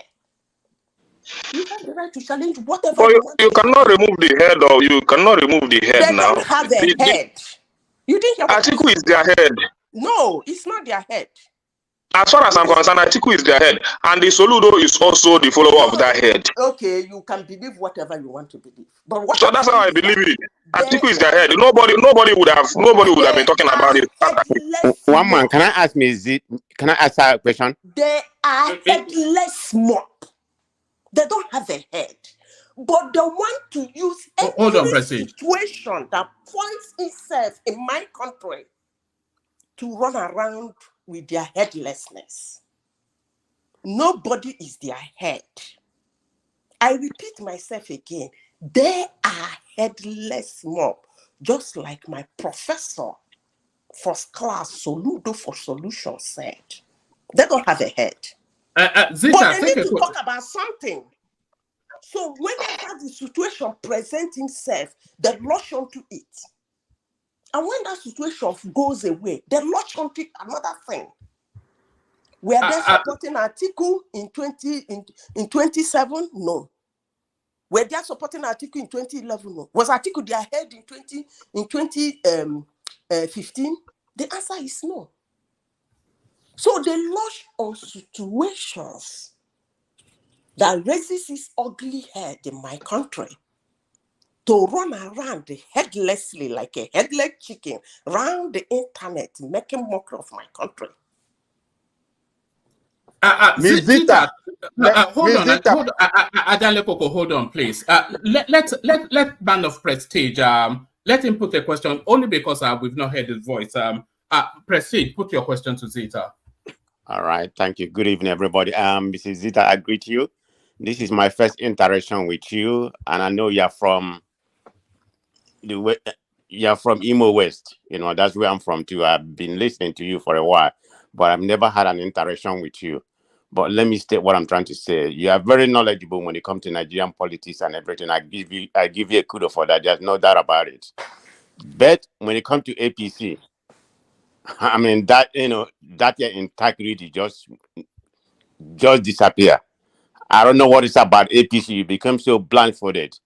The kind of statement you are making right now, we do respect, and I'm going to respect when I'm talking to you and everybody here. You're talking about people being headless because they are doing the right thing. Integrity doesn't matter to you. And you made another statement which I find very outstanding. You are trying to compare a country with an institution, judiciary. You're comparing with American judiciary. I know American is corrupt, everywhere is corrupt, but there's one thing America pride yourself. It's the best, one of the best institutions in the world with judiciary that is good, the best. And you are even comparing it. I mean, you are very, to my own knowledge, the way you speak, it seems you are very knowledgeable, you are very vast. But because of your biasness, I'm just speaking, everything I'm talking is due respect. You just lost all integrity, anybody can have for you because of all these statements, headless or no headless. Whether it's true or not, Atiku is doing what he thinks is good for him, or not politics. So the way I see the whole thing, all of them are thief. So are you telling me if I'm a thief, I see somebody, I'm just making a narrative. Are you telling me if I'm a thief and I see somebody I suspect to be a thief and I won't expose them, let's assume they bring me up, say, did this person steal something? Because I'm a thief already. Then I will let that person go because I'm a thief. So, I mean, it doesn't really matter what they do. Let them expose each other. Let it be where it's be. I don't, because Nigeria image is already damaged, it's already dented. So it doesn't really matter to me. Let Tinubu go after Atiku and expose him too. If we do something, let him go after him and expose everybody. We need accountability in that country. That country is not going to go anywhere if we don't start from somewhere. That's where we are lacking. Our orientation in Nigeria is not good. That's all I have to say. Thank you. All right. Let Zita respond, and then Ajale Koko wants to put a position to you as well. Zita. Okay. Did you want to respond to Prestige, or do you just want to take Ajale Koko's on? I just did. I said okay. All right. Ajale Koko, sorry, I stopped. Sorry, after Ajale Koko. Yeah, let Ajale, because I stopped Ajale Koko just then. Ajale Koko, yeah. Yeah, Miss Rita, I'm trying to get better clarification on this headless people you are talking about. Can they be described as warrior fighting war without a leader or commander? Is that what you are trying to tell us? Because that is not clear to me. I'm just trying to. Are they warrior fighting war with no leader leading them to the war front? Is that what you are saying, my sister? Actually, Ajani Koko, I give you the respect this night because I want to answer you. Actually, I don't know what you mean by warrior. Is a warrior in the sense that they are fighting a just cause? Or is he warrior that is like soldier ant, littered everywhere? Like a rebel without a cause, sort of. Yeah. Yeah. Or is he warrior that they are carrying a mission for a country to make it better? Or is he warrior in the sense that I said they are headless with no mission? So which warrior are you talking about among these? Is it the one I said? Anyone that is one man, can Jide take my place? All right. Thank you, Baba. Okay. So I'm the way you are describing it, because you are mentioning it, I say, oh, let me explain further. Let me explain further. You see, when some group of people are saying something that is not impactful, and they say that is their cause, and at a particular point they drop that thing and pick another thing and say that is their cause, it's not impactful. At a particular point they drop that one and pick another one. So they are flip-flopping, warrior, flip-flopping warrior. Is that what you are saying? Yes. Over the years, they have been doing that. And I said this morning that APC are gathered criminals, smart ones. And when this headless mob pick these things without a cause and be running around making so much around it, they seem to distract Nigerians. You know why? Because the everybody needs the traffic. The radio station, TV station, everywhere in Nigeria, that's what they will be saying. And these APC guys will be bleeding the country financially without us knowing. Somebody just did two things very important in our economy we should query him for. He removed the subsidy. How is it working? Nobody's talking about that. He said he's floating the naira. How is it working? Nobody's talking about that. But what are we talking about? Littered everywhere. And he kept quiet. That is the annoying aspect of it. To tell you how smart they are. They have thrown the distraction to us. If you watch them, when they come out, they're not forceful and anger in defending it. Because if they do it, they will shut you up. But I ask, you cannot make a case for an institution. Let that institution make a case for themselves. You cannot be shouting. Look, Babajani Koko, this bringing down of our institution is really getting me very angry. Because after the Supreme Court judgment, now, whichever way it goes, you will see these people again in the internet. They will bring them down. And I tell every Nigerian something. Supreme Court of Nigeria writes anything to the Supreme Court of United States, they will respect it and they will acknowledge it. But if they write something for you as an individual to take to the United States, they will not acknowledge it. Let me repeat this again. For those who think Nigeria has been dented, the joke is on you. If Tinubu, as the president of Nigeria, call Joe Biden, he will pick and they will discuss. Clean. But if the White House give you something as an individual, the Aso Rock, as an individual, it might not be honored. Maybe I'm not making sense to anybody. But if you think in your wildest dream that Nigeria is dented, you are a joker. But if you say Nigerians are dented, I will agree with you. And that's exactly what they're doing. They want the other, but they're doing the other. The result they're getting is the other one that they don't actually want, because that one will include them. But what they actually want, when you engage most of them, they keep telling you how they're going to bring down Nigeria. You can't bring down Nigeria. You can't. Not even when you are headless. You're making points. You are chasing something. You are chasing cloud. You are not writing about the insecurity in our country. You are not writing about our oil money that is being siphoned. Our healthcare, our roads. These senators and the House of Reps and the president are busy wiring check now.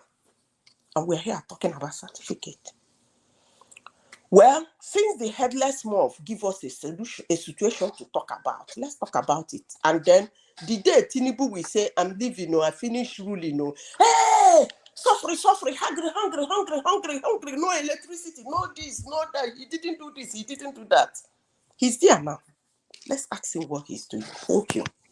All right, take a position from Patrick and then respond to it briefly, and then we're going to Ola. Patrick, you wanted to say? Okay. Wait, can I say a beautiful One man, I have few things to say. I have few things to say. Madam Zeta, right? I agree with her completely. Just like that, that's why I keep saying we are chasing shadows. No, I'm sorry. I will drop now. We are chasing shadows. What she has said is what the government wants us to do.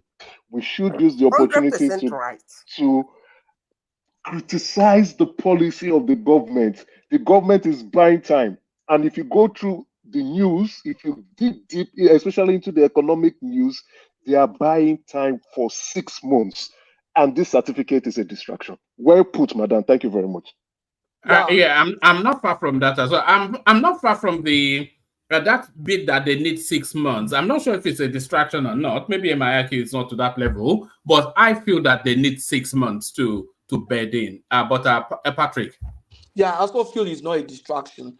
The fact that we are criticizing and asking to bring the certificate doesn't mean that we can't criticize him on policy. Some of us have been doing that, and there are a lot of people who are also doing that. So it doesn't cut it. Now, are you putting it on to me that I should respond? I'm just paraphrasing that now. But I want to correct one position that you took, that when Buhari was asked for his certificate, that it was later that his classmate came. No, the classmate came before he was sworn in 2015. You understand? How many months did he take? This classmate in secondary school. You want me to send you the date the classmates visited I'm looking at it on my internet, and I'm just seeing the pictures. So it was 2015 May that they came to see him. We are now in October. When did he won the election? He won the election around, I think it was around March or so, that they did the election in 2015. And he has to take his classmates that long for him to come. And when did he start the campaign that they said he did not go to school? This is what we are saying, that Tinubu... No, hold on now. We are just talking. You say you took... The campaign was for how long? His campaign as... campaigning as a president of Nigeria in 2015, how long did it take? And is it during that campaign that they campaigned that he did not go to school? One man, can I say something? So there's a conversation taking place, second. Why didn't he show them his schoolmate while he was running his campaign? Hello. He won the election. Can you still hear me? You know what? you know what? You are actually free to run with whatever you want to run. Because actually, that's what they want you to do. And it will be very nice for them for you to do that. I'm doing what I want to do. Hold on, let me finish now. You put a position to me. You said they should criticize him about his certificate. I do not really know how you people can prove something. I keep saying this. Maybe I'm not making sense. How can you prove something beyond the institution? All these things everybody is saying, you just hear say, they said this, it was 71, it was 72, it was female, it was Z, it was this, it was... Is those institutions, are they not existing? Can they speak? What is going on?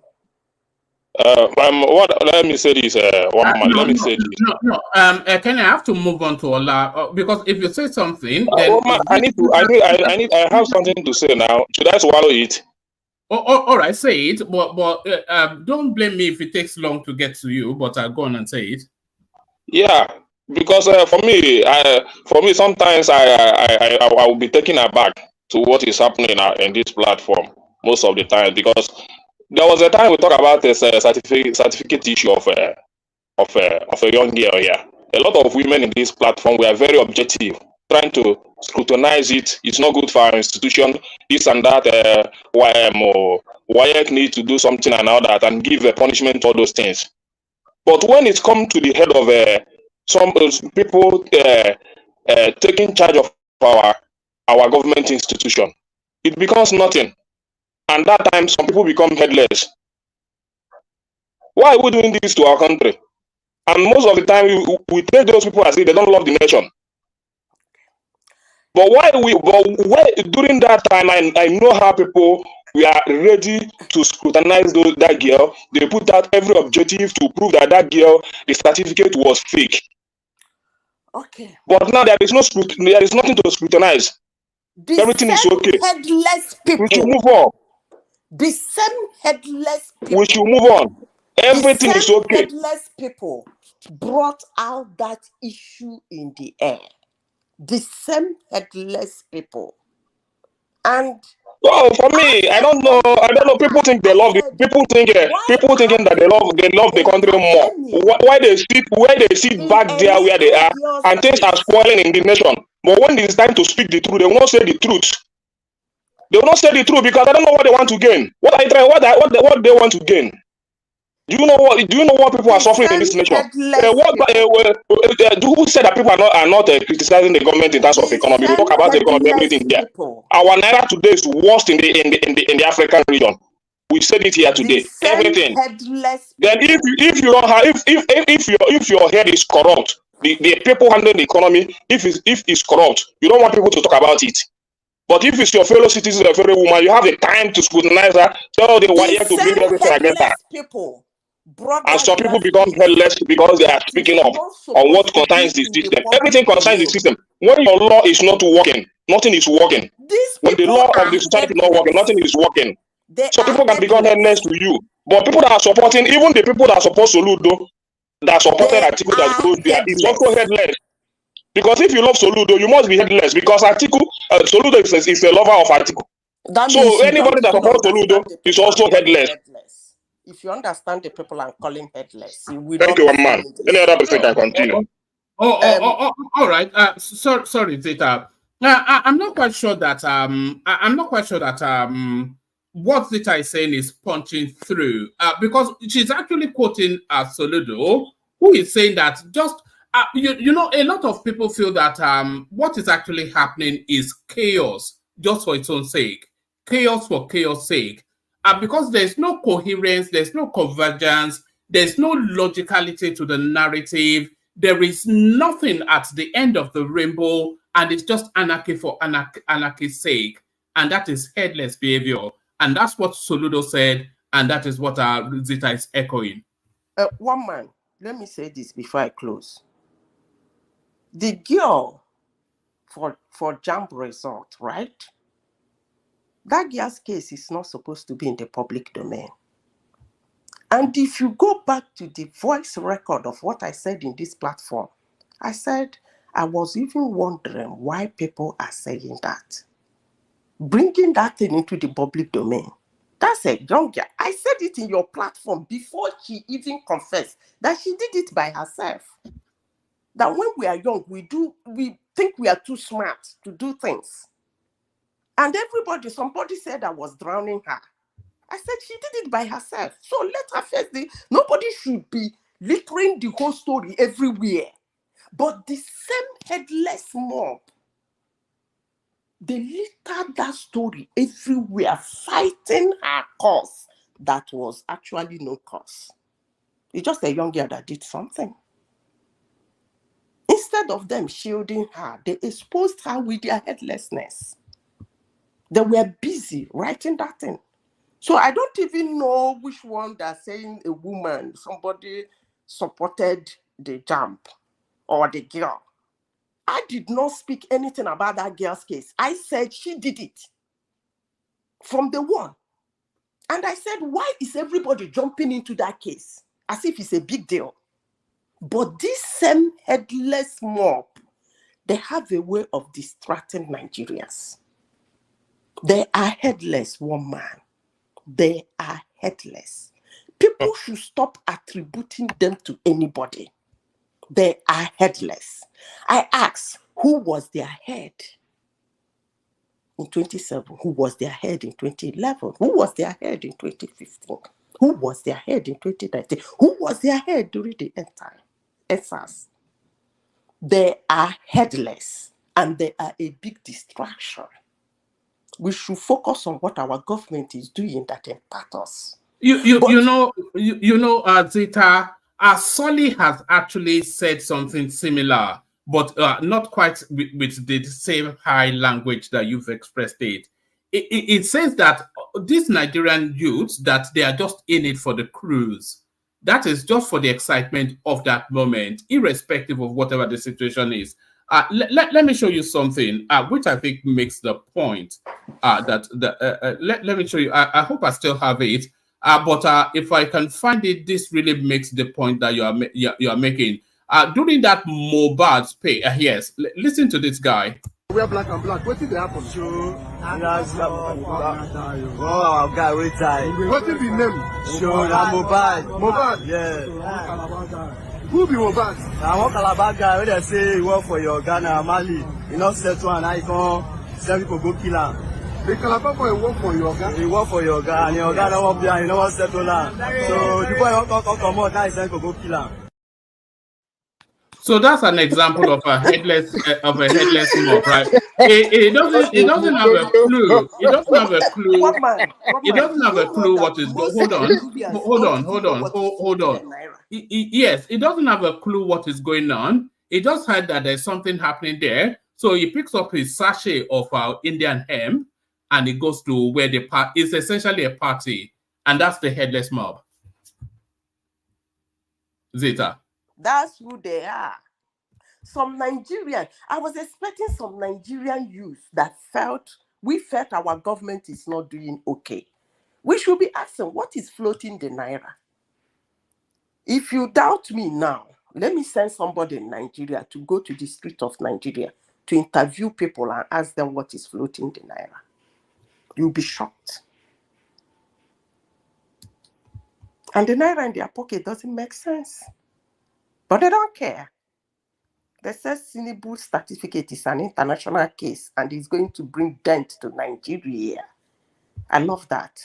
They wish.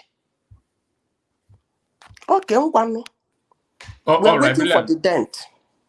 All right, excellent delivery by Zeta. So you see now why I didn't even have to ask Ola too much to get him to yield that space. So we go Ola next, and then we go to Ola next, and then we hear from Ajanle Koko, and then we hear from Man of Prestige, who will bring a different narrative, and then we start to speed it round. So no, actually we go to Ola next. Yes, let's go to Ola next. Yes, Ola, you're up next. Everybody, I hear you now. Madam Zita, well done.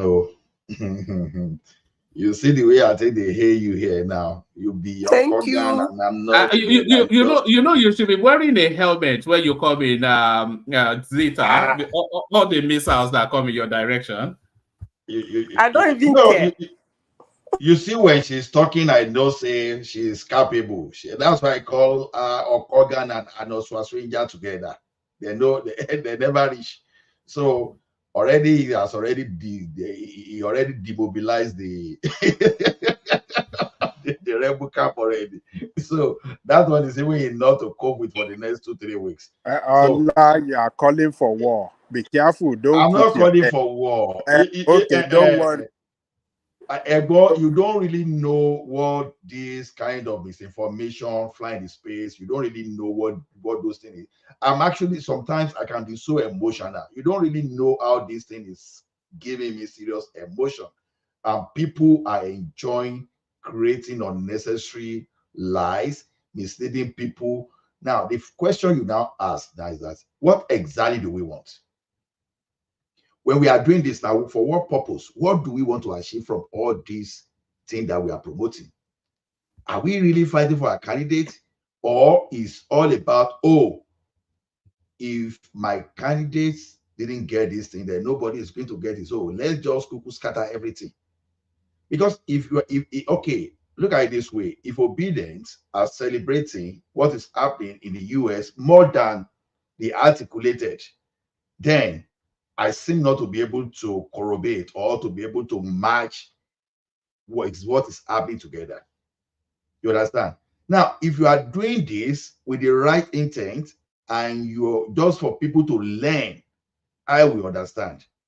But if you are throwing lies to mislead innocent people and you are creating some kind of misinformed people that are going to be our leaders tomorrow, it's a sorry and a very sad case. So it's like the way we are looking now, even in this event, in this incident we are even talking about now, even those people that want to judge others that they are not doing the right thing, they are morally bankrupt. Already, what they are doing by the lies, by the misinformation already, they are even doing worse than the person they are trying to tackle. That is sorry case. Like what Madam Zita said now, if you want to know the correct qualification of a person, will you know more than the school? The school is not even saying. Now, what I don't know is this. I don't know, maybe I'm getting it wrong. Maybe I'm beginning to even doubt that I didn't attend school safe. The question is this. If people know more than CSU, for example, that Tinubu got into that place with fraudulent credentials. Yes, exactly. So the question being asked is deeper than the certificate being presented by Chicago State University. They're asking questions around his back history, claiming to have gone to an institution that did not exist, the anomalous dates, and too many what is now being excused away as typographical errors. There are just too many elements within that storyline that raises suspicion. Now, some of these people we are talking about live overseas, right? They live overseas. They know that, okay, assuming you want to go to school, especially those people that have attended the graduate school. Do you know that when you are doing your, that this essay you will write that you will submit, do you know that along the line, if the school happen to find that you plagiarize, do you know that you can actually lose your certificate several years after you must have obtained that certificate? But that is the end goal of this exercise. If they establish that he got into Chicago State University with phony credentials, then that would lead Chicago State University to invalidate his credentials, and I think that's the object of the exercise. Exactly. So now the next question is this: now, why are people not worried that, okay, why is it that CSU is not ready to do that? So how do you mean? No, hold on. CSU is not ready to do what? Why is it that CSU is not ready to look back and say, "Oh, Tinubu, we discovered that you use no, but they've not discovered now. The discovery is just being made now. I believe it's not going to be that difficult for them to. You understand? Because we are talking of a established country with established institution. See, this is this environment where you can easily conclude something as fast as possible. So I've been waiting till the day that the CSU will withdraw Tinubu's certificate. Then maybe that will give me something tangible. You know, if Atiku wants to push it, that can happen. You know, that can happen if they push it along the lines of this school that he said he went to and wasn't even established when he said he went there. And they are able to establish then that those credentials are essentially false. Those credentials led him to the degree. So if you go to the degree with false credentials, your degree will be invalidated. Yeah. See, at that point, one man, if we can get to that point, then everybody will be justified. Everybody will know the truth and everybody will learn from that. If we can get to that level. But as you stand now, many people that are even complaining that are pushing this, I don't think they are pushing around that narrative. There is more. Yeah, but it's a narrative that is just opening up off the back of this discovery. I know, but you see, like some already had this hatred already because what some want is that they are not even exploring that opportunity. Maybe the politicians and those people that are well enlightened among them, so they are looking at that possibility that okay, the best way we can invalidate this guy is to make sure that the school distance is safe from Tinubu and establish that this guy actually attended the school with a fraudulent credential.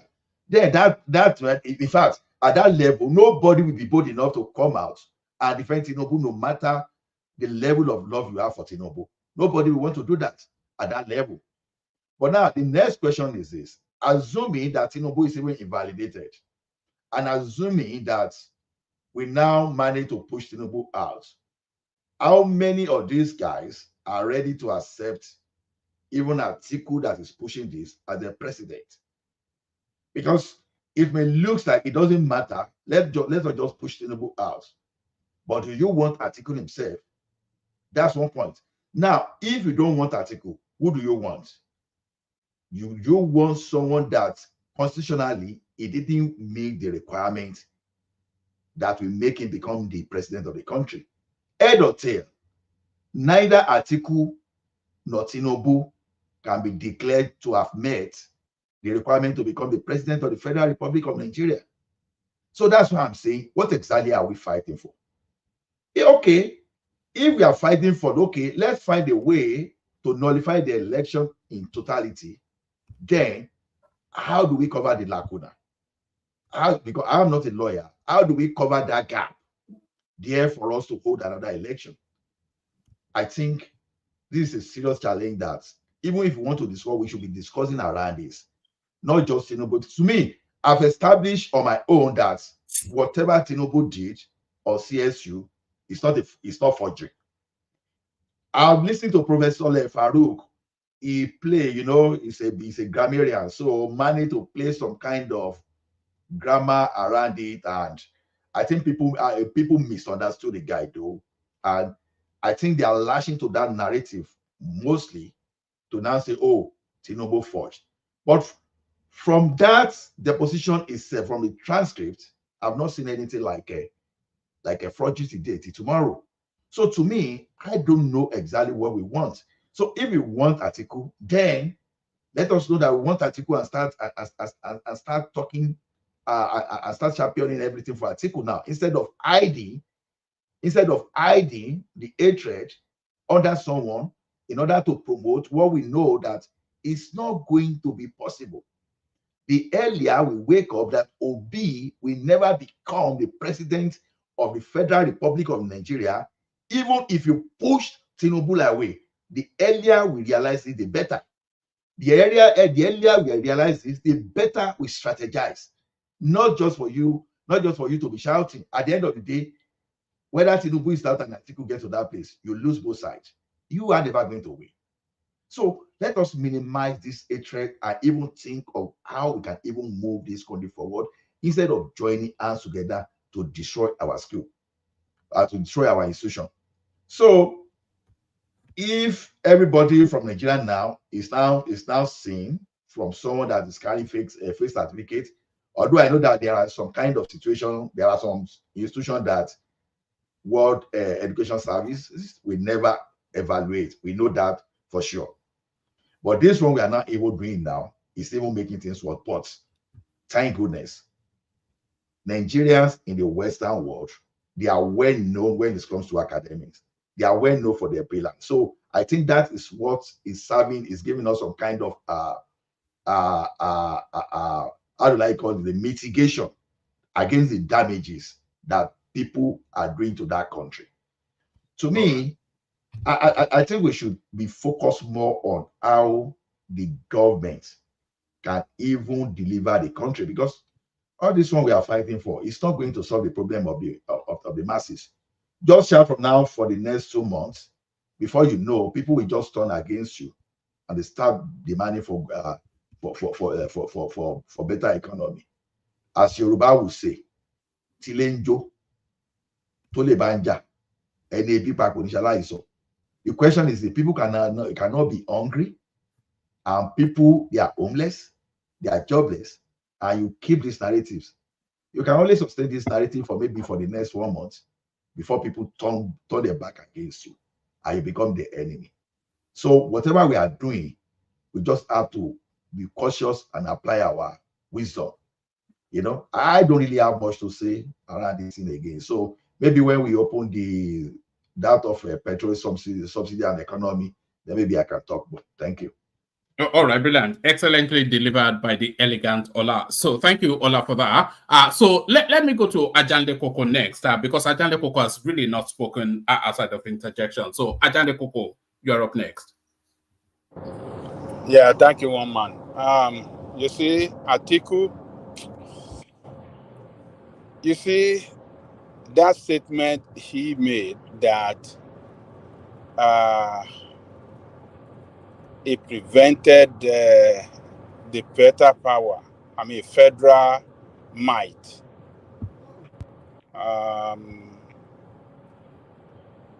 It prevented Obasanjo from using federal might against Tinubu. You see, the implication of that is that he cannot be a trusted politician. He's not even loyal to the cause of the party. The party will have taken Lagos State. The candidate of the party that they fielded back then, he failed that candidate of the party. That is the way I can interpret what he said. You know, sometimes when people are fighting on just war, as Zita described it earlier, on just war, on just, fight, you'll be saying things that doesn't make sense. And that is what Atiku did. What he said, he was trying to portray a picture of a person that helped Tinubu to retain Lagos. But on the other, he has, implicated himself that, look, I work against the party. I had all the power, to help the candidate of the party to win Lagos State, but I made it not possible. It's just a man that is so treacherous. That action, I can describe it as a very treacherous. This is what he's known for. So he was treacherous against the party. Tinubu offer him a ACM to contest. And what he's doing now against Tinubu can as well be described as treacherous as well. So Atiku is not a reliable person. Anybody dealing with him politically, I don't know how he runs business, but on the political front, I think is very, very unreliable. It's treacherous. It's so unreliable, and a desperate politician, and he can do anything in his pursuance of his own political career. When it's pursued, he can sell, he can destroy other people in an effort for him to attain what he's trying to achieve politically. So that is number one. Then number two, looking at the set of people in that gathering, at that press conference, I don't see the notable names in the party. Notable leadership of the party, the power,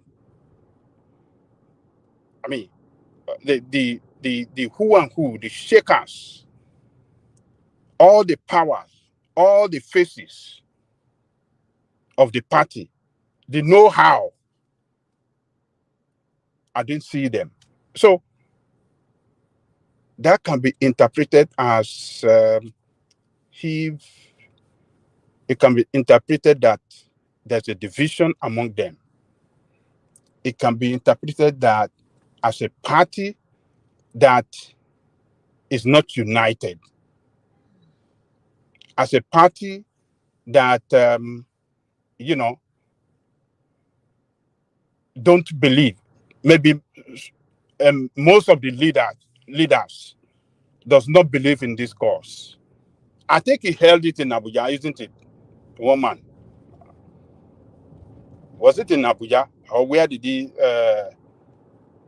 where was the sorry, yes, I think it did. I was answering, I didn't know I was muted. Yeah. Carry on.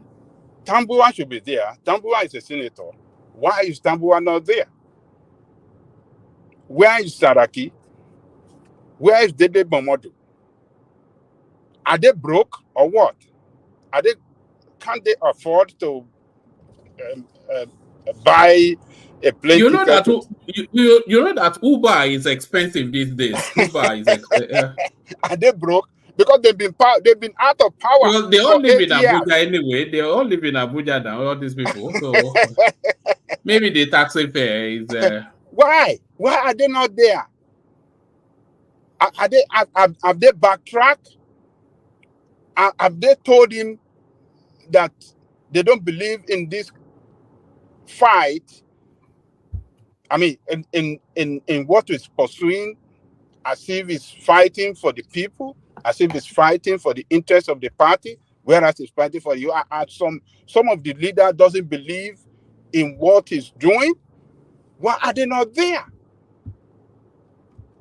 So I don't know, but for a presidential candidate of the party who is fighting against election malpractices, that have a case in the court, I think when he is addressing the world press, it looked good when most leaders, notable leaders, are around him. He sent a picture, he sent a message to membership of the party across the country that yes, all our leaders are committed into this fight, and possibly we might win the fight.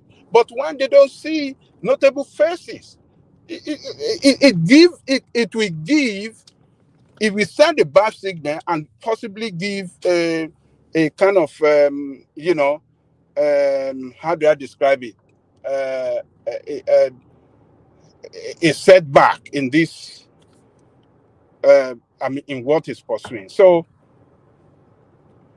I don't know what Atiku, the way he handled this press conference, he did handle it well. All the leaders were not there.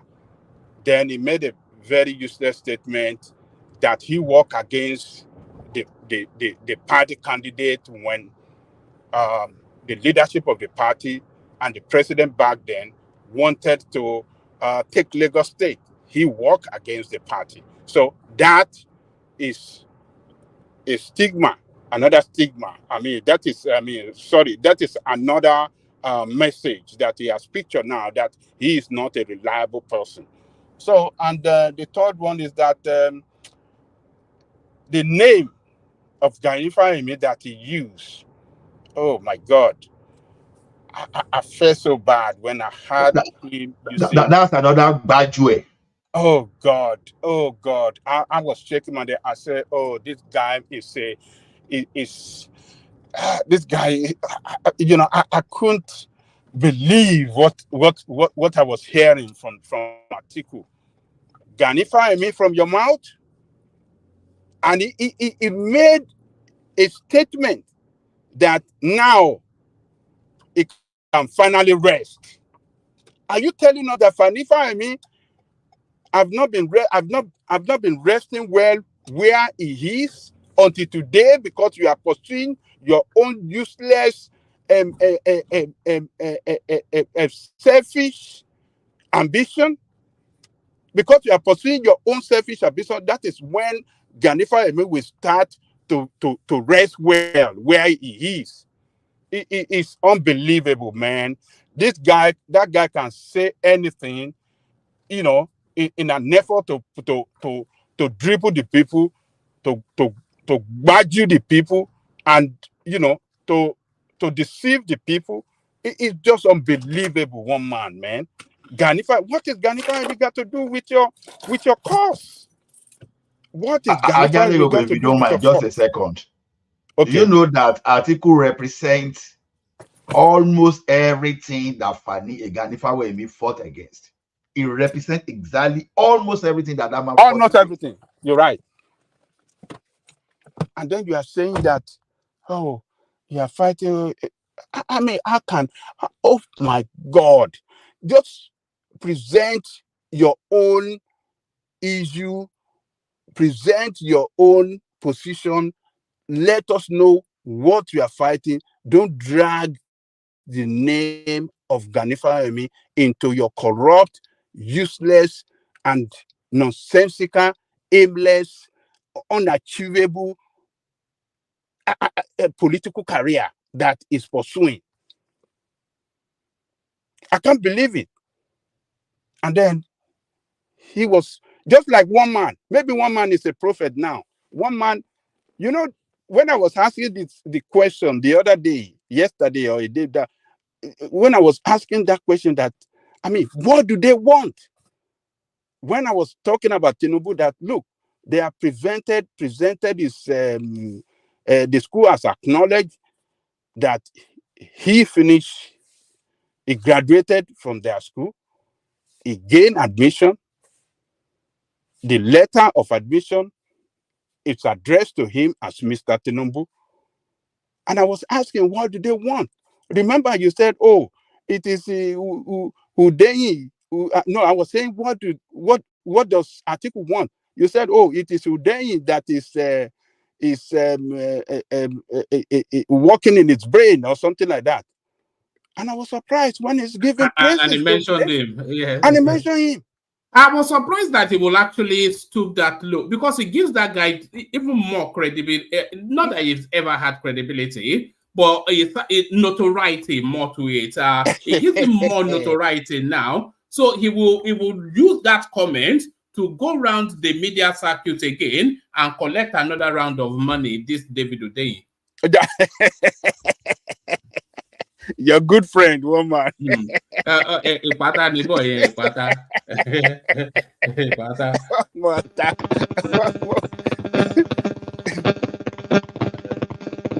is that?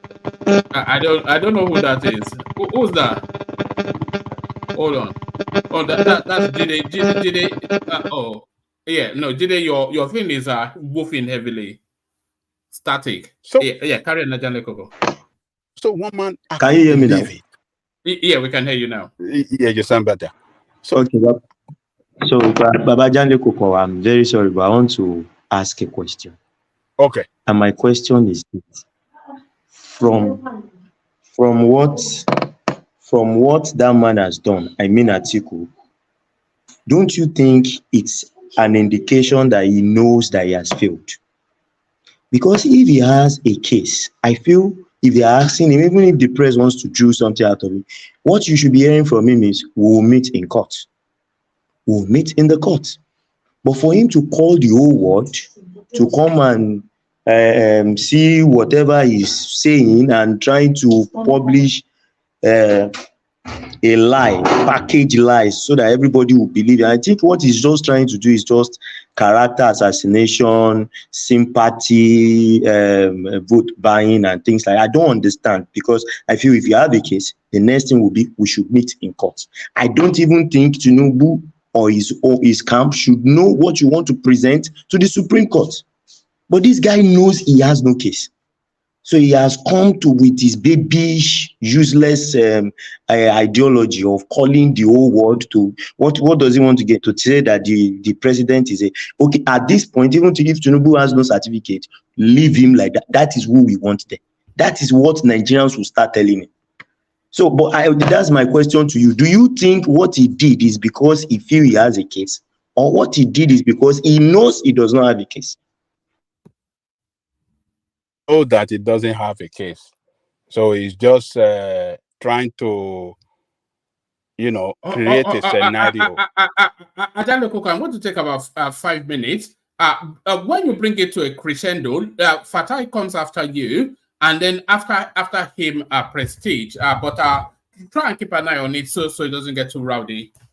Okay, so he's trying to create a scenario that will keep him politically relevant. His career is ended. Is done. Nigerians have, they've said bye-bye to him politically. So, and he's so pained that Tinubu, who he used to be his boss, because he was boss to Tinubu politically, now can defeat him.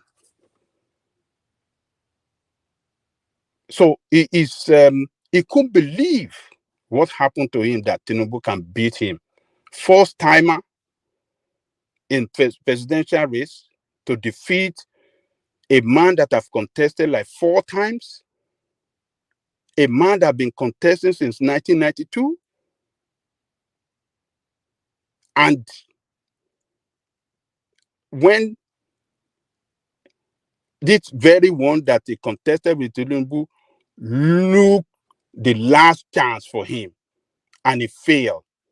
So he couldn't believe what happened to him. So he want to keep on, he's trying to create a scenario so that he can still keep its political relevance and continue to deceive people. It is done. Nigerians are done with him, and Wike particularly destroy him completely.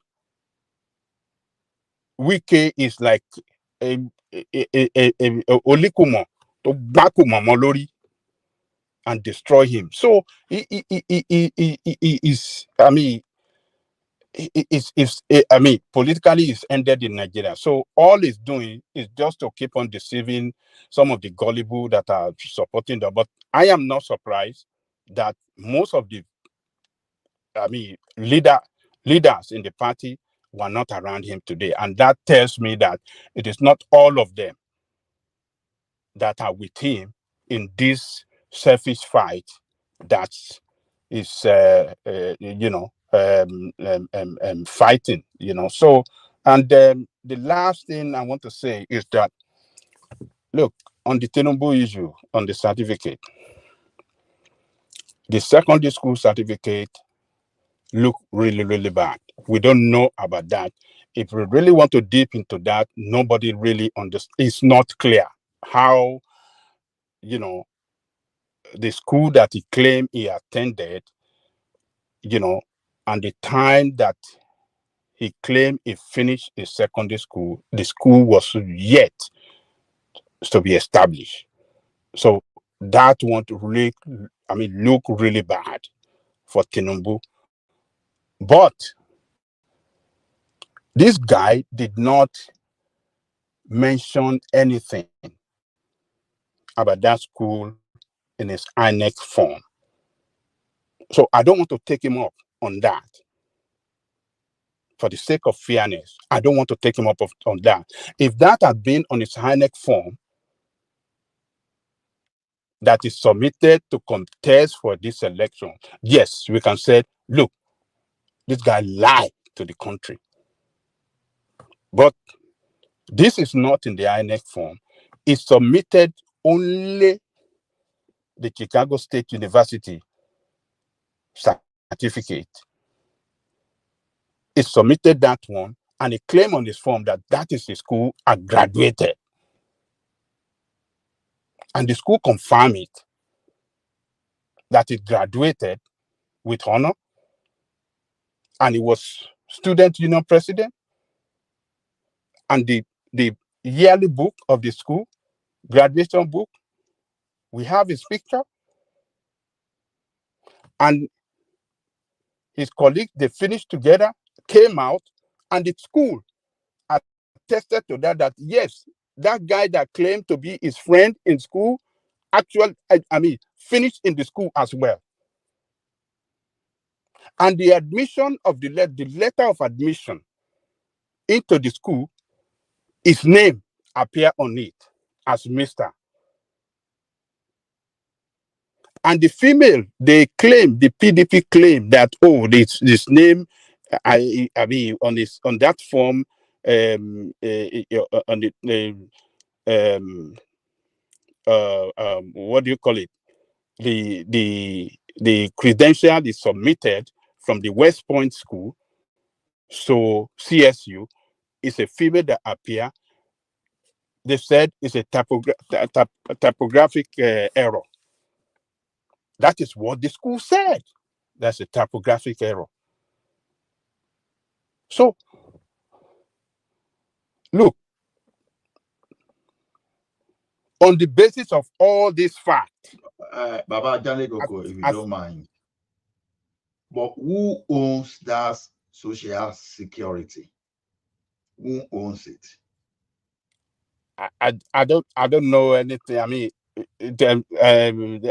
was seeing that social, because look, let me tell you, but I don't even know anything about that social security. I saw it, but I don't know why that social security number have to appear on that form. No, I said it last everybody week to see, because social security number is an identification number, is a personal identification number that must not be revealed to the public. Why is it on that form? For the public consumption. That is where I don't get why it is there. They should have, redacted it. Redacted it. If you remember, Ajanegoko, if you remember that I said it last week, that when you start asking for the detail of someone's record, you will start seeing what you are not supposed to see. Yeah, I make reference to social security number then. Yes. I was asking Des, is it Des or Uptown? I was asking that, okay, when I mentioned that, when he said, okay, why not that he has Biden social security number, that was okay, tell me now. It was Des. He said he will get it for you. Because I knew, I was suspecting that things like this will come out. And the more, because my fear when people are asking for detail about your life is, before you will know everything about the history of the immigration. Do you know the level of fraud some guys can commit with that? It doesn't even matter that even this man, even at went to the US in the 70s. So that's why I was so surprised that, well, I can't know more than the Honorable Justice for Deminley. I can't know more than her. That the justice will just ask that such thing should be released. I don't know. I don't know why. I don't know why they allowed the social make a statement? Can I make a statement, Aja? Yeah. Your submission been okay, you know. Most of your submission until I come out, then I will counter you. Most of your submission I don't agree with, but the one I agree is about the social security number. That's a very negligent, what the school did there or whatever the disposition. They are not supposed to show that, because whoever owns that social security number or whatever, whether it has nothing to do with this case or not, we don't know yet. All we have seen is speculation. That person can sue the school and sue the court, because when you do something like that, they're supposed to black out everything. The only thing they're supposed to show is the last 4 digits, because that will definitely give you the clue whether it's Tinubu or not. That's they needed. They didn't need to put the whole social security number there. Yes. So that's all I wanted to comment on that. They are definitely wrong. Yes. All right. Somebody else want to talk, or what? What do you want to say? No, that was me. I just wondered where we were. So sorry, carry on. What are you trying to say, one man? No, I said that was me. I just wondered where we were. I was wondering if we had got to Fatai or Prestige.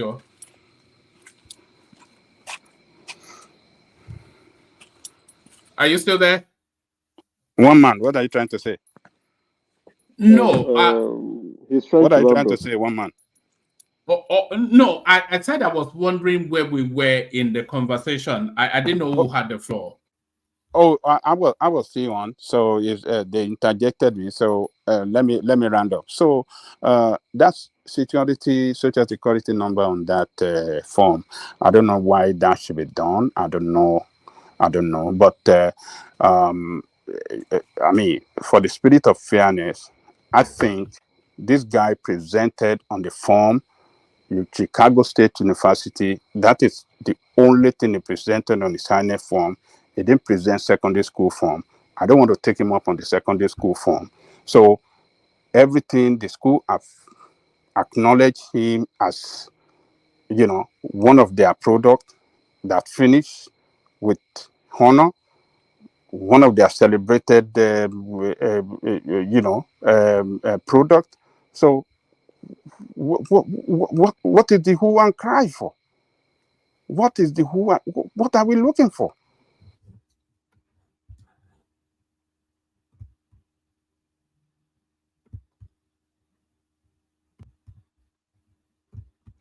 What is his policy? What kind of policy is he implementing that will be good for us? If it's not good, let us start making noise so that we can get them right.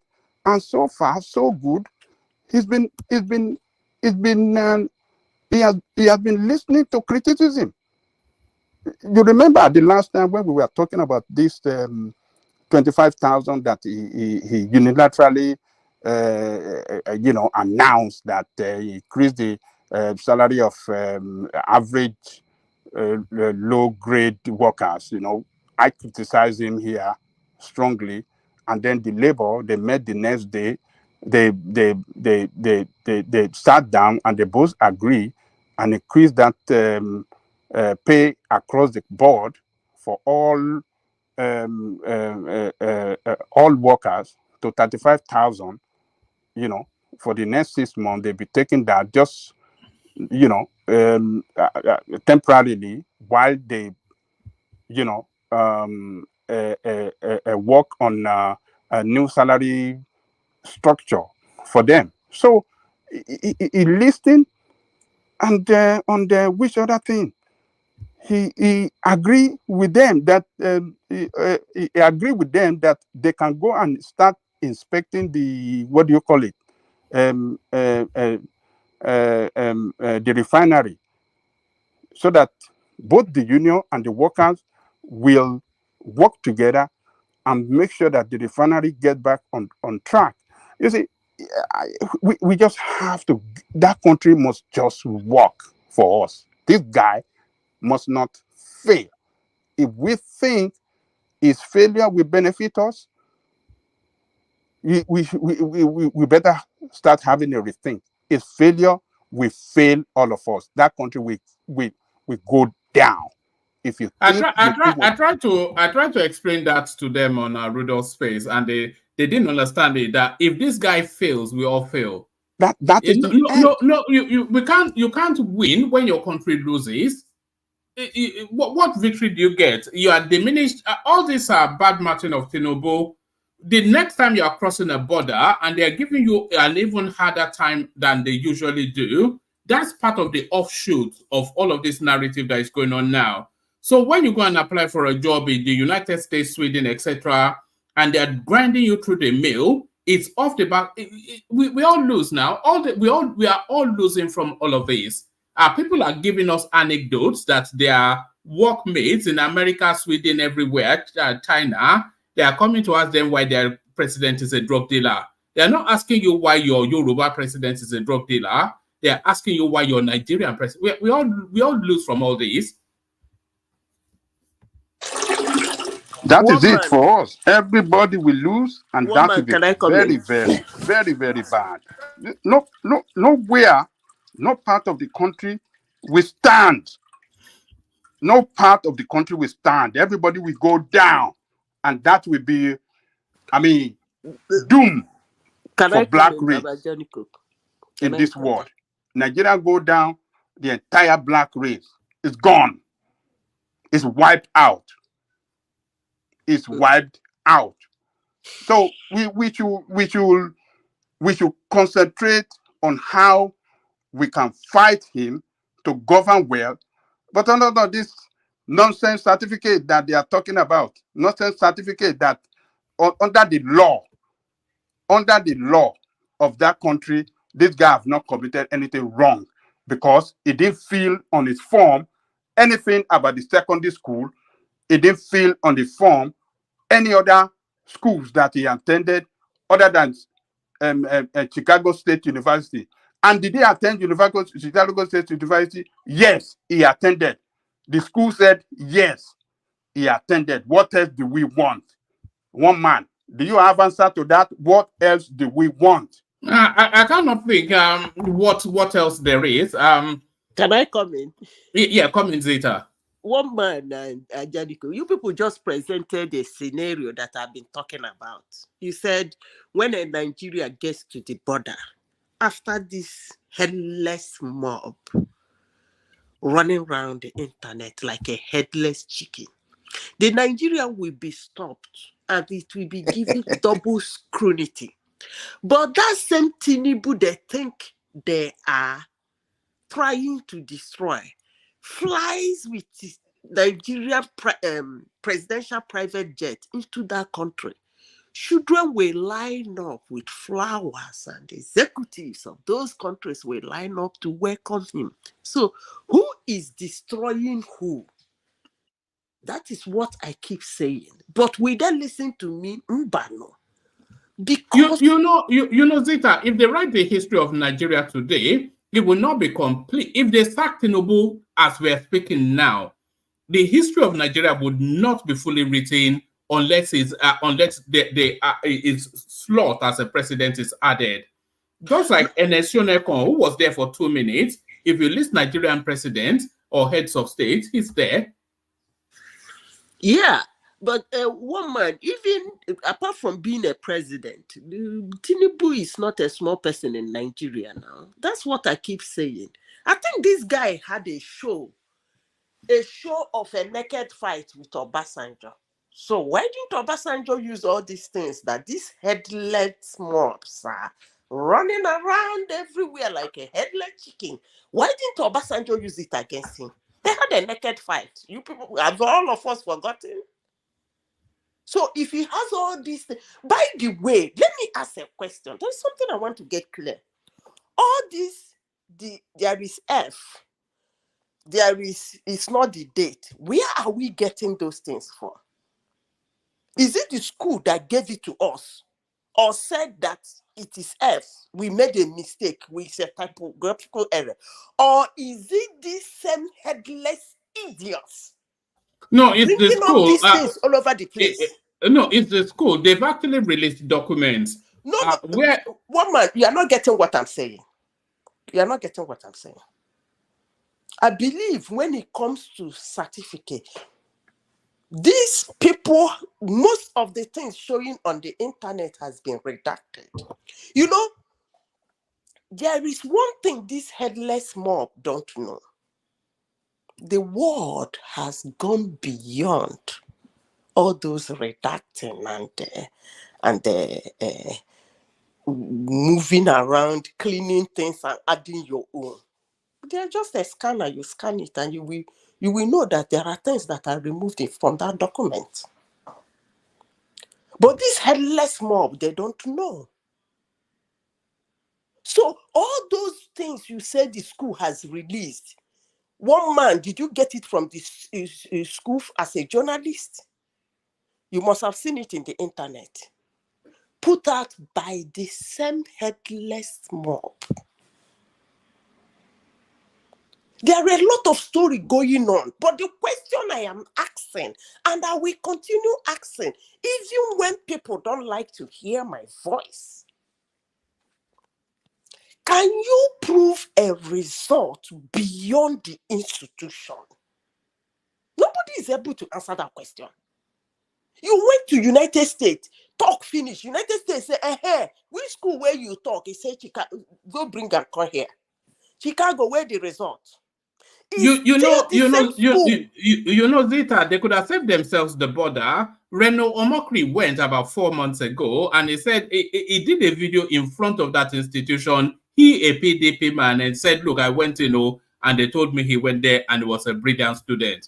I don't get it. Even if you take it to Supreme Court of Nigeria, it's still the same school. It is their document. That's why they say they're giving it to you in character and in learning.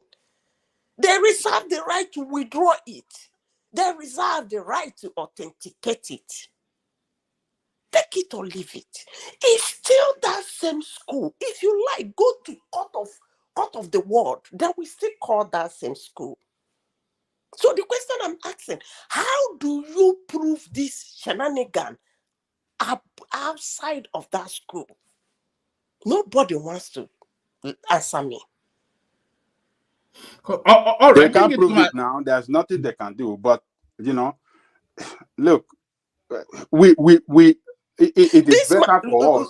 Baba Jadi Koko, not to cut you short. I had somebody on one man platform came here one day. I was just going to work. I was listening. The person said, I don't know Tinubu.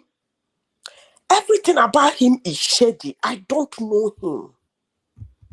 And I begin to ask, you don't know him? How many politicians and how many governors in Nigeria do you know? Or have you made investigation to know? This thing about Tinubu did not start today. It's been there. In fact, we know more about Tinubu than we know about most Nigerian politicians. It has been there. Some Yorubans will look you straight in the eyes and start telling you stories of how his mother was not mother and the mother was not. I said, what is all this? Is that the problem of Nigeria? Man, these guys are a big distraction. And the earlier we stop them, the better for us. We shouldn't be discussing these things now. Somebody is sitting down there. Let's ask him. No way he has left like Buhari, we will start shouting. Let's say, hey, hungry, electricity, people are dying, hungry, money. He's sitting down there now. Let's ask him what he's doing. All right, one man, let me tell you this. But if you think this headless mob, they will stop. They are not going to stop. They are not going to stop. All right. Bring it home, Ajanle Koko, so we can get to Fatai. I suspect Fatai may well have gone to bed, but Ajanle Koko. So, well, one man, Atiku is chasing the shadow. He cannot achieve anything out of it. What he's been able to achieve is to help Nigeria to know that Tinubu actually attended Chicago State University. He thought he will be able to get some information that will show that he entered into that school fraudulently and even finished fraudulently, but every fact that came out of this show that that guy entered school in his own name as Tinubu, because it's on that letter. It's only the female. It's only it's only that what do you call it?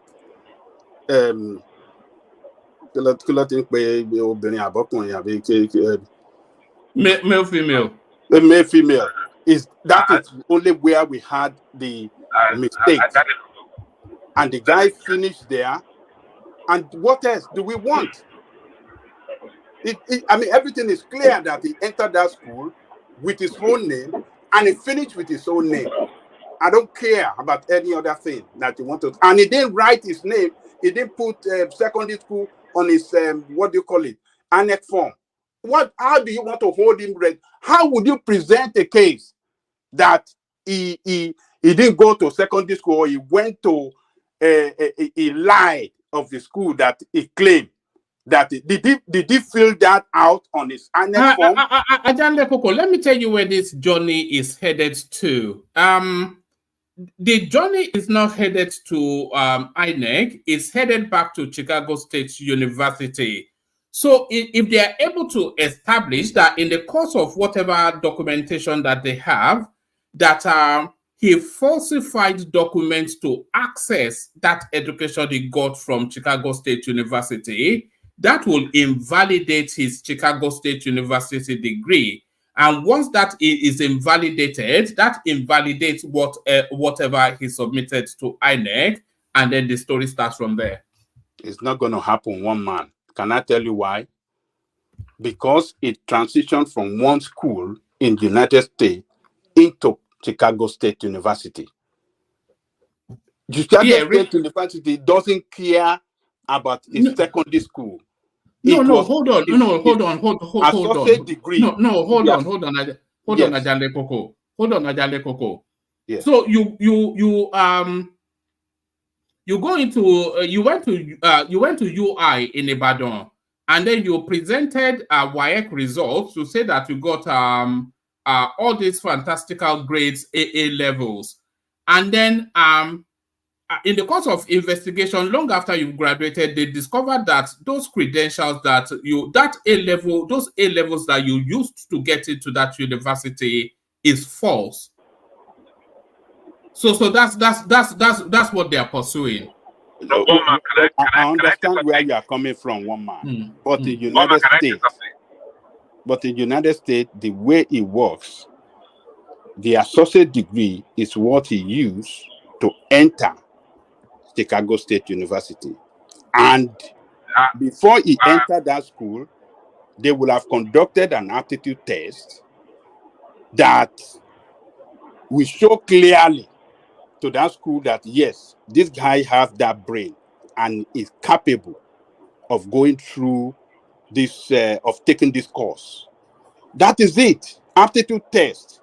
They have it there. He must have taken aptitude test as well with the what do you call Southwest certificate that he used as an entry into Chicago State University. So forget all those kangaroo schools in Lagos that he claimed that they said they have this thing. It can't get them anything. It can't get them anything. Plus, this guy is an honor student. He went through all the classes, all the year of the course, and he came out with flying color. Ajalico, can I make some clarification about what you said? Them, Joe. Let me leave it there. Thank you. Yes, hold on. Have a quick interjection, Bishop. Only because Fatai has been waiting all day, but have your say, and then we go on to Fatai. Okay, just 2 things I wanted to add. Number one is that original request of Atiku to the United States court was that Tinubu did not attend CSU at all, that he did not graduate from there. That was the original plea. Number two, so it was in the course of the something that was just looking for anything that was there. Number two, Richard Daly College, the community college, is our equivalent of secondary school. I don't know whether the exam they do there is the GED or GES. I can't remember. I don't know what they call it. But I think it's like equivalent of our school start, kind of. It is on the basis of that that you gain admission to the university. Now, where did government college, Lagos come in? Maybe somewhere they just asked for the record of the school it attended before, but it is not on the basis of the government college Lagos that Tinubu got admission into CSU. I don't know what's going to come of that. I don't know the explanation, but I don't think they can nullify the certificate. They can withdraw a certificate based on that because it did not gain admission on the strength of the certificate from government college. No holding brief for him anyway. One man, let me make a clarification. That speaker just made an incorrect statement, please. Yeah, carry on. Yeah, maybe he's not aware of United States schooling here. When he said it's equivalent to secondary school certificate or whatever, that's not true. When you go to a junior college, it's a prelude. You can get an associate. You just get an associate from there. Hold on, you have to have at least. I never said it's junior. Hold on, let me speak. You have to have at least. No, let me make a clarification. You just attributed something that you don't say. Can I clarify what you said? I never said. Will you listen for a second? I never said a junior. You have to have at least 60 credit hour, for you to graduate from a junior college, and you can transfer at least 60 credit hour for you to transfer to a 4 years institution. That's exactly what Tinubu did. I'm not here to no, it's not 4 years. Or not. Once you have associate, you go for 2 years. What are you talking about? Yeah, go for. That's 2 years. What I'm trying to say. Clarify that guy. Tinubu must have got at least 60 credit hour from a junior college. It's a 2 years institution. Then you transfer to it's not something. It has nothing to do with WAEC or whatever. Some of the schools, some of the universities don't even. They don't care about you doing some aptitude test or whatever. As far as you have your 60 credit hour and associate, that's all they need for you to be admitted to a 4 years institution. Sometimes just come there, you just open your mouth and you just talk. You don't know something. I went to school here. My wife is a professor, so I can educate you what you don't know. Sometimes you need to listen when you don't know something.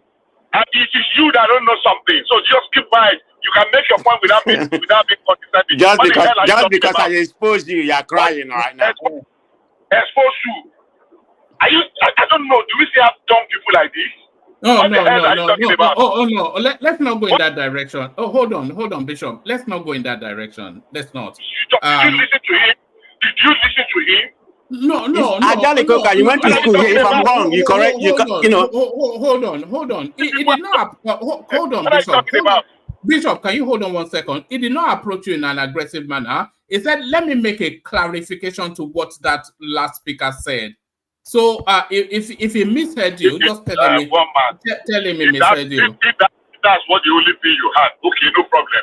But I had way more than that. But that's it, no problem. All right, brilliant. Let's sound check Fatai. If Fatai is not there, then you have the floor, Prestige. Fatai, I suspect you've gone to bed. Fatai, the Bashanuga of Novis, is it Nova Scotia? What's it called? Nicosia. Yes. Look at that.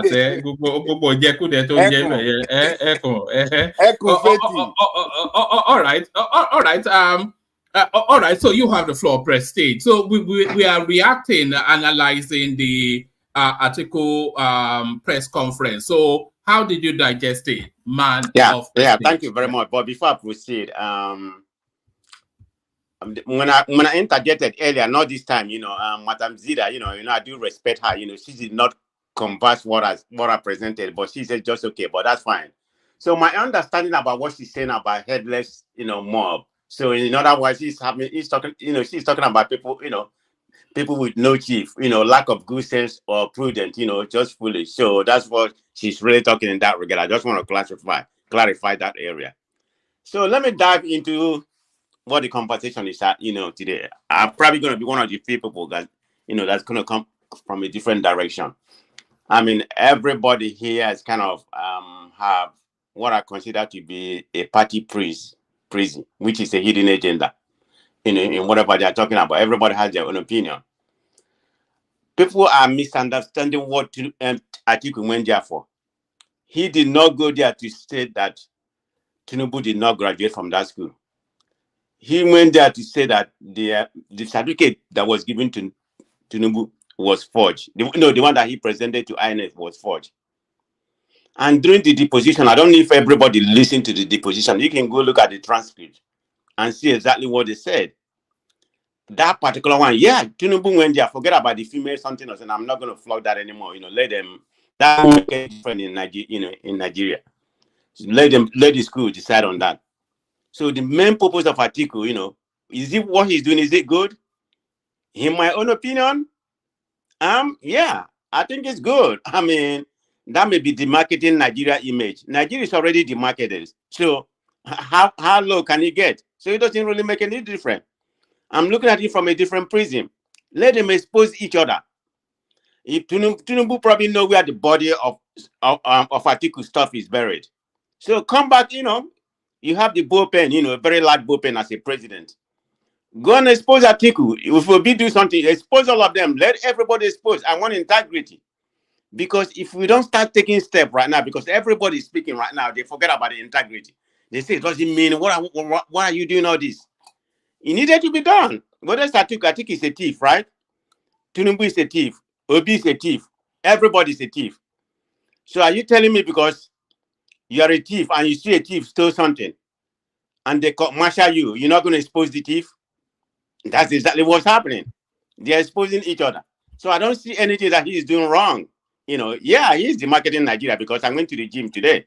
When I was coming out, a buddy of mine was asking me about Nigerian stuff, drug dealer and something like that, but I don't want to go in detail in that, but I didn't talk about it. I said, look, I didn't want to, this not, I don't have time for this, okay, right now, because it's my body, so I'm not going to bash him or whatever. So having said that, it's just part of the demarketing of Nigeria image. That's what's going on right now. I don't know how far it's going to go. It's going to affect all of us. That's definitely.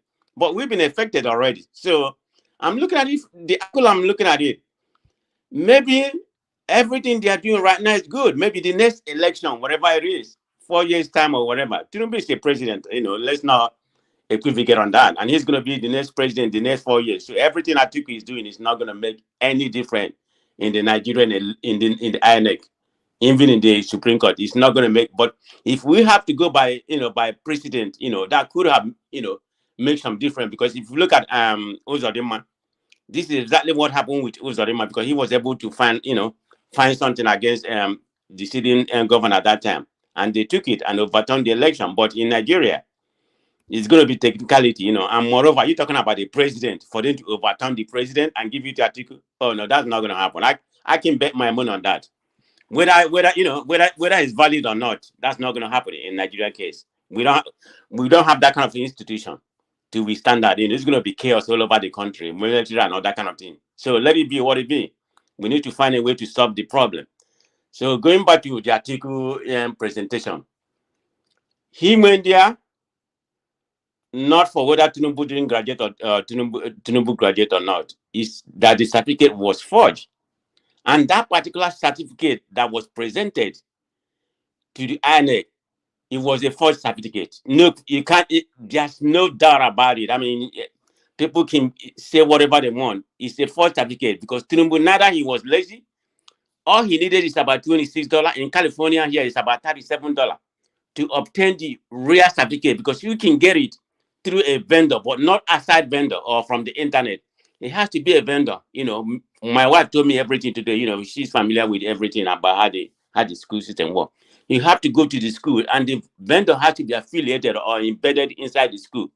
They can send you the certificate, because if you look at the logo, it's not the same logo. So it's a mismatch to begin with. It's not even close. He didn't have to do that. He could have obtained that easily, through a vendor or through the school directly. I don't know if the school still do that, but there's a way he can obtain a match. So what he did was wrong.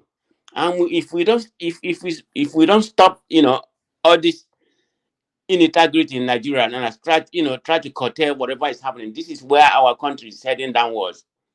We don't have any integrity. We should start from there.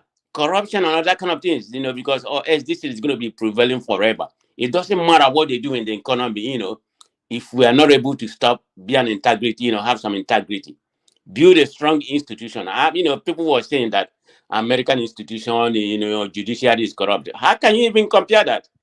They have a better institution. You hold somebody accountable. Look at what's happening, in America right now. Trump is being held accountable. I don't know what's going to be the outcome, but at least look at Biden. You can't tell me that a sitting president in Nigeria, the son will be held accountable. No way. That's what we call an institution.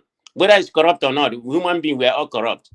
So whatever is happening right now, I beg to be different with a lot of people here. I like it. It's a good thing. It's not because I'm obedient or not obedient. Who cares? What has obedience done for me? So I don't really care about that.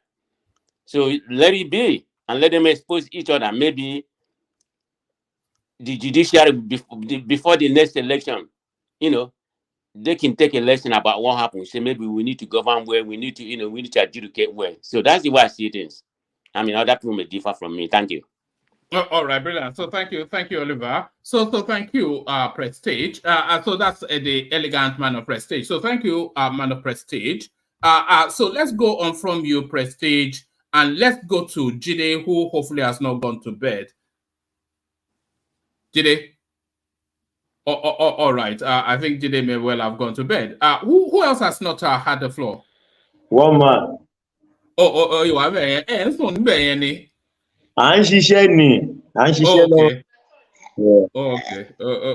man, I'm not yet at the floor. Oh, you, Emeka, how come? Yeah. You thought I was sleeping. Okay, no. I thought you had the floor already. Okay. So sorry. Jide, I have to go to Emeka first because he was here. He was here first, actually. No problem. Sorry, Jide. Emeka, you have the floor. So sorry, Emeka, you should have spoken up. Yeah, no worries. I thought I'd been to you already. So Emeka, yeah, let's hear from you. It's fine. I'm patient today.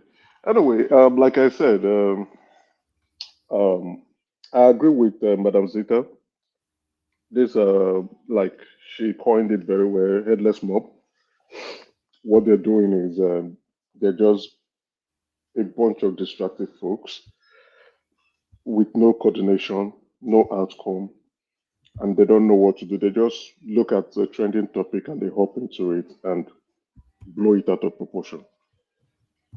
While the main issues that we should be discussing about is concurrently going on its own. Like I interjected, I said the president or the administration needs 6 months to settle in properly. I think within that 6 months, they are hoping for Dangote to complete his refinery and go into full production. They're also hoping for Port Harcourt refinery to commence operation too. And at the same time, they are hoping that things could stabilize within 6 months. That's like the VAT, so that people can, the economy can, the hardship can reduce the painful effect or the impact that is having on the citizen. So the certificate discussion is enough distraction for them. We've been on this space for 1 month now, going to 2 months, all on certification. Before we know it, it might be the next discussion will not be the Supreme Court, right? Once the Supreme Court delivers its verdict, everybody will go haywire and start saying the Supreme Court is corrupt, the judges in this country is corrupt, the judiciary is corrupt. That takes them for another 1 month. From June to when they came in June. May ending, but June. That takes them to the end of November, and towards December, they can look for a smaller topic, and they're like, okay, we're fully settled. What is going on? So the main discussion that we should be having is now being relegated to the background, and we are busy discussing irrelevant topics like judiciary certificates, who is Tinubu, what is not Tinubu, and where is Tinubu. You understand? And they are buying that time, and they are doing things that we cannot actually monitor. So, like I said, I would discuss this, and I won't discuss it anymore again. I think Atiku is just throwing in the sink, the faucet, the knife, kitchen spoon, and the rest into this fight because his political career is going down the drain. This is his last fight. And if you're an action movie lover, you will know when the bad guy is already on his last lap and he's throwing everything, coughing out blood to see if he can get to the good guy. That's what Atiku is trying to do because I expected more from Atiku as a matured, experienced politician. You don't go personal with the president. This is clearly out of line and out of place. Also, I think Joel was talking about, oh, why did I bring up the Igbo situation and all this? And I stand to be corrected because when Atiku was busy fighting for the presidential candidate, he clearly knew that the Southeast needed that to launch their political campaign. It also clearly was informed that it is a rotational situation and it is time for the South to present a presidential candidate for PDP as well as the Southeast. But he muscled out everybody. He brought in money into the politics, chased out P2B from the party, and when he succeeded and he didn't win the election, he's sending a Southeasterner to go do his dirty laundries for him. I think he's a very manipulative politician and it is wrong. We cannot rule out ethnicity in our politics. Unfortunately, we cannot. So what he's doing is telling the South is to do my dirty laundry, and when all shit come to shove, and people are saying, oh, this is what the Southeast is known for. We are the laundrymen. We come in to do dirty laundries for people. We can't trust these guys. Politically, we are at the lowest of the barrel. So we must grow and mature politically and must also not get involved in all these dirty deeds. We should not be act the hero for useless politicians like Atiku. Also, like what Ajani Koko has said, if you look at the crowd, who are the eminent politicians with him? They are all former governors. The 13 PDP governors were not there. The House of Representatives, none of them were there. The senators, none of them were there. So him as a former VP was surrounded by former PDP chairman. Even the current PDP chairman was not there. The neck was not there.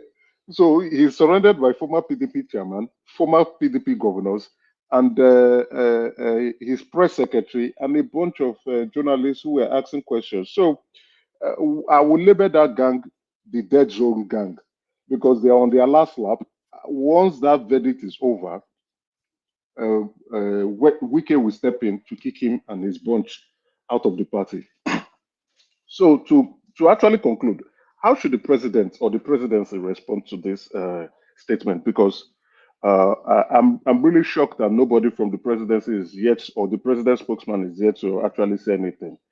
Obi granted a 38-minute interview with Arise newspaper. There was no response. Atiku has not done a word press conference, yet to see any response. So I'll be hoping that the president will be coming out, the presidency rather, not the president, will be coming out with to deploy a full onslaught attack against Atiku. And they should take it personal too. And also on Obi too. They should take it very personal because they were all talking, chit-chatting and saying stuff about forgery and the process of you becoming a president should be excellent. You know, they should come out full onslaught attack. He should recruit Bayo Ononuga and FFK to bring nightmare to them. And just like FFK was attacking Dati and made Dati cry, they should make Atiku and Peter Obi. You remember that? Yes, I do. So yeah, that is his job. We should bring what's happened to Dati? He's gone quiet all of a sudden. He has gone back to his business because he knows this is an end. It's an end zone, dead zone. They know the game they are playing. They are trying to keep their supporters in line, keep them hopeful, keep them hungry, keep them thinking there's some slimmer light at the end of the tunnel.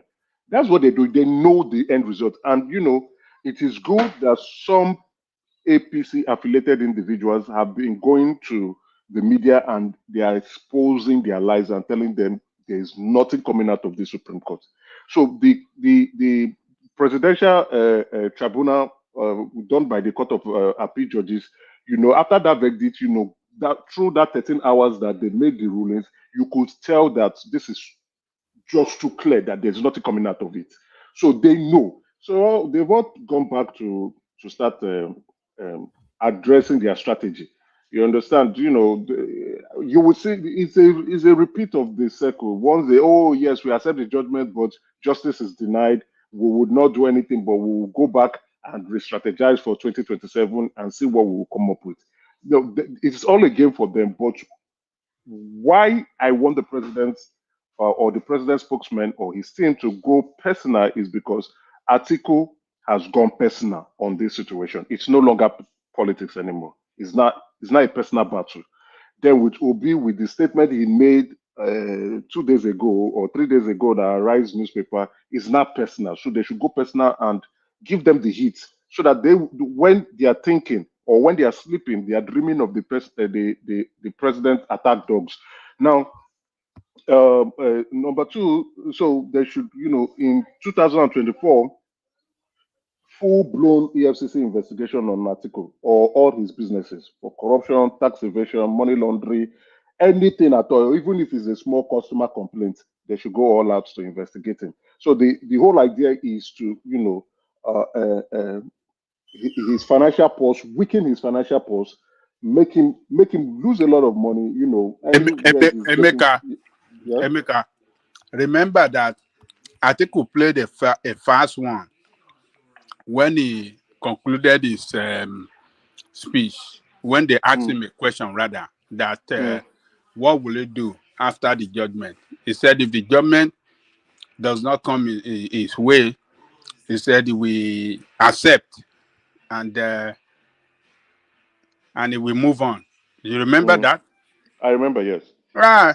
He will go and congratulate now. He will send them history to the president.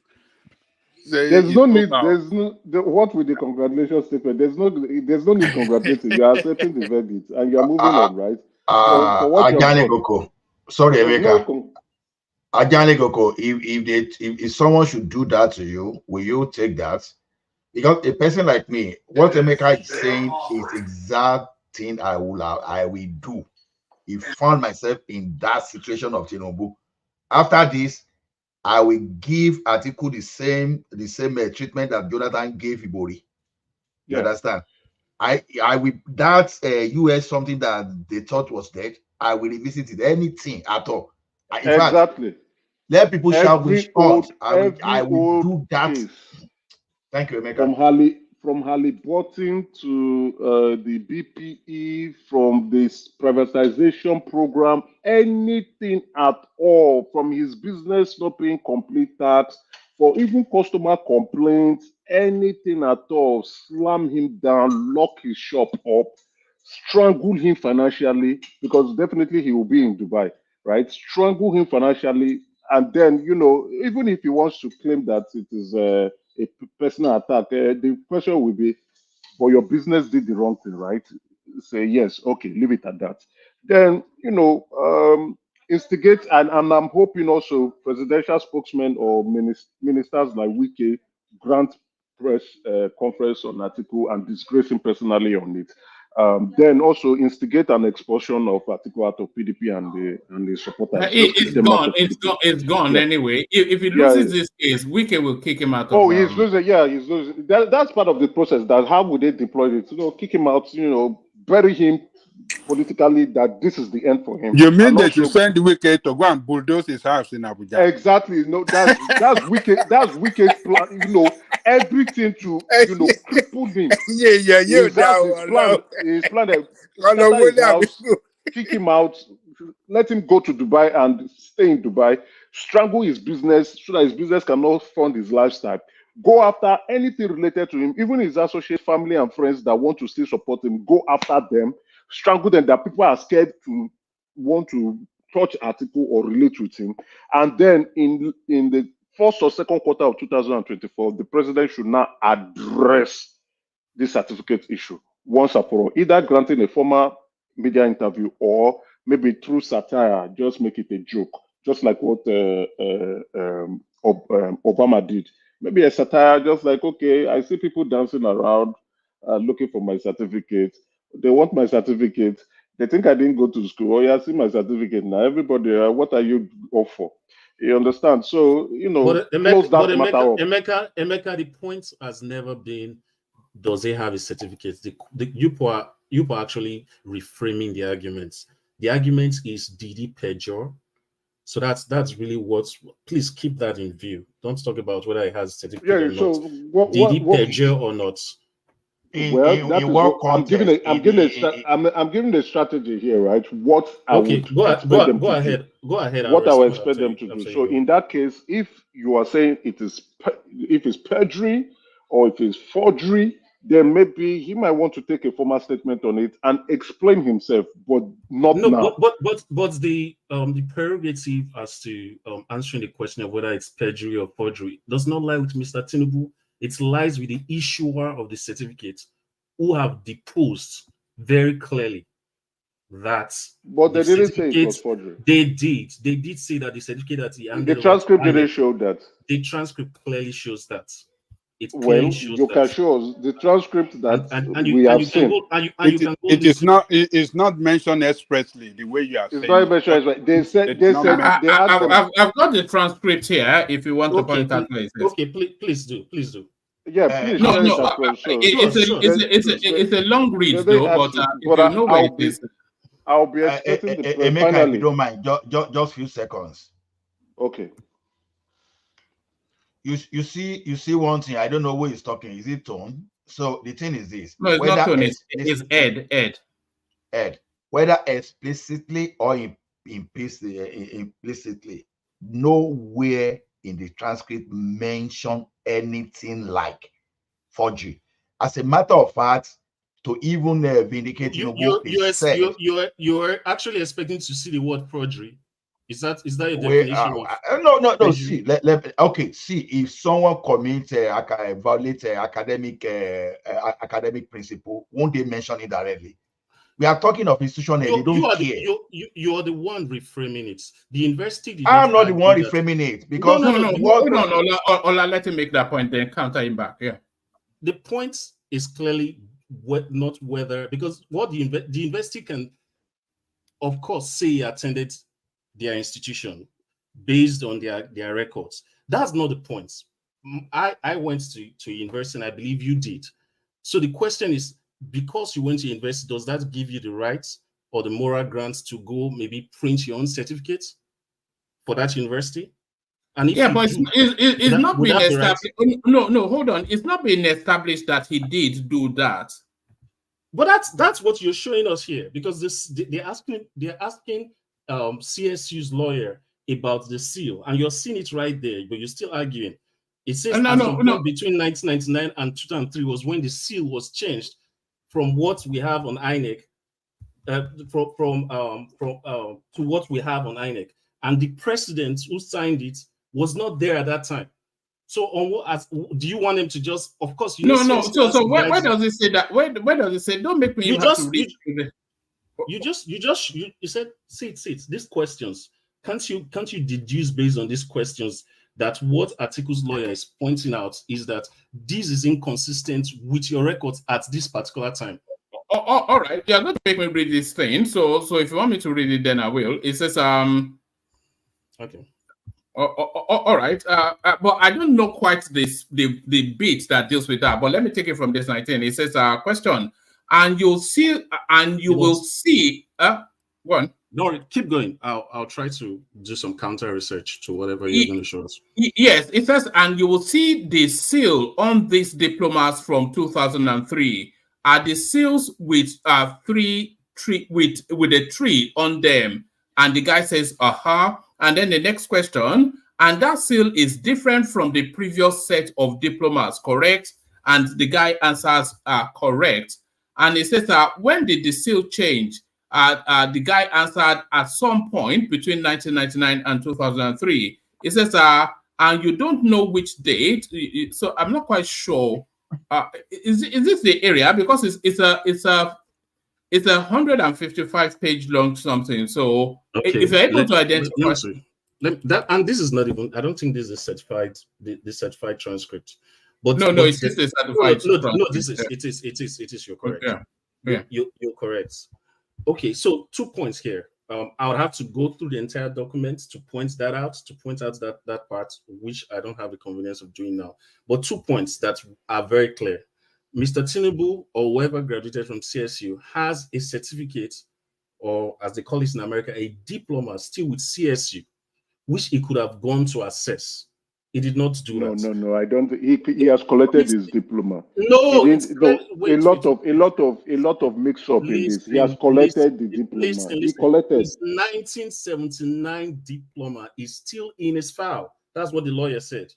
No. You see, and that's the second misdirection that you've done there. A reprint is what they have. It's a reprint. Not the original one, which he corrected at his graduation. Okay, continue. Did you read the transcript? You should read the transcript. I did read the non-certified one. And of course, there are a lot of summaries of it, even in our mainstream media, right? That's clearly okay, my brother. Anyway, if I'm almost wrapping up. Okay. Wrap up, Emeka. I'm almost wrapping. So anyway, like I said, I don't know who was, countering, and I don't know the name. I wanted to. That was Ed.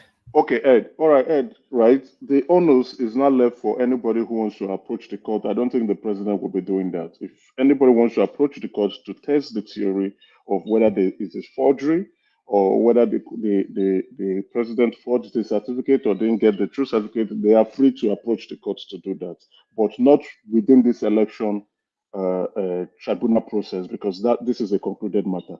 So once the president is confirmed in November 2023, you are also free, Ed, or a lawyer is also free to approach the United States courts to get justice or whatever, or to confirm if the president actually forged the result, and then come back to Nigeria to say, oh, I have judgment from a court in the United States on this. Well, notwithstanding, you can still not remove the president because he's immune. Okay, so that's what I'm trying to say. Now, finally, no.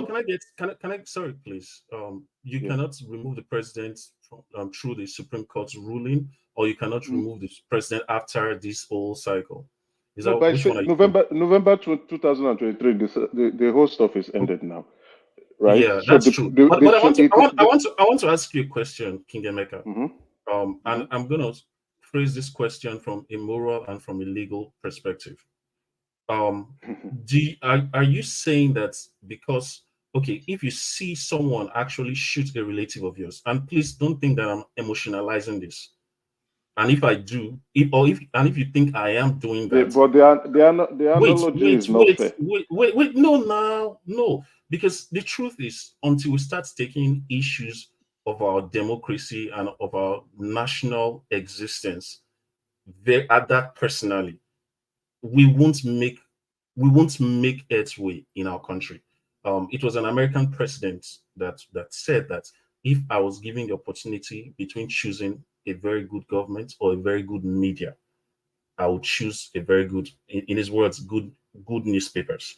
That's to tell you that these are people that understand the role of strategic institutions, the role of probity, the role of integrity. I don't want to speak about our national. Wait, please. I don't want to speak about the morality of the United States, because what they have done. Yeah, so let's not do that comparison.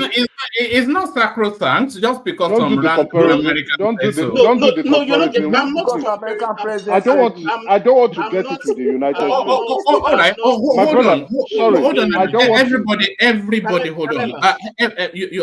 Everybody includes you, Ed. Ed put that position to Emeka. Emeka, give him the response, and then we I've move not the. even landed. I've not even landed. No. Did you hear what I said? I said Ed put the position to Emeka. Emeka responds, and then we get to Jide, who has been waiting, and then after Jide, we come to you, Ed. Okay, great. Thank you so much. So the point I'm trying to make is, of course, we know the legality of the issues. We know that the Supreme Court is going to be a very uphill task to get these documents admitted. It's a possibility, but it's a very slim possibility. But having said that, do we think that it's worth pursuing presenting this evidence? Do you think, as in on a moral basis, do you think it's something that could help improve the general view and perception, global perception of our country, if this thing goes through and it can be proved without any form of technicality on the basis of morality? Do you think it's exigent to us as a nation that we really need to, clean our image by allowing this thing go through? What image are we cleaning? This is nonsense. It's crap. No. I'm responding to you. Don't say that. It's crap to me. No, you know why I say that? You're minimizing the issue. No. Now you're getting emotional. You asked me a question. I calmed down. Okay, continue. I'm not emotional. Let's be. It's my word. It's my response, right? You are not trying to pick the kind of response I should give to you. No. Because you told me that it's not an issue, because it's like you don't understand what people. It is not an issue. It is people. Because the perception of Nigerians. If people are making it an issue, it is They're not an issue. I have experienced it. I've had Malawians look down on us on issues of integrity. Of course, Nigerian news will make sense to Malawans. Not just for now. Hold on, let me learn. If Nigerian is not producing or making fantastic news or breaking the news positively, of course, Africans like, oh, I hear great things happening in your country. What's going on? And we are telling them it is we that is making it an issue. It is not an issue. The man went to the school. He went to the school. The registrar confirmed he went to the school. But we want to make an issue out of no issue.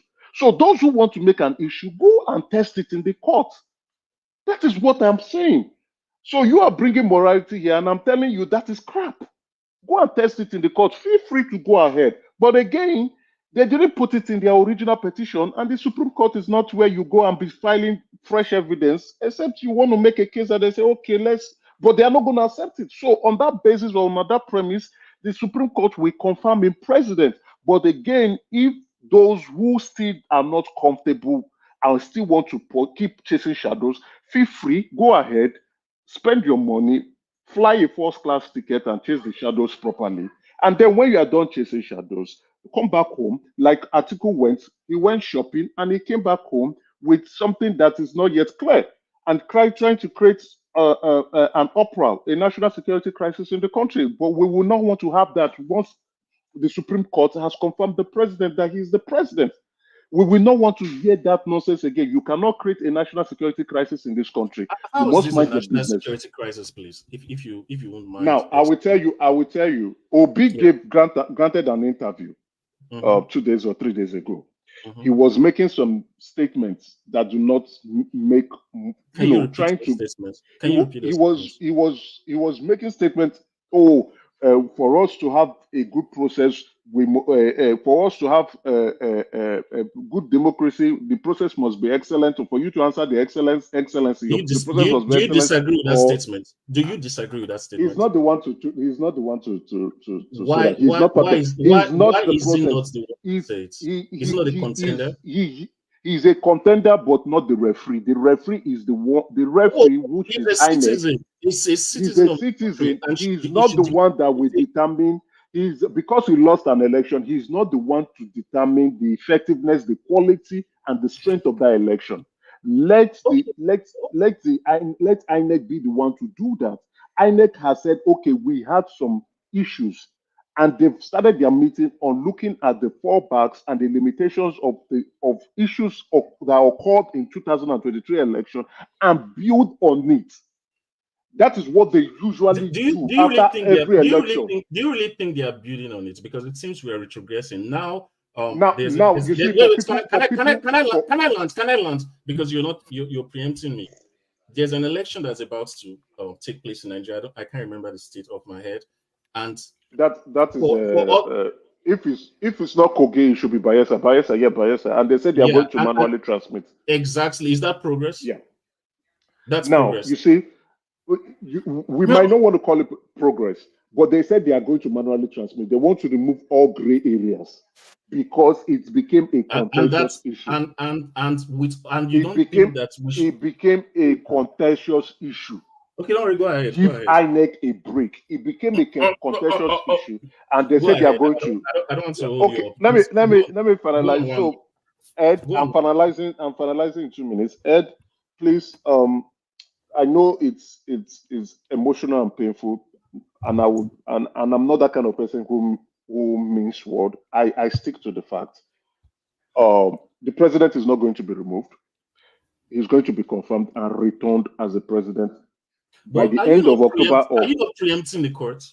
No. I am not preempting. It's not about preempting the court. Let Emeka land, and then I'll go to Jide and then come to you so that you can have the floor to give us the fullness of your. It's not on preempting the court. It is based on the appeal filings made, which stems from the petition that was taken to the Electoral Petition Court. Right?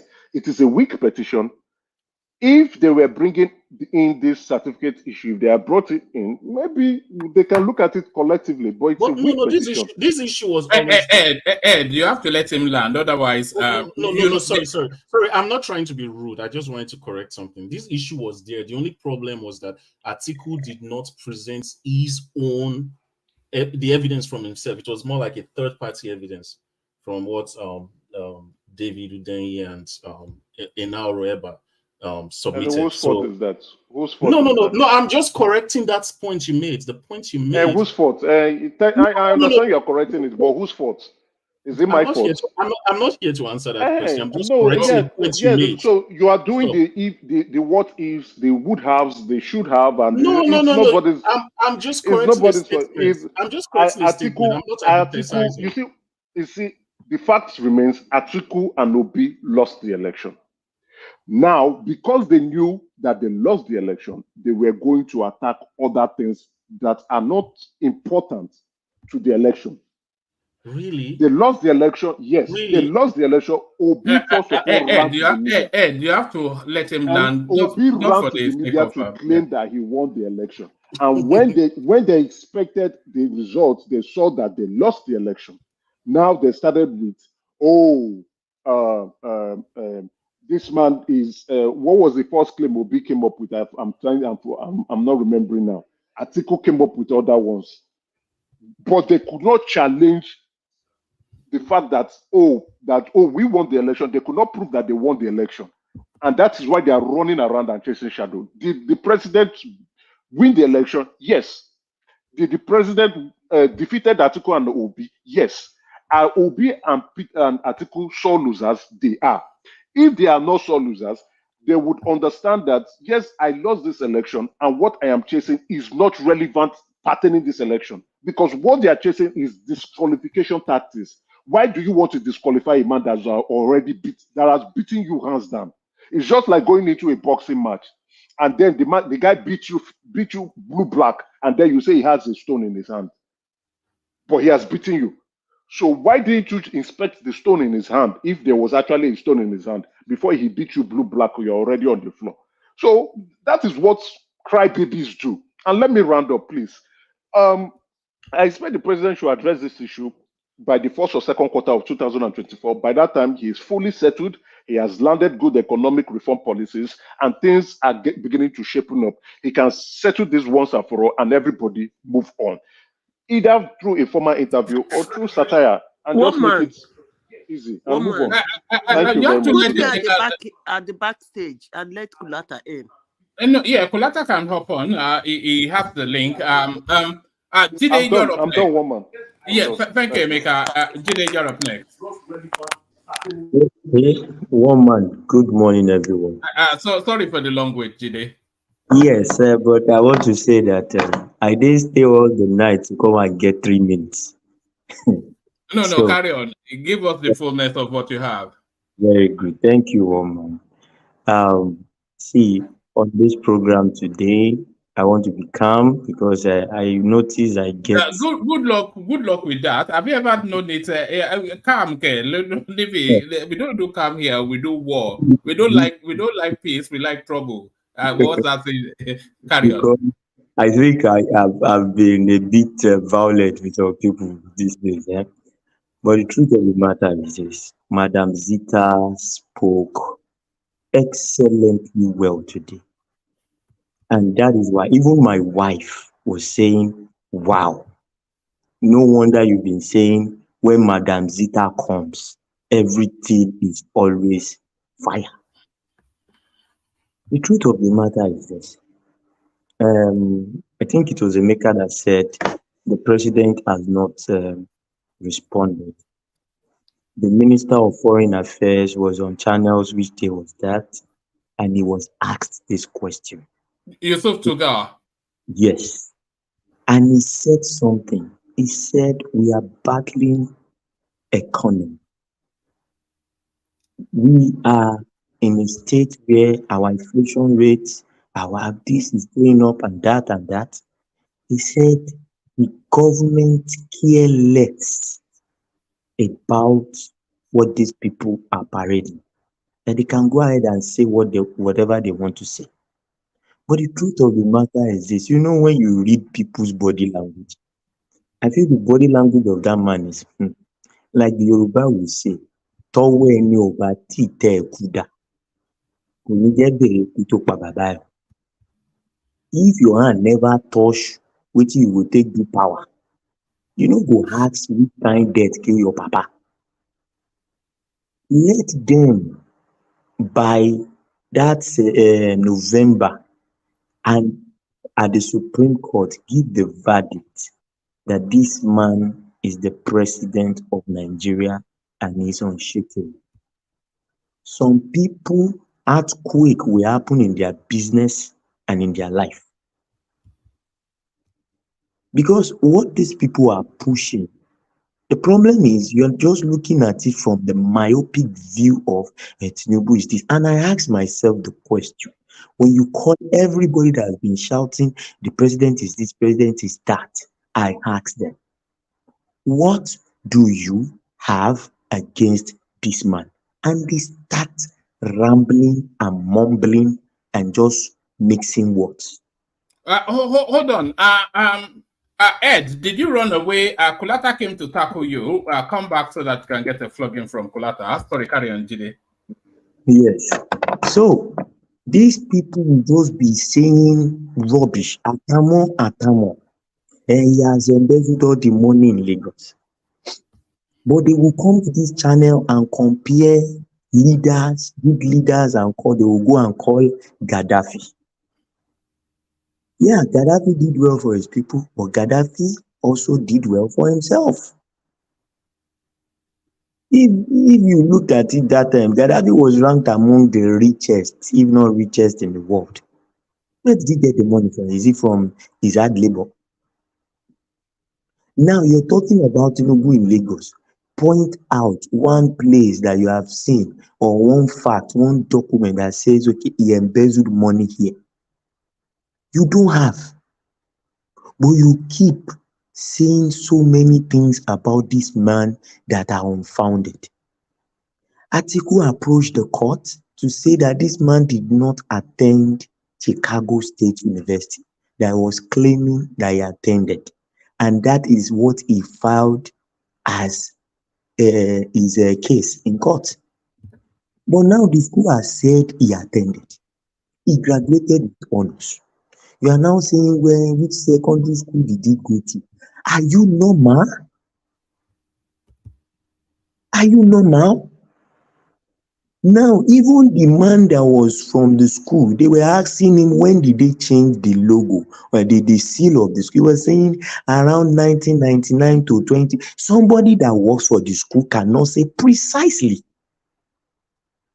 So you are now talking of even me on my CV. There are times I have to go back to my certificate to even adjust my CV because dates, I will just look like, was it June? Was it September? Was it this? And now we have gotten through all this. We come to platforms where we have South Africans, Ghanaians, everything, and they start calling Nigerians name. And then you will now see these obedient, headless mobs now starting to defend a country that they themselves tore the clothes covering the country and open it naked to these people. I was on a platform which day was that, and the guy was a Gambian, was saying a lot of rubbish about Nigeria. Hey, your government is a drug lord. Please prove to me he's a drug lord. Tell me one case that they have against him in court, or they had against him in court. Was he ever sentenced? Was he ever convicted? No. And Yoruba people used to say, "Eniti ojuba kamo oni barao." If you no catch me, say I be thief. You don't get right to call me say I be thief until you catch me red-handed, and I cannot deny it. Atiku is coming out to play all this. I call it when you caught a snake, you know, the last minute rambling of the snake. The last kick of a dying horse. Exactly. Because he knows he's dead and gone politically. Atiku'S Csu. Exactly, Baba. Àgbà onítọ́ lórílẹ̀, mo ń wá ọ̀rọ̀ tí mo lè fi qualify Atiku'S Csu gangan ni. This man, even if he has more than enough rubbish in his history, more than enough crime, frauds, if they want to look into it, is he a saint? Is Obi a saint? You went to University of Nsukka. Now that is the question. You are asking for Tinubu'S secondary school certificate, which he did not present in his INEC form. Then we can equally go to Obi and start asking for his university certificate. Now you see these headless mobs come back and say, yes, but he did not present that. How is that your problem? Then why are you also concerned about Tinubu'S secondary school certificate? The guy did not present it. Why did Obi not present his Nsukka? Why? Is it that he's not happy with his grades? Is it that is it that he also forged it to finish? These are the kind of nonsense they are trying to open up. And I just want everybody to know, if the Supreme Court should give a verdict that Tinubu is no longer the president and we have to go for a rerun in this country is going to be on fire. Because the people supporting Obi will want to make fun and turn it to war on the streets, mock people, and the people supporting Tinubu would not want to agree, and now it will become serious riots. And I believe even the Supreme Court, they are wise enough to know that the unity and the peace of this country depends on whatever they pronounce. This election is done and dusted. You did not present all this. If you had presented it going into the election, we will say, yes, you have a case. You didn't. But now you know that you lost the election. You cannot come and tell us how you won the election. It was all about they did not transmit through IREF. And I ask myself the question, I say I will give you 5,000 naira. I will transfer 5,000 naira to you. Network issue came. I could not transfer 5,000 naira. I now sent my child to give you 5,000 naira cash. You are now fighting me that I did not give you 5,000 naira because I didn't transfer it. Does it make any sense? They came out to tell us that they were having issues. INEC came out to tell everybody that their server was having issues and that there were hackers trying to hack the server, and for that reason they went manual. Now you could not do that.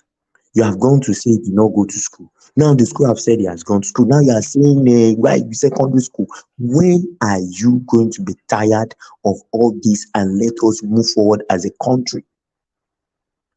The Minister of Interior was giving us good news.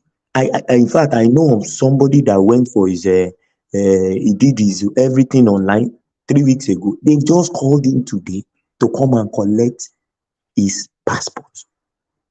These are the kind of improvements we should be. Another Jakpa, is their right to Jakpa. Like the minister said, nobody should be denied his right. If they want to Jakpa, the government is making money by you applying for passport. Even if you are going to Jakpa today or it's going to be in the next 20 years, the government will make money as long as you come back to renew the passport. So if you say they should not go for the passport, you are also hindering the revenue that should come into the government. And that was what the minister was saying. Now the minister was promising unified identification, this. Now these are the kind of things we should be arguing. These are the kind of, instead of going to shut down the server of Chicago or university, shutting down the website of the court, go to the Ministry of Interior, shut down their website. Continue to ask for that thing that he promised. Let him know that we are monitoring him. This is how to make a nation grow. But these people, because of sentiment, because of tribal inclinations, because of so many kind of, I don't know, even hatred, you just want something that is not there. So they should announce Obi as the winner today. Atiku will now come and say, no, I got this. If they announce Atiku as the winner tomorrow, then Obi will say, no, they rigged the election. Because I don't know how they want to share it now. If they disqualify Tinubu, the same thing to do is just let it be. Let it be, because you don't have a case. You don't have a case. And when Mama Sita was saying it, that what we should be fighting for, we are not fighting for it. And the kind of defamation or degradation of character, this thing that they are giving Nigeria, not Nigeria, because everybody that carries a diplomatic passport will be treated as a diplomat. But if you carry your normal passport, they will tie you down, check your passport, check everything. Even if you are the one, they will ask you to go and take passport again at the airport to come and compare your picture to the picture that is there. That is where you are pushing yourself to now, because you are just going everywhere to destroy the country. So for me, I feel it is high time these people stop. If they don't stop, we will stop them. If they don't stop, we will stop them. And how they will stop them is, you see, one man, somebody told me something that all these bandits, that all these herdsmen that happened during Buhari, that some of it are politically sponsored. I fought the guy. I said, no, you don't know what you're saying. But now with what Atiku said, with what Atiku is doing, I know if this man has a way to use his money to fund insecurity in this country, all in the name of discrediting the government, so that they can use that to get their own slot in the next 4 years and use that as their campaign. Oh, they are killing us. Oh, they have killed everybody. The man cannot secure the country. this man will do it with what he has done, considering the fact that you guys were colleagues, you were friends, you were together, and you know fully well that you lost the election. You have seen the results, you knew you lost, but all you are just trying to do is to destroy the man. Then there is nothing. I believe that if he has a gun, he can kill him. Because what else will you do? If this man actually is destroyed, you know how depression will set in, and you can just hear that he died of heart attack. And this is what he's pushing for. So what I'm trying to say is that these people, these politicians, it's high time we start shutting them down, start telling them we are not interested in their stories, we are not interested in their lives. Let us face our country. The refineries that are coming up, why are we not pushing enter NNPC website, shut it down, continue to ask questions, when are we coming up, when is this happening? Let us continue to pressurize the government to do well. Instead of doing that, somebody is fighting for somebody that doesn't know him. And this same Atiku you are fighting for is the one that said, if I become president, my friends will smile. So what is the integrity that he has? What integrity does he have? What integrity? So I'm sorry, because I just feel that when people they feel that they don't like somebody, then every other thing, and I now know why God is not answering their prayers in Nigeria. I'm sorry, I'm not a Christian, I'm not a Muslim. I now know why they die in church. Because if you wish somebody bad to this extent, you go to church on Sunday and you pray that your own should be better. It will not be. It will not be. Let it be. You have done everything, and the creator of heaven and earth has still stood by this man up to this period. Then you should just hands down. So on a final note, on a final note, I feel even on this platform, we should stop discussing this matter, so that we don't continue to give people like Ed, Rational Mind, and the likes the power to continue to come and disturb us. Let's discuss things that will move us forward. Let's discuss things that would help us to move our nation forward. That's my own submission. Thank you. Sorry, Jide, I was saying, yeah, excellently put. That's the majestic Jide. So, Kulata, you came in to tackle Ed, but just as soon as he must have been monitoring you in the comment section, because he bailed just as soon as you came in. But give it to him anyway. Kulata, then after you, Pansat. I'm flabbergasted. I don't have. I only came to come and listen to what the guy is saying. I have the 155-page deposition right handy with me, and I want him to tell me specifics. Where does it say forgery, or where does it? I mean, this guy was just saying nonsense. Does it infer it, though? Does it infer it?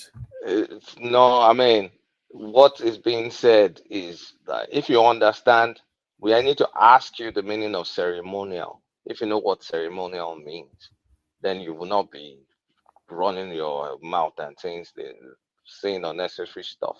This is total garbage. I mean, I thought we were done with it. Honestly, I was shocked. I'm glad I did not have time to listen to articles, whatever, throughout the day. I was busy. You didn't miss anything. He had nothing to say. Yeah, but I just woke up. Sometimes I put my headphones and sleep, and I woke up and I was hearing this guy just going back and forth with America. I'm like, okay. I mean, am I in the twilight zone? I mean, are there facts that has changed from yesterday till today? And I'm hearing nothing has changed. So I'm like, okay, what is going on? Because these guys, the masters in goalpost shifting.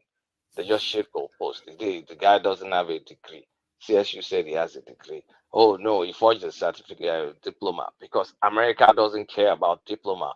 I can show you, go to every university, you click on to reprint or to reorder your diploma, it goes elsewhere. Go to a friend of mine that went to Notre Dame, we're talking about that today. I said, go back and try and go and reprint your diploma in Notre Dame.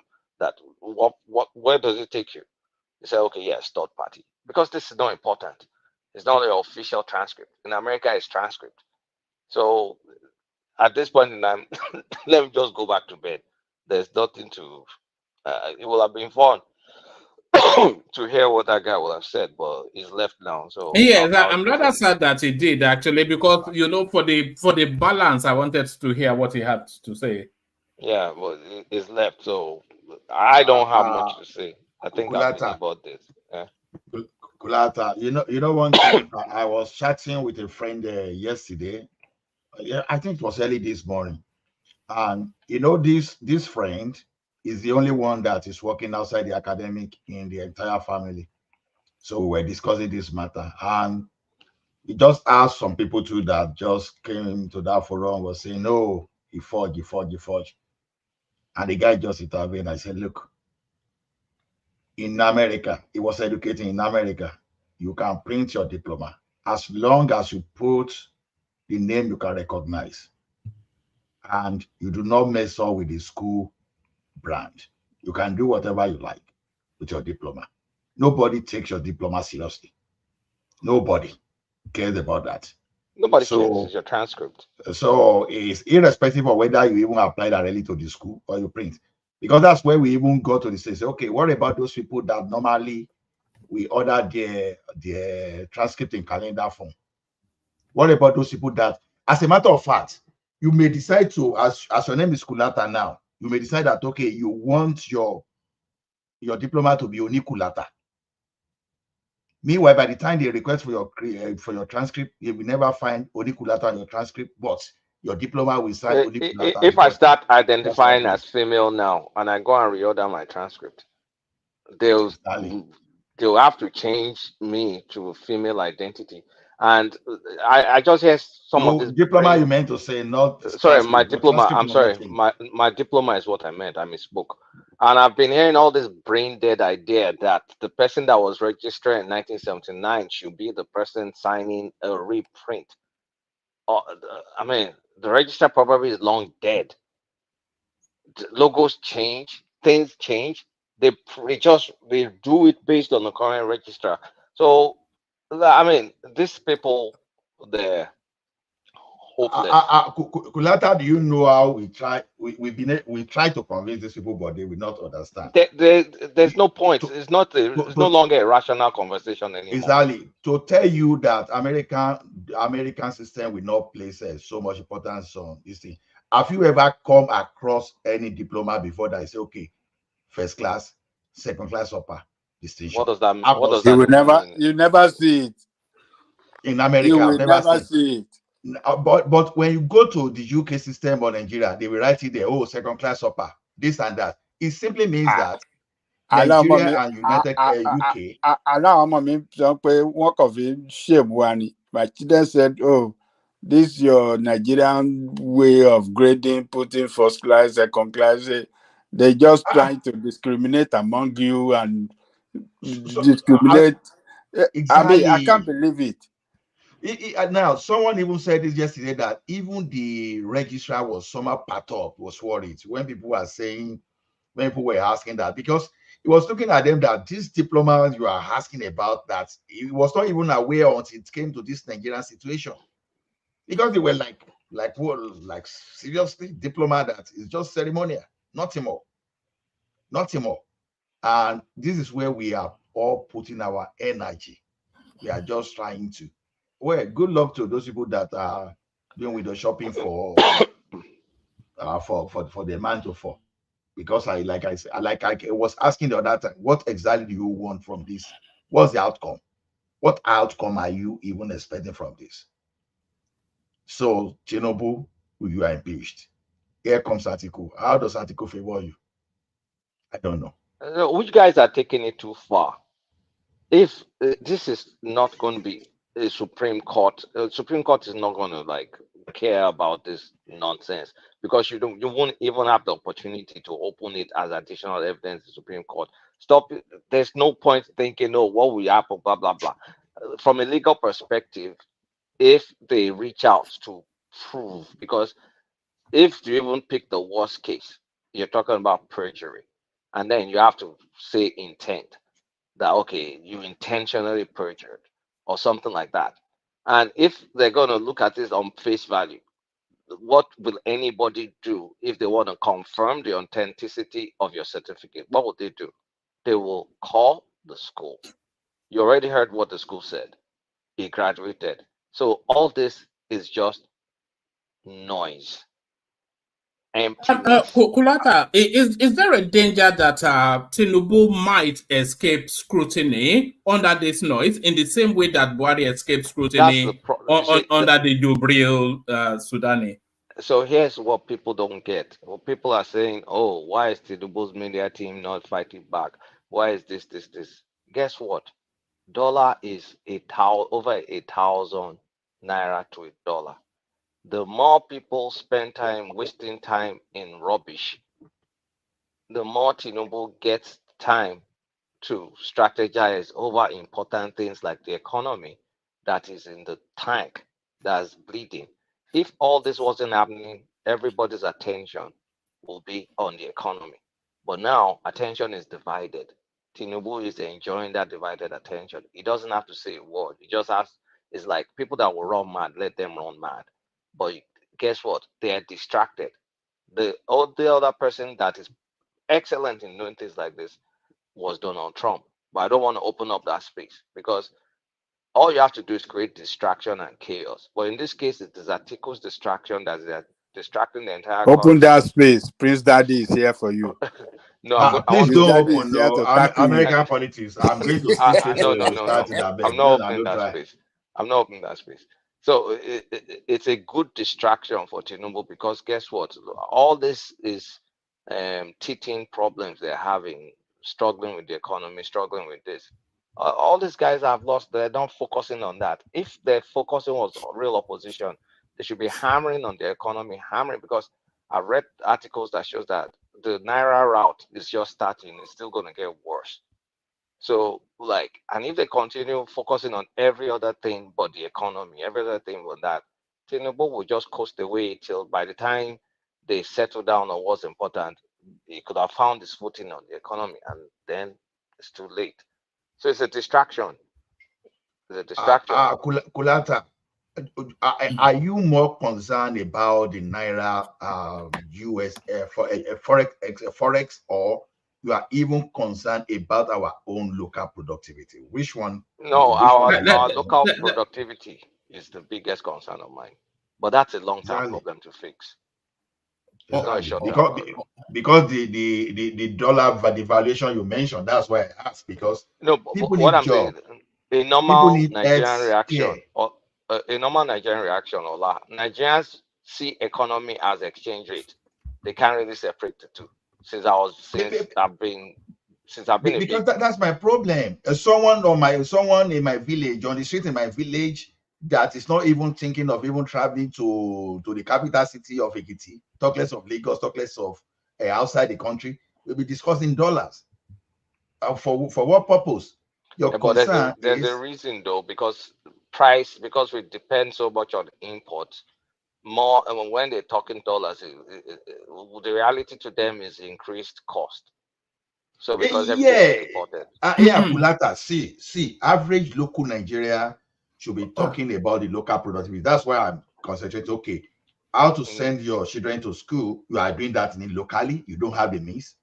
Your healthcare is going to be local to you. You don't have to bother yourself, except you are so rich. Even some of these people that we speak about, some of them eat local food. It's not as if some of them, you will be surprised that they will even eat local rice. So that's the point. If we can concentrate on security aspects, the local productivity, because you don't want to wake up and all this Buhari's family and Erufai family. So let me quickly wrap up because I'm going back to bed. I think Tinubu is riding this out because it covers up a lot of areas he's not doing. The only areas in his government that I'm seeing a lot of solid work is interior. That guy that they hired for interior, I have to give him kudos. Is it Bumi Ojo or something like that? Yeah. Bumi Ojo, the guy has cleared backlog of 200,000 passports. Like unbelievable in Nigeria, unbelievable. You know, that's the conversation I was hoping we would have, but it looks as though the slot for it has passed, because if you look at the speed with which this guy is clearing the backlog, then it brings to question what happened in the last 8 years. So that tells you then that what happened in the last 8 years was an artificial situation. My uncle was snoozing and schmoozing with power. Arek Beshola, my fellow townsman. That one that was carrying plate all over America, being attacked by people. It was eating buffet. But look at what this guy did. So you can see in spite of the issues, you can see some star performer. I think my minister so far, the best one so far is Bobby Joe, because not Umahi. Not Umahi. Not Umahi. Umahi made a fatal error. He let his own workers lock him in. That's a fatal error. Like, nothing in terms of the job is trying to organize. You think he got punked? I thought he punked them. Did you think he got punked? I mean, he locked people out for being late. They locked him out for daring to lock them out. Like, his authority. I mean, they're messing with his authority. He's trying to punish people, and then they now punish him. Subordination. Kulatan, on Umayi, do you know that man has traversed almost all the federal roads in Nigeria? I know, but that fatal error, that's just one mistake, is a big mistake. No, I'm not denying that, but at least you see the trajectory and you see that he's trying to do something, and that's a plus too. I think it's a plus, because I've not seen any minister from their first 1 or 2 months in office move around the whole of Nigeria and check all the roads the way this man has done. The man even went to Third Mainland Bridge, got a ferry to inspect the foundation. Do you understand? That is how thorough this guy is. So for me, I feel if these people if they are given, I'm not saying all of them, but for the selected few that will perform, they are giving the free room and all this distraction is not there, we would start seeing serious results. All right. On the other side, if there was no distraction, we will have noticed how woeful the defense ministry is. It's terrible. And that's that's the most important thing we need right now to get this even productivity going, is security. Our defense minister has been woeful. So I think it's a distraction. I think there's nothing going to convince these guys, because they are reasonable. At this point in time, it's almost like clinical what is going on with these guys, because they will shift to another topic. The next big one will be, after they exhaust this one, is the FBI files that they will be releasing monthly based on the FOIA request. That's going to be the next obsession, and they'll keep shifting. And rather than sorry, let Kulata land so we can hear from Pantas. They will just continue that, but I don't know. I think there needs to be focused opposition to Tinubu based on economic performance, based on security, real meaningful things that mean something to the Nigerian people, rather than all this nonsense of all this seeking, throwing more than looking at what sticks at the wall. So the opposition coalesce around this meaningful, Tinubu needs meaningful feedback, security, economy, freedom of speech, things that are meaningful, tangible. But you can't talk these people out of their madness. So let them go bad. At the point in time, a few of them will get their heads straight. The ones that are going to be mad are going to be perpetually mad. It's unfortunate that Ed guy ran away. I was just looking forward to what we had to say. But thank you, one man. Let me go back to bed. I'm here. You don't have to go back to bed. I'm here. I was going to ask Kulata a question about subsidy. You want to run away? No, I want to go on to Pansat so that then I land on Dewale. Then when everybody has spoken, then I know that I can bail out anytime. But Pansat, good to see you. You can throw everyone to the background. Yes. Well, man, thank you very much for being fair tonight. Again, it's like back to back this time. You're being fair as a moderator. I'm always fair, you know that. Yeah. So let me say that the two previous speakers, they've spoken in a manner Oyibo called extempore, right? They just spontaneously talk. Do you do word of the day? You go and pick a word of the day and say, okay, let me find out I can go and rap. Look at this guy. Okay, carry on. No, but it's true. They're here, our brothers on this platform, and they're just talking, without preparation. It's a step-by-step thing. A lot of Nigerians, unfortunately, are law-abiding. So there are hot dates that a lot of people are waiting for. One big one being the final one with the Supreme Court, the final arbiter of the case. So just because a lot of Nigerians are sitting tight, waiting, doesn't mean they're not concerned and they don't have a plan B. Unfortunately, Nigeria has just been dumbed down so much that people come here to make arguments that are frivolous, doesn't make any sense in light of everything that we see. It's like when the information comes out, what Tinubu has done, that's a shock period. A lot of the supporters get stunned, and then within 24 hours, they recover, then they come here to talk. It is clear that he forged his certificate. Now, some people try to say, well, look, a diploma, a certificate doesn't matter. He could print his own. No, you cannot print your own certificate. No matter what process that university has, if, let's say they allow a third party to print a certificate for you, you cannot go and forge your own. When that third party prints your certificate and somebody calls the university, they're going to say, yes, it's our certificate because it's their process. Now, let's talk about Constitution. What does it? We know that he forged a certificate, so let's just go directly to the Constitution. Section 137. We don't know that, but carry on. It's one man. You are probably one of the most knowledgeable people here. I know you have a conflict of interest. Besides, you just like the guys to chat and talk. That's true. But on this is serious now. The section I was on a site has been mentioned ad nauseum on the media, which is Section 137 of our Constitution, Section 1, subsection J.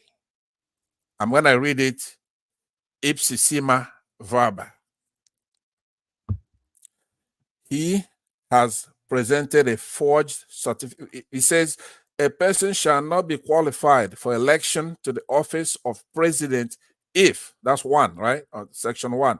Subsection J, he has presented a forged certificate to the Independent National Electoral Commission. And that's INEC, right? So that's clear. I mean, it's clear as daylight. But the people I really want to talk to tonight are the Nigerian people, not people here, not people who support Tinubu, because you have a choice to make. A lot of these people here, like Kulata and others, they may end up being right, that this doesn't matter. Yes, they may end up being right. It doesn't matter. But you get to decide that. Nigerians, the youth, people who supported Peter Obi, people who supported others, Showore, everybody in that country. There'll be a time when that Supreme Court is going to rule, and that's the final, legally. When that ruling comes, then we have to determine how we're going to do this. Would there be a confrontation or would there not be a confrontation? Is there a conflict? Is it going to be a clash? Is it a brush? Is it a fight? Is it a battle? What's the encounter? What's going to happen? It's not about talking. If you look at the decade of revolutions in the Middle East, for example, you had the one in Tunisia. I think that began it in that decade, in 2011, with Zain El Abidine Ben Ali. He was a powerful guy, been there forever. It's just Tinubu cannot shine his shoes. Then you go to Hosni Mubarak in February of the same year, 2011. Go to Bahrain in March 2011. Now, Africans have started doing this series of revolutions. We cannot be in a country where the laws don't count anymore, right? I mean, the kind of debate we're having, this is not about talking anymore. People like Kulata and all those in Nigeria who talk like that, guess what? They're supposed to talk like that. But do you know when they're going to stop talking like that? When you show some teeth. When you show some teeth, you're going to see a lot of them come over. So I cannot fault those who haven't done anything so far because you're waiting for the Supreme Court to rule. You got a good excuse there. But make no mistake about it, if they shred the Constitution, then we don't have a Constitution. One of them being that somebody forged their certificate and it is clear as daylight, and that's section 137, 1J, that if you did that, you're disqualified. If they continue in office, they're doing so extra-constitutionally, which means, what can you do? Now, there's been a series of that. INEC did it, right? Middle of the night, they turn off the beavers, announce a winner, and they say, what can you do? And that is a very good question. What can you do? It's not about talking, because these propagandists, George W. Bush showed us an example of how to deal with them, right? Saddam Hussein was menacing everybody in Iraq, getting 100% of the votes on an election, lobbying missiles at Israel, gassing the courts, and he said, what can you do? Disobeying UN resolutions, kidnapping people who are in this country, including Americans. And he's saying to America, what can you do? So, unfortunately for him, George W. Bush came into office and he didn't have time to argue with the Kulatas and people like that of that country. They said, okay, they knocked down 2 towers in New York, and they said, oh, it's Osama bin Laden that did it. It's Saddam that did it. He didn't have time to start talking or arguing or trying to figure out who did it. You have to go after all of them. That's how you do it. And it took 2 days to liberate that country. 2 days. All these people making noise, they're only making noise because Nigerians, the youth, you have to show some teeth. Once you show some teeth, a lot of them are going to come over to the Nigerian people's side. You can't be arguing, talking, and you have Tinubu sitting there illegitimately. I mean, he didn't win a single state, in my opinion. He didn't win a single state. And he's saying, what can you do? Is Tinubu Buhari? No. Are the Yorubas the Hausa Fulani? No. Yorubas are educated and they're more civil. They're not going to fight. There'll be a lot of them who are on our side. He's not a military dictator. He has a cabal holding us hostage. But the courts will rule. Now, that I agree with. We should go through the legal process, right? Because we're law abiding. And we want to save the country. And we don't want any trouble. We don't want violence. But that stops on that day when that Supreme Court does anything, because the people are sovereign. If they've been compromised, we'll have to take the country back. It's not about debate. You're never going to get them to accept what's glaring at looking at them. They're not even ashamed. There's no shame. You have a guy who they're going to be releasing a lot of FBI files here in the next this month. Look at what's done already. He didn't debate. He didn't come out and debate. He has no respect, right? He's got nothing tangible. Okay, you come in now. Sometimes somebody could come in opportunistically and go, you know what? Okay, I've come in here. Let me release Showore. Showore is being persecuted over the last 8 years. It's a political thing. I'm going to set him free. He's not going to do that.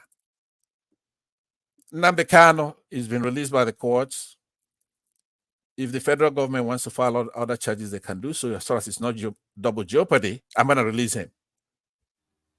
The Nigerian people are going through a lot. Therefore, I'm going to do something massive to ameliorate the situation. He's not going to do anything like that. Terrorists are on the rampage. Is he going to say, okay, you know what? I'm going to unleash the army on these people. Let me just show something different from Buhari. He's never going to, he's an evil guy. He can never think that way and say, I'm going to be here. At least let me show some examples why I should be here. Even if they remove me, they're going to say, you know what? Maybe we should have left this guy. He was doing the right thing. He's never going to do the right thing. He's not facing anybody. He's been lying on top of lies, on top of propaganda, and he's avoiding the Nigerian people. So my friends here, who it's not going to go away because he's not even like a mediocre kind of thing. He's hardcore. There's nothing that you're going to say, okay, this is a respite. No, you're not going to find one virtue.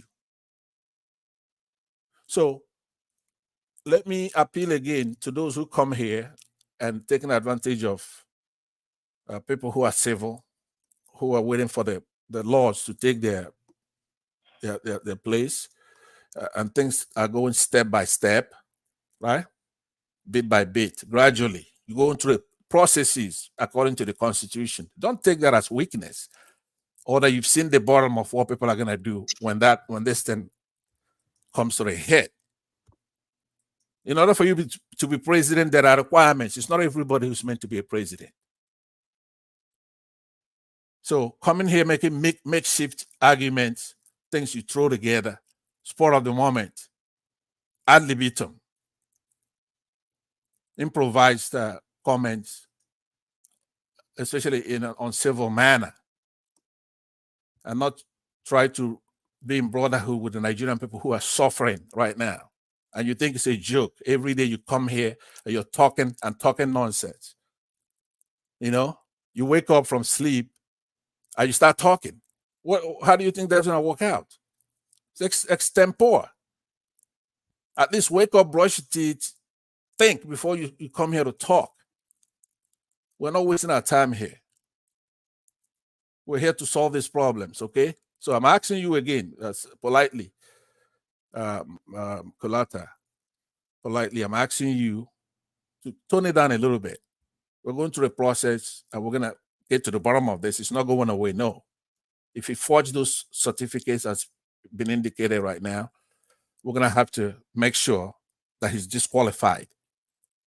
People like Mahmoud should be in jail because he rigged the election and spent 400 billion naira doing so. He hasn't accounted for that. He's avoiding the press and avoiding Nigerian people.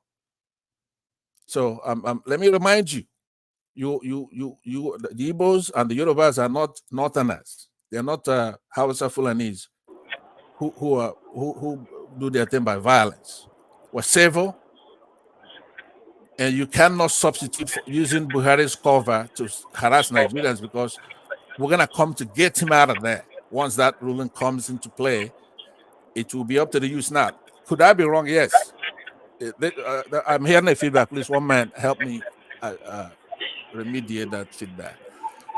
So there's a possibility. Yeah. Who unmuted? Did you want to interject, or if you don't want to interject, then please mute because we're hearing feedback. Passat. So sorry, I think Bishop. It's not from you. It's not from you. I don't know where that. No, I think it's coming from Bishop. Bishop. Yes, I wanted to if he's landed. Okay, you can go ahead. Okay, good. I mean, everybody has the right to say whatever they want to say. And they come into this marriage, whether to do what they say. Whether they like, they can speak from their sleep or they can speak when they wake up. One thing is certain, Supreme Court is going to make their pronouncement. And we cannot see the direction it's going to swing. And nobody can come and threaten other people. Heavens will not fall. All right, I got you. I got you. Just hold on. Just calm down. It's my time now. It's my time. You spoke yeah, I'm me. just, I can interject. You've spoken for over 20 minutes. I mean, I'm standing before the floor. So let me respond to you. There's no point in threatening anybody. All these subtle threats there and there is zero. It's just nothing. I mean, nothing. The Supreme Court made pronouncement. Hold on now, let me finish. The Supreme Court made Make it brief. pronouncement. Go to the point. Go to the point. You cannot. You were speaking for how long? It's my time. It's my time. Can you? I did not look. Okay, go ahead if you don't want me to speak. You don't want I want somebody to make to it brief. I want you to speak. Go ahead, but make it go to the point. Don't tell me how to talk. I would have even finished this when you are just interrupting my thoughts. You're just interrupting my thoughts. All right, go ahead.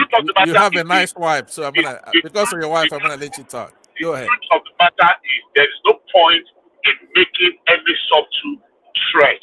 We are all equal to it. One violence will beget one violence. If you think you have people that are being prepped to bring violence upon the nation, a shocker awakens every one of them. That's the fact. All right. Let me take my time. I'll take my time back. Let me say to you, by the way, I'm not. Passat, can I add my own question to you? Let me just ask you. Absolutely. Yeah, go ahead. Passat, we're gonna take him out. We're gonna do this. We're gonna do that. This is what you guys have been saying before the election. Yes. We're gonna win the election. You lost the election. Oh, we're gonna win the what do you call it? The tribunal. Is it the tribunal? What do you call it? The election? All eyes on the judiciary. Yes. We're gonna do. You lost it. And then, what is the guarantee that you're gonna win this Supreme Court? Thank you. Let me, my friend. We're gonna. Hold on now. Hold on. It's me and you. Don't forget that. But listen to this. Okay. Tinubu has won every case in Nigeria. Right? Whenever he goes to court in Nigeria, he wins every case. But you contrast that with whenever he's out of Nigeria, say in the United States, he loses every case since he was a blastocyst, right? Since he was a teenager, whatever it is that he came here, I don't know if he was ever a teenager, but since he came to America, he's lost every single case, including the heroin ones, the money ones, where it's a hearing to forfeiture. He lost all those. The one that was just held here, he lost. He's never won a case in any place where the jurisprudence is obeyed and respected, Western jurisprudence, the law, where law is in effect. I mean, he's laughed out of the place. In the last one, they told him, and don't try to appeal this, even though you have a right to it, just get the hell out of here, right? He was humiliated. He lost his appeal. He lost the hearing itself with ladies. He couldn't charm anybody. So you can't go in a country that's pending revolution, right? I just told you Saddam Hussein used to get 100% of the votes. Nigeria is raw. Now, is it me when I'm talking for the Nigerian people? No, it's not me who's going to take that thing back. It's up to them. They may not want to stop this nonsense, but it's ripe. Even you who's talking, if these kids show some now remember when these kids did their protest a couple of years ago. Right? All right, start to bring it on, Pansat. But carry on. Okay. When they had the NSAS then, and this Tinubu was a corporate there. He was one of those that had our youth killed in that breach, right? Lekki Tollgate, right? And when the kids came after him, he ran. He ran away to France. I saw when they finally found him, and he had a press conference. That's why I'm shaking, scared, even Buhari giving those youngsters everything they wanted. They just haven't done it yet. But my speech tonight, my talk is not to all these people, right? I'm talking to those kids, those youths, those people suffering in Nigeria, the owners of the country, the future. That's who have to make a decision. When that Supreme Court comes in, don't expect them to do the right thing. Obviously, the country is corrupt from head to toe. I said to you that Tinubu has never won a case outside of Nigeria. But he still lost the case. Yeah, let me just. I think. Yeah. Who's that? Who's talking? So you are saying that since Tinubu never lost a case in Nigeria, so he's going to win the Supreme Court. More than likely. Yeah, more than likely. But it's an unknowable. Why are you saying earlier that we're gonna win this case? We're gonna do this. No, but listen. It's like the election. Everybody knows that Peter Obi won that election by a landslide, right? But officially, hold on. Officially, right? The Mahmoud, you see, some of the thing I like about our northern brothers is that they really don't know how to pretend, right? Mahmoud rigged the election. It's in front of you. The question when it comes to that, with that section of the country, it's like the Arabs and the Sunnis, right? What are you going to do about it? They don't know how to pretend like Southerners do, right? Mahmoud rigged the election. Once you see the furrow in his eyebrow, you know he rigged it, right? He's not trying to fool you. He's not trying to play like our Southern Christian brothers would do. He rigged it. What are you going to do about it? Now, these courts going to do the same thing. The tribunal did the same thing. They're going to come there talking nonsense, right? They don't want to apply the law. Now, since you have concluded that Tinubu will win this Supreme Court case, so after winning, what next? Right. That's my theme tonight. I've been trying to say to you that it is an unknowable, but I'm an analyst. Not it's that they are going to take it by force. It's been saying that for a long time now. Yeah. It has next? What next? That's right. The people, the youth will come out and arrest them and capture all of them, right? Put them on trial. That's what the Iraqis did, right? Remember, Saddam Hussein won by 100% in Iraq. Who is going to do that? Well, the people I said, the people of Nigeria, you don't know. You don't know how many people are in Nigeria on the good side because we're on social media. Let me answer this question now. Who's that? Let me answer the question. Look, Ajan Lekoko, this is not a joke, and I know you're gonna be one of the first to join this case once they show teeth. I say Google it, you're gonna see when the enter, which is a small group, relatively speaking. Right? I will leave America to go and join them, man. I'm going to. So now listen to what I'm saying. Besides, the pen is mightier than the sword. You don't have to be there to physically do anything. As far as the pen is mightier than the sword, what you write, I don't know how many you write. Like me, when they had sword, I wrote a lot, and I know I had an impact in what I was doing. I wrote a lot. I didn't go there, right? So even on here, if you just adhere to true or false, you're doing the right thing for the country. You don't have to. Everybody's not equally yoked, right? So, but the point I'm making to you is that, look, make no mistake about it. This is not going to fly. They're going to remove him from there. It's a matter of when.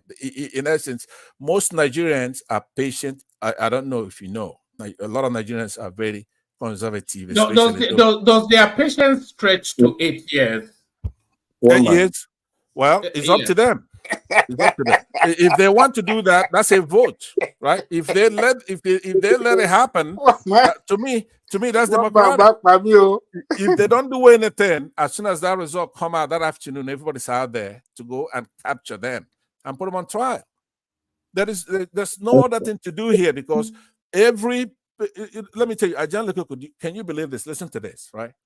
The last administration, we had Buhari in office for 8 years. He's a Sunni Muslim, right? He had a vice president as a Christian, right? But they gagged him. They wouldn't let him talk, right? A very smart guy, Professor Osinbajo, right? They gagged him and they wouldn't let him talk. And then when they did their primary, they cheated him, which is Tinubu, cheated him, rigged it with Northern Muslims, right?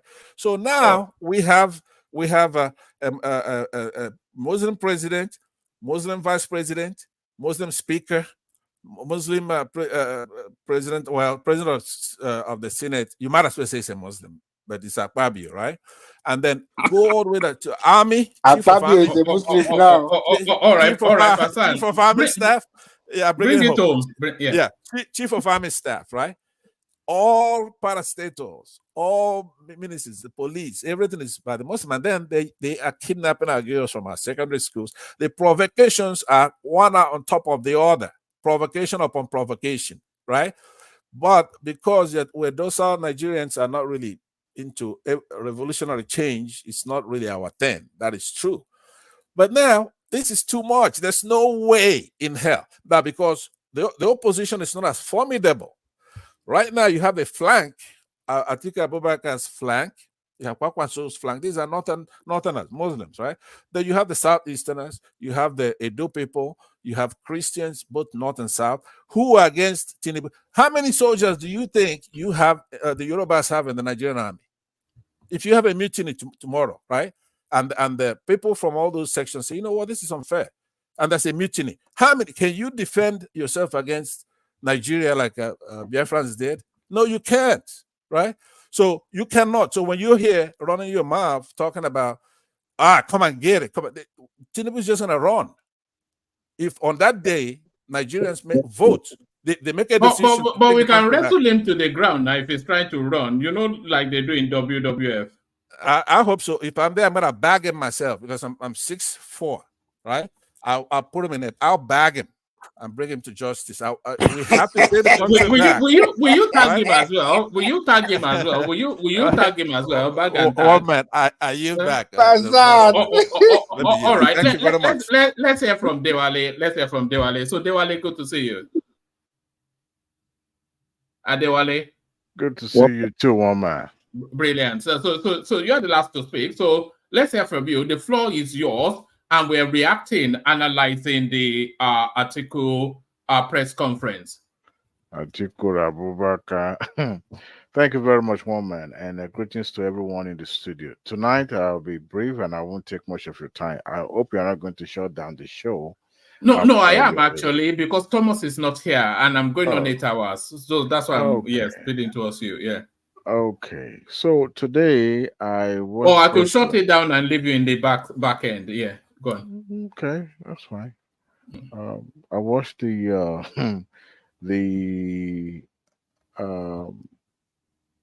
World Press Conference there. Well, Sarkozy, yeah, that's a very befitting word.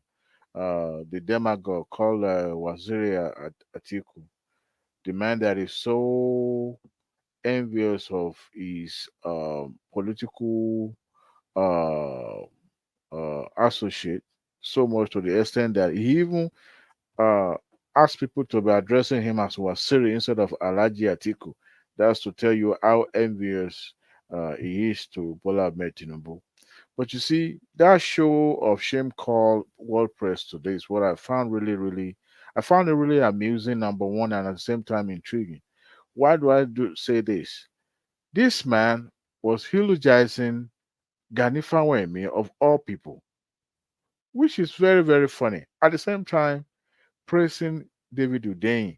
And I know for a fact that someone like David Udein character would never go to any length to ensure that Atiku Abubakar becomes the beneficiary of all this expedition that that was carried out recently. So the fact that he was praising this character make me think that why is this man so out of touch? Number one, does it think that what he has done is going to benefit from it? I just don't understand. And I'm glad that people could see the hypocrisy, beneath the charade that he put together called World Press. He was even addressed as the incoming president. See, it's like a man who lost in the sport activities at the same time having a hard time to being a good sportsmanship, at the same time trying to hold on to the last straw and see if anything could stick.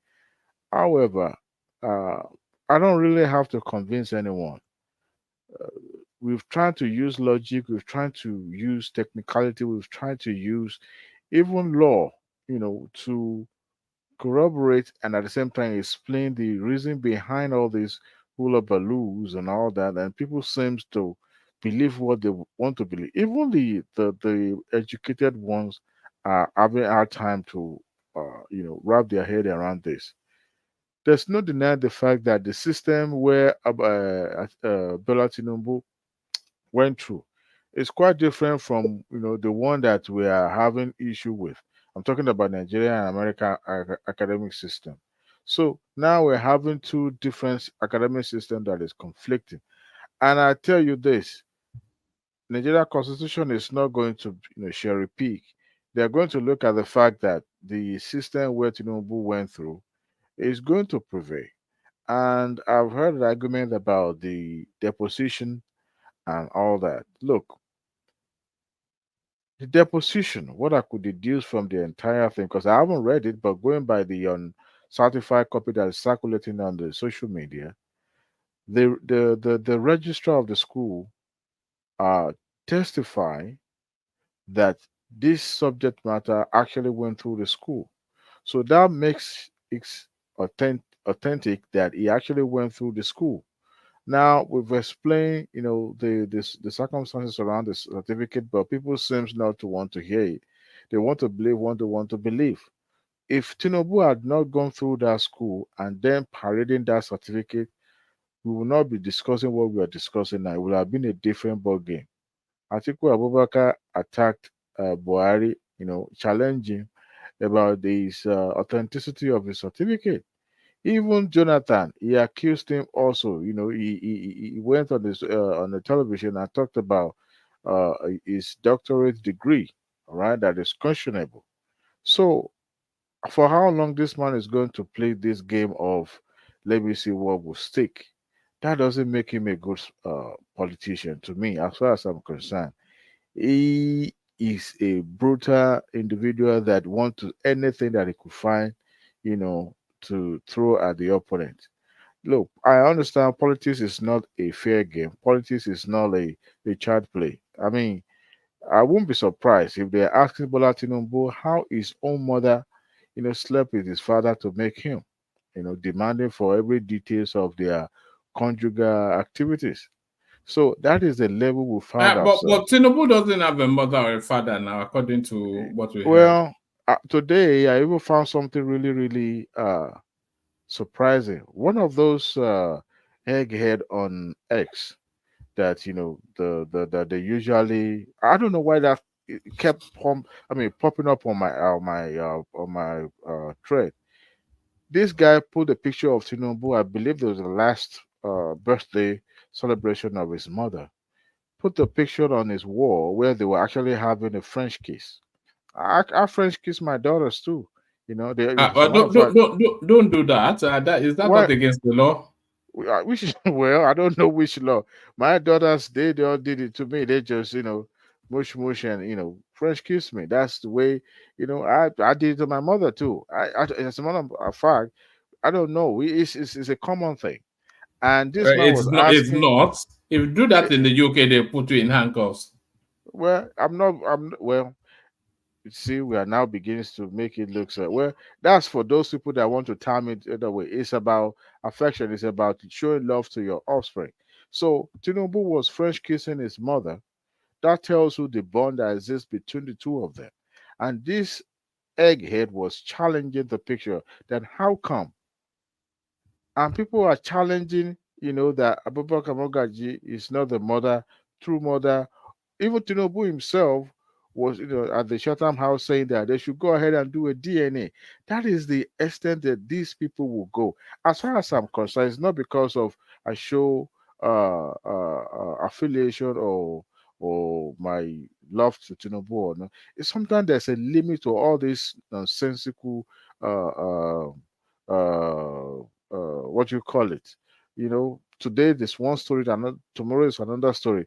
To me, like other guys said, we should look at something more important to, the political actors should embark on. They should be the strong opposition that it's supposed to be. I think they are now beginning to realize that it's quietly, sliding off their hand, and they are trying to see whatever can stick. Look, people are not dumb.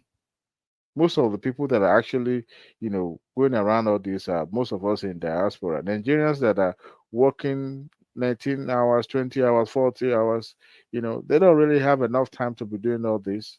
They commingle, they talk to their neighbors, they talk with each other. It doesn't matter the tribe you come from. But most of us in diaspora have enough time in our hand, and we are the one of finding all this handbag of all this thing going on.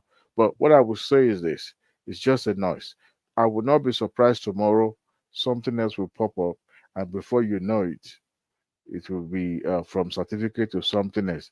But I just hope that Tinubu and his administrations and all these principal officers will be able to have enough time away from all these distractions to focus on what really needed to be done. I heard Kuleta talking about the young chap at the Ministry of Interior doing excellent. Yes, the guy came with fire. I myself also was disappointed with Umai. Umai was patronizing the people that were supposed to be, disciplined. I don't even see that happening here in America, especially some of these conservative states. They will chop off you'll be gone in 1 second. And no matter how you try to grieve it, they won't take you back because you've shown that, you are not ready to serve the people of the state or the entire country. So, but unfortunately, we have people that are confronting the Hey, minister. Adewale, one Yes, second. sir. I thought in Nigeria the workers are like they fear their guy. Not anymore. Is that what you're saying? I think it is more than mean they hide. There's something going on that is probably you and I have not know because I've never seen where authority has been challenged openly like that in such a way that is so brazen and they are doing it without caring who else is God. They are saying it. I mean, so a young chap hold the microphone. I was even when he said "I love you back" and all that, and they was talking about it just doesn't make any sense to me that a sitting minister will be, crawling back to the people that were supposed to be, managing, and they are the ones that they lock him out, lock him in, whichever. To me, it doesn't give good optic. Number one, number two, despite that Umar was saying talking tough to the contractor. Unfortunately, that's not what I'm not saying that they should be showing some form of, hooliganism or trying to act tough and all that. No, but if you are going to do that, you do that because you have the authority, and such things shouldn't be happening again because it won't give a good, good optic of the administration. But I just hope when all Well, so this so no, what people, what sector or what people in Nigeria don't fear to lose their job? What kind of people are those? you know, um, Is it because every the civil servants? Is that the reason why I mean, they can't fire the minister. They can make his life hell, by no. sabotaging and I'm all that. talking about the minister getting rid of them, firing them. It's not that easy peasy thing to do, Uh, especially when you are in the government because of the bureaucracy and the the formation that you have to go through. Even here in America, they can't just fire you at the go. You still have room for what you there's something they call it where you have a seat, you have a representative if you want to, especially if you join well, the sure, union. if you unionize, but I didn't know. I guess I'm learning. I didn't know Regardless, Nigerian civil servants that powerful. I didn't know it that oh, powerful. regardless whether you belongs to union or not union, you still have the avenue for hear your grievance and to see if there's a way they can accommodate you. But in some cases, they also have the authority to fire you. Okay, but it's just not done, to be honest, and it doesn't give good example or representation of the administration. Yes, the young man in the Ministry of Interior is doing excellent work, clear all the backlog of all the passport applications, and I hope that trend is going to continue. But it shows the decay in the civil service, and those guys are not ashamed to to make the same look because it seems that they control what's going on there. Some of those, contractors that are the Ministry of Works is going to hire to do to build infrastructure. They're also going to be the one collecting the kickback or suppressing files or whatever information they want to withhold, and the minister needs them. Not just the directors or the permanent secretary. He needs these the regulars, supervisors and regular workers that will be doing the runaround and to be genuine and to be objectives in their submissions and and their observation as the works progress. But for Umai to have caved into their demands like that, and publicly, to me, doesn't good example. But I hope you find a way to redeem his image and do the needful. So, and other. Are you familiar with Schedule F? What? If you're familiar with Schedule F. Please, Daddy, please, just 1 minute, please. I want to leave, but I just want to tell woman something, please. I'm not so sure about that. What you're talking about? Please, woman. Yeah. Ẹ jọ̀ọ́, mo fẹ́ sọ wọn kan ní Yorùbá fún yín. Ẹ má jẹ́ kí ọ̀gbẹ́ni yìí wá máa fi platform yìí máa fọgbọ́n máa fi try àti instigate àwọn èèyàn nílé, because some people might be watching this kán má dẹ̀ lọ flag ẹ̀. Ẹ get nǹkan tí mò ń sọ. Pé kéèyàn máa fọgbọ́n rally àwọn èèyàn fún riot àbí kíní yẹn. Tó bá ti ń ṣe ẹ jọ̀ọ́, ẹ máa try àti call it order. So mo ti fẹ́ lọ sùn. I just wanted to point that out to you. I hope you understand, sir. Yeah, Oyemi, Oshegon. Yes, sir. All right, sir. All right, God bless. Regards to the madam. Okay. So, I mean. Okay, quickly, Aduale. So Schedule F, not politics, American politics. So Schedule F is what Trump was going to introduce or plan to introduce before he left. And Schedule F is simply means that because you're a government employee, doesn't mean you can't get fired. You won't be fired, but you cannot get fired. So the Schedule F is to put government employees on notice. Just like you said, it's hard to fire them. But with the Schedule F, it doesn't matter which government bureau or agency you work for. If you do something just like they do in the private sector that warrants being fired or getting rid of, you'll be fired regardless. And I think maybe we should be thinking along that line, because I know the bureaucracy in Nigeria, every country, but for that matter, but in Nigeria it's another level, absolutely another level.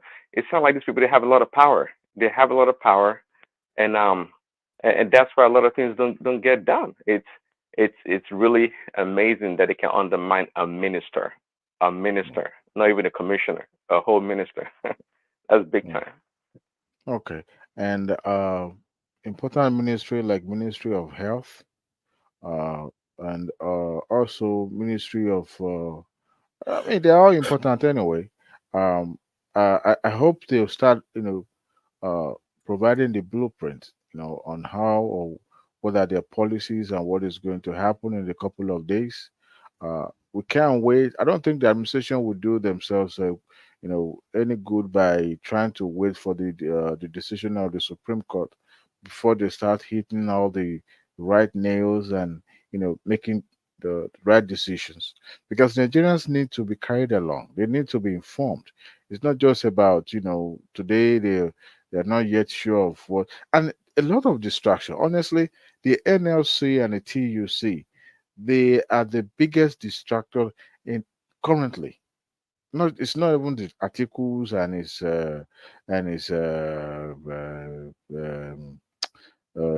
shenanigan plot that is planning. No, it's this today threatening to shut down government. Tomorrow the government is even distracted of the point that they are not even sure who to award money to, and it's just to me the government need to get their act together, by putting Nigerians first, and then start looking at what they need to do.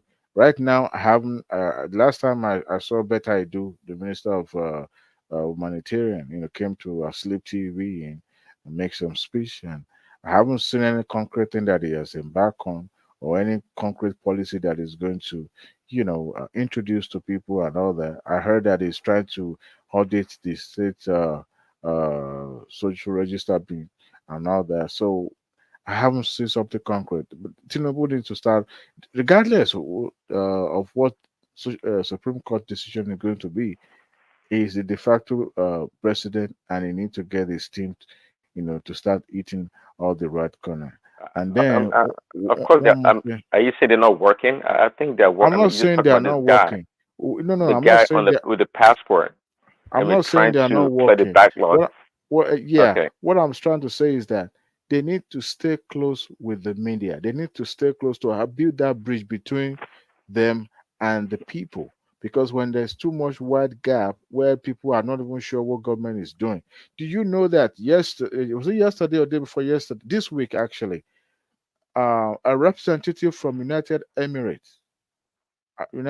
Emirates arrived in Nigeria to clear out or sort out, their differences about the visa stuff and the flight and all that. Arrived in Nigeria, but he didn't make the headline in Nigeria. I don't think I came across that on the national dailies. Why? Because people don't see it as the news, because people want to focus on the Atiku stuff and all that. Oh, But they it did that. it didn't make the airline. What do you mean? It The missed headline, flight? like the way when it was, Oh, yeah, it didn't. Oh, yeah, I got you. Okay, yeah, it really? Wow. wasn't reported on Well, the I on said the it before. Now we newspaper. major in uselessness and all this wasteful stuff. Exactly, because we was being distracted And when we had the you can't blame the Nigerian people, quite frankly, because listen, people are busy trying to make ends meet. People got things to do. It's up to the media to showcase or put those information out there if it matters to them. But everybody's going after this sensational news and these other things. so Um, yeah, but that means the media also playing a huge role in shaping the opinion and the way the society is, right? of Because when you course, decided and of course. deliberately chose to, suppress information that would have been so vital in making a decision at that moment, and then you decided to look for something that is more commercial and more profitable to you, See, to me, that the is. media's job. Sometimes the things they don't report is as bad as the things they lie about or the things they report. Sometimes what you just said right now about the UAE minister of personnel, it's quite important, right? But it's what the media puts out there. So what they report shapes people's opinion. That's the way. It's all about perception. News is about perception and what goes on out there. And see, it's not enough for Tinubu people to go and fight. I think they have to be strategic and deliberate in their messaging. That they have to be, quite frankly, because gone are the days 20, 30 years ago when you had the newspaper. That's where you get your freaking news. Now people make up their own news. People have access to news instantaneously. So this is it's today's world is tough. I mean, in America, it's tough too when it comes to information war. I mean, so they have to produce. They have to do things. Let the people feel in their pocket. Let them feel the ease in their pocket and in their daily lives. And they themselves can create a narrative that, hey, things are working or they're getting better. In conclusion, let me wrap it up. What I also found really strange was that when Atiku was addressing the press, he was calling on other political presidential candidates to join him in a fight or something similar to that. And I was wondering. Obi said he wasn't interested. I mean, it's ludicrous. Calling on Kwankwasos, calling on Obi, calling on everyone to join you so that you can, or for you to wrestle this position from. Look, all this nonsense that they're doing and playing out, even including Tinubu, it's just a worldly position. Once you are gone, you are gone. You see, this power thing is transcend. People that had power in 1960 that destabilized Nigeria, right? They are gone now. It's the generations that are now, suffering all their premature, immature decisions that they took there. So, what is all this? If you don't win, move on. And if you fight this battle to some extent, to some point, I understand politics is more than that, because the players, their career, their life depends on it. They want to be relevant, they want to be in charge of. I get it. But sometimes life is more than that. What is the essence of acquiring power and you are not making, impact in life? You just want to get it. And also speak to Tinubu. I don't know his mind. I hope he has, the motive to better the life of Nigerians. But if at a point when you push stuff too long, you have to back out. I was listening to C. I don't know you guys are familiar with Seal. It's one of my favorite singer. You know, I was listening to one of his songs was talking about where there's gold. I wish you guys can go to YouTube and play it. Where there's gold, there's always going to be lies. And then everyone involved in it or participating in it will be beaten to stupor. And when that is all over, then you find love to take you home. The lyrics go on, and it speaks to life. It speaks to my soul. What is it in life? If you fight this to some extent and you just don't, at your reach, then back off because you never know where life is, the wind of life is going to blow, and you will follow, and you might maybe you will be better off. I've seen Oh, come people on. You that got, live the. at this point in time, Atiku does not care about anything. What does I he mean, have to lose? I get it. Sometimes it might even be pushed by the supporters. Look, you don't have to back down. You don't have to keep pushing. Today he was asked about relationship with Tinubu. He was saying that Tinubu was indebted to him. Please, for somebody who created a platform and invited you to come in and say, look, I want to be your vice president. You said, well, it won't work. But guess what? He works for him. That formula, you see, tomorrow he should be bowing down to Tinubu because he's his master at the game. For him to be able Exactly. to I said it earlier. successfully, Atiku is the least savvy politician that I know. And you I know what? tell you that. I have questions about people like Dile Momodu, quite frankly. That Dile No, guy. those are when you Elebini, have, as the hungry yeah, man. I know someone who actually went to University of Ife with him. Okay, we used to work together, and this man said, "Look, don't." He was the first person that exposed me to who this man was truly is. It's about Eniori Obalo. I don't know how to put it in English. It's all about money. It's all about where there's money. Then he goes there and stuff his own pocket and he move on. But I still don't understand his miscalculation. You knew this thing is swinging towards the south, and yet you stick your neck to somebody from the north. That to me it shows some level of stupidity. But of course, he joined the political party because he want to be at the opposition. He want to be having noise and all that. But I wouldn't even put somebody like Dile Momodu into the equation because he does not merit to be mentioned in such in that cycle. No, but to me, I just felt that calling on the other politicians the candidates to join you in fighting Tinubu.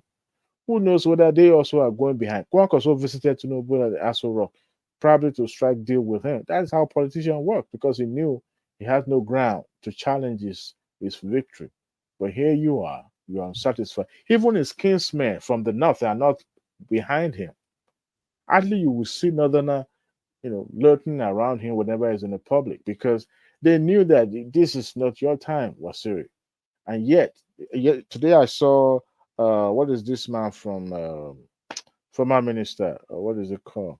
Oh, was sitting down there. Some of those I was just looking at it. This is like just deceiver. They're just deceiving people. Well, he has given. I mean, it's not today that we address uh, the imaginary word press. I didn't see no white person. I didn't see any white person, any white journalist there, or even from Russia. Let's just assume it from Russia or any of these third world, European country. I didn't see nobody there. So I'm here to call the world press. And what was the What does it press matter? for? What does It it was matter? all lamentation. Who have uncovered this, have uncovered that. Give me a break. Give me a break. I mean, we've explained to people, for those who are familiar with the American academic system, if you lose your diploma, you cannot identify, you cannot even prove that you attend school, by presenting diploma. When I was looking for in a job market, I hardly put my diploma there because for what purpose? My transcript is what I use. And by the way, if you go to the doctor's offices in America, you will see their enlarged copy of their diploma. They don't give you that in school. Even the Exactly. Yeah. doctorate and at the doctorate level, I've never seen anybody being presented a big diploma. No, you go out there to the third party vendor and enlarge it any sizes you want it. And you have it and you frame it and you put it there. Because I always wonder, what if this thing got lost or burnt or whatever? How are you going to do? So if it's that valuable, they won't be hanging it at the wall in every of those hospitals.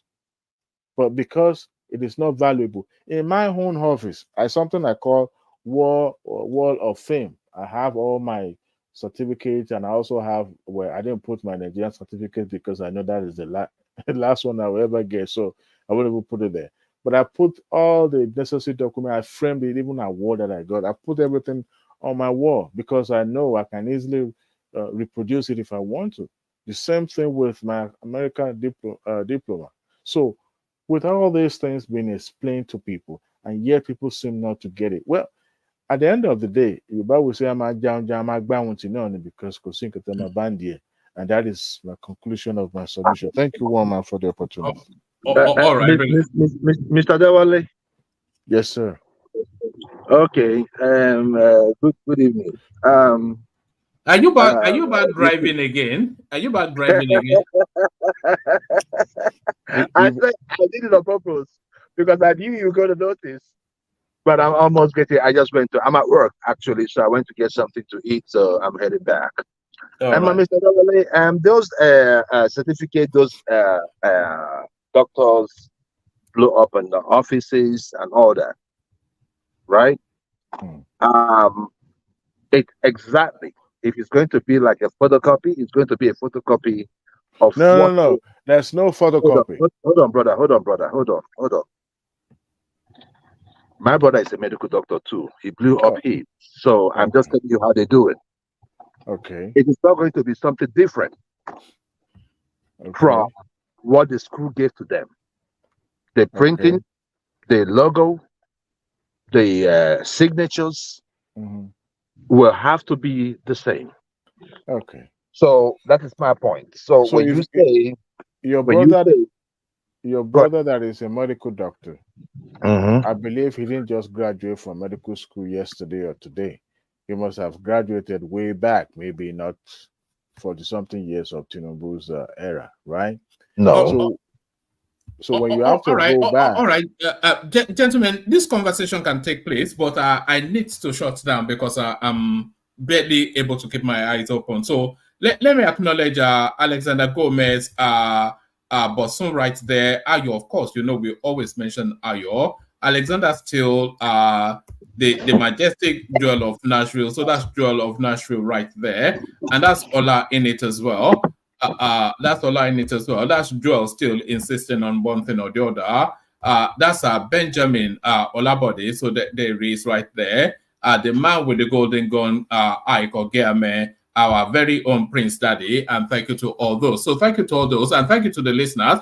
Gentlemen, stay there. The conversation can still carry on in the background, but I need to shut it down now. So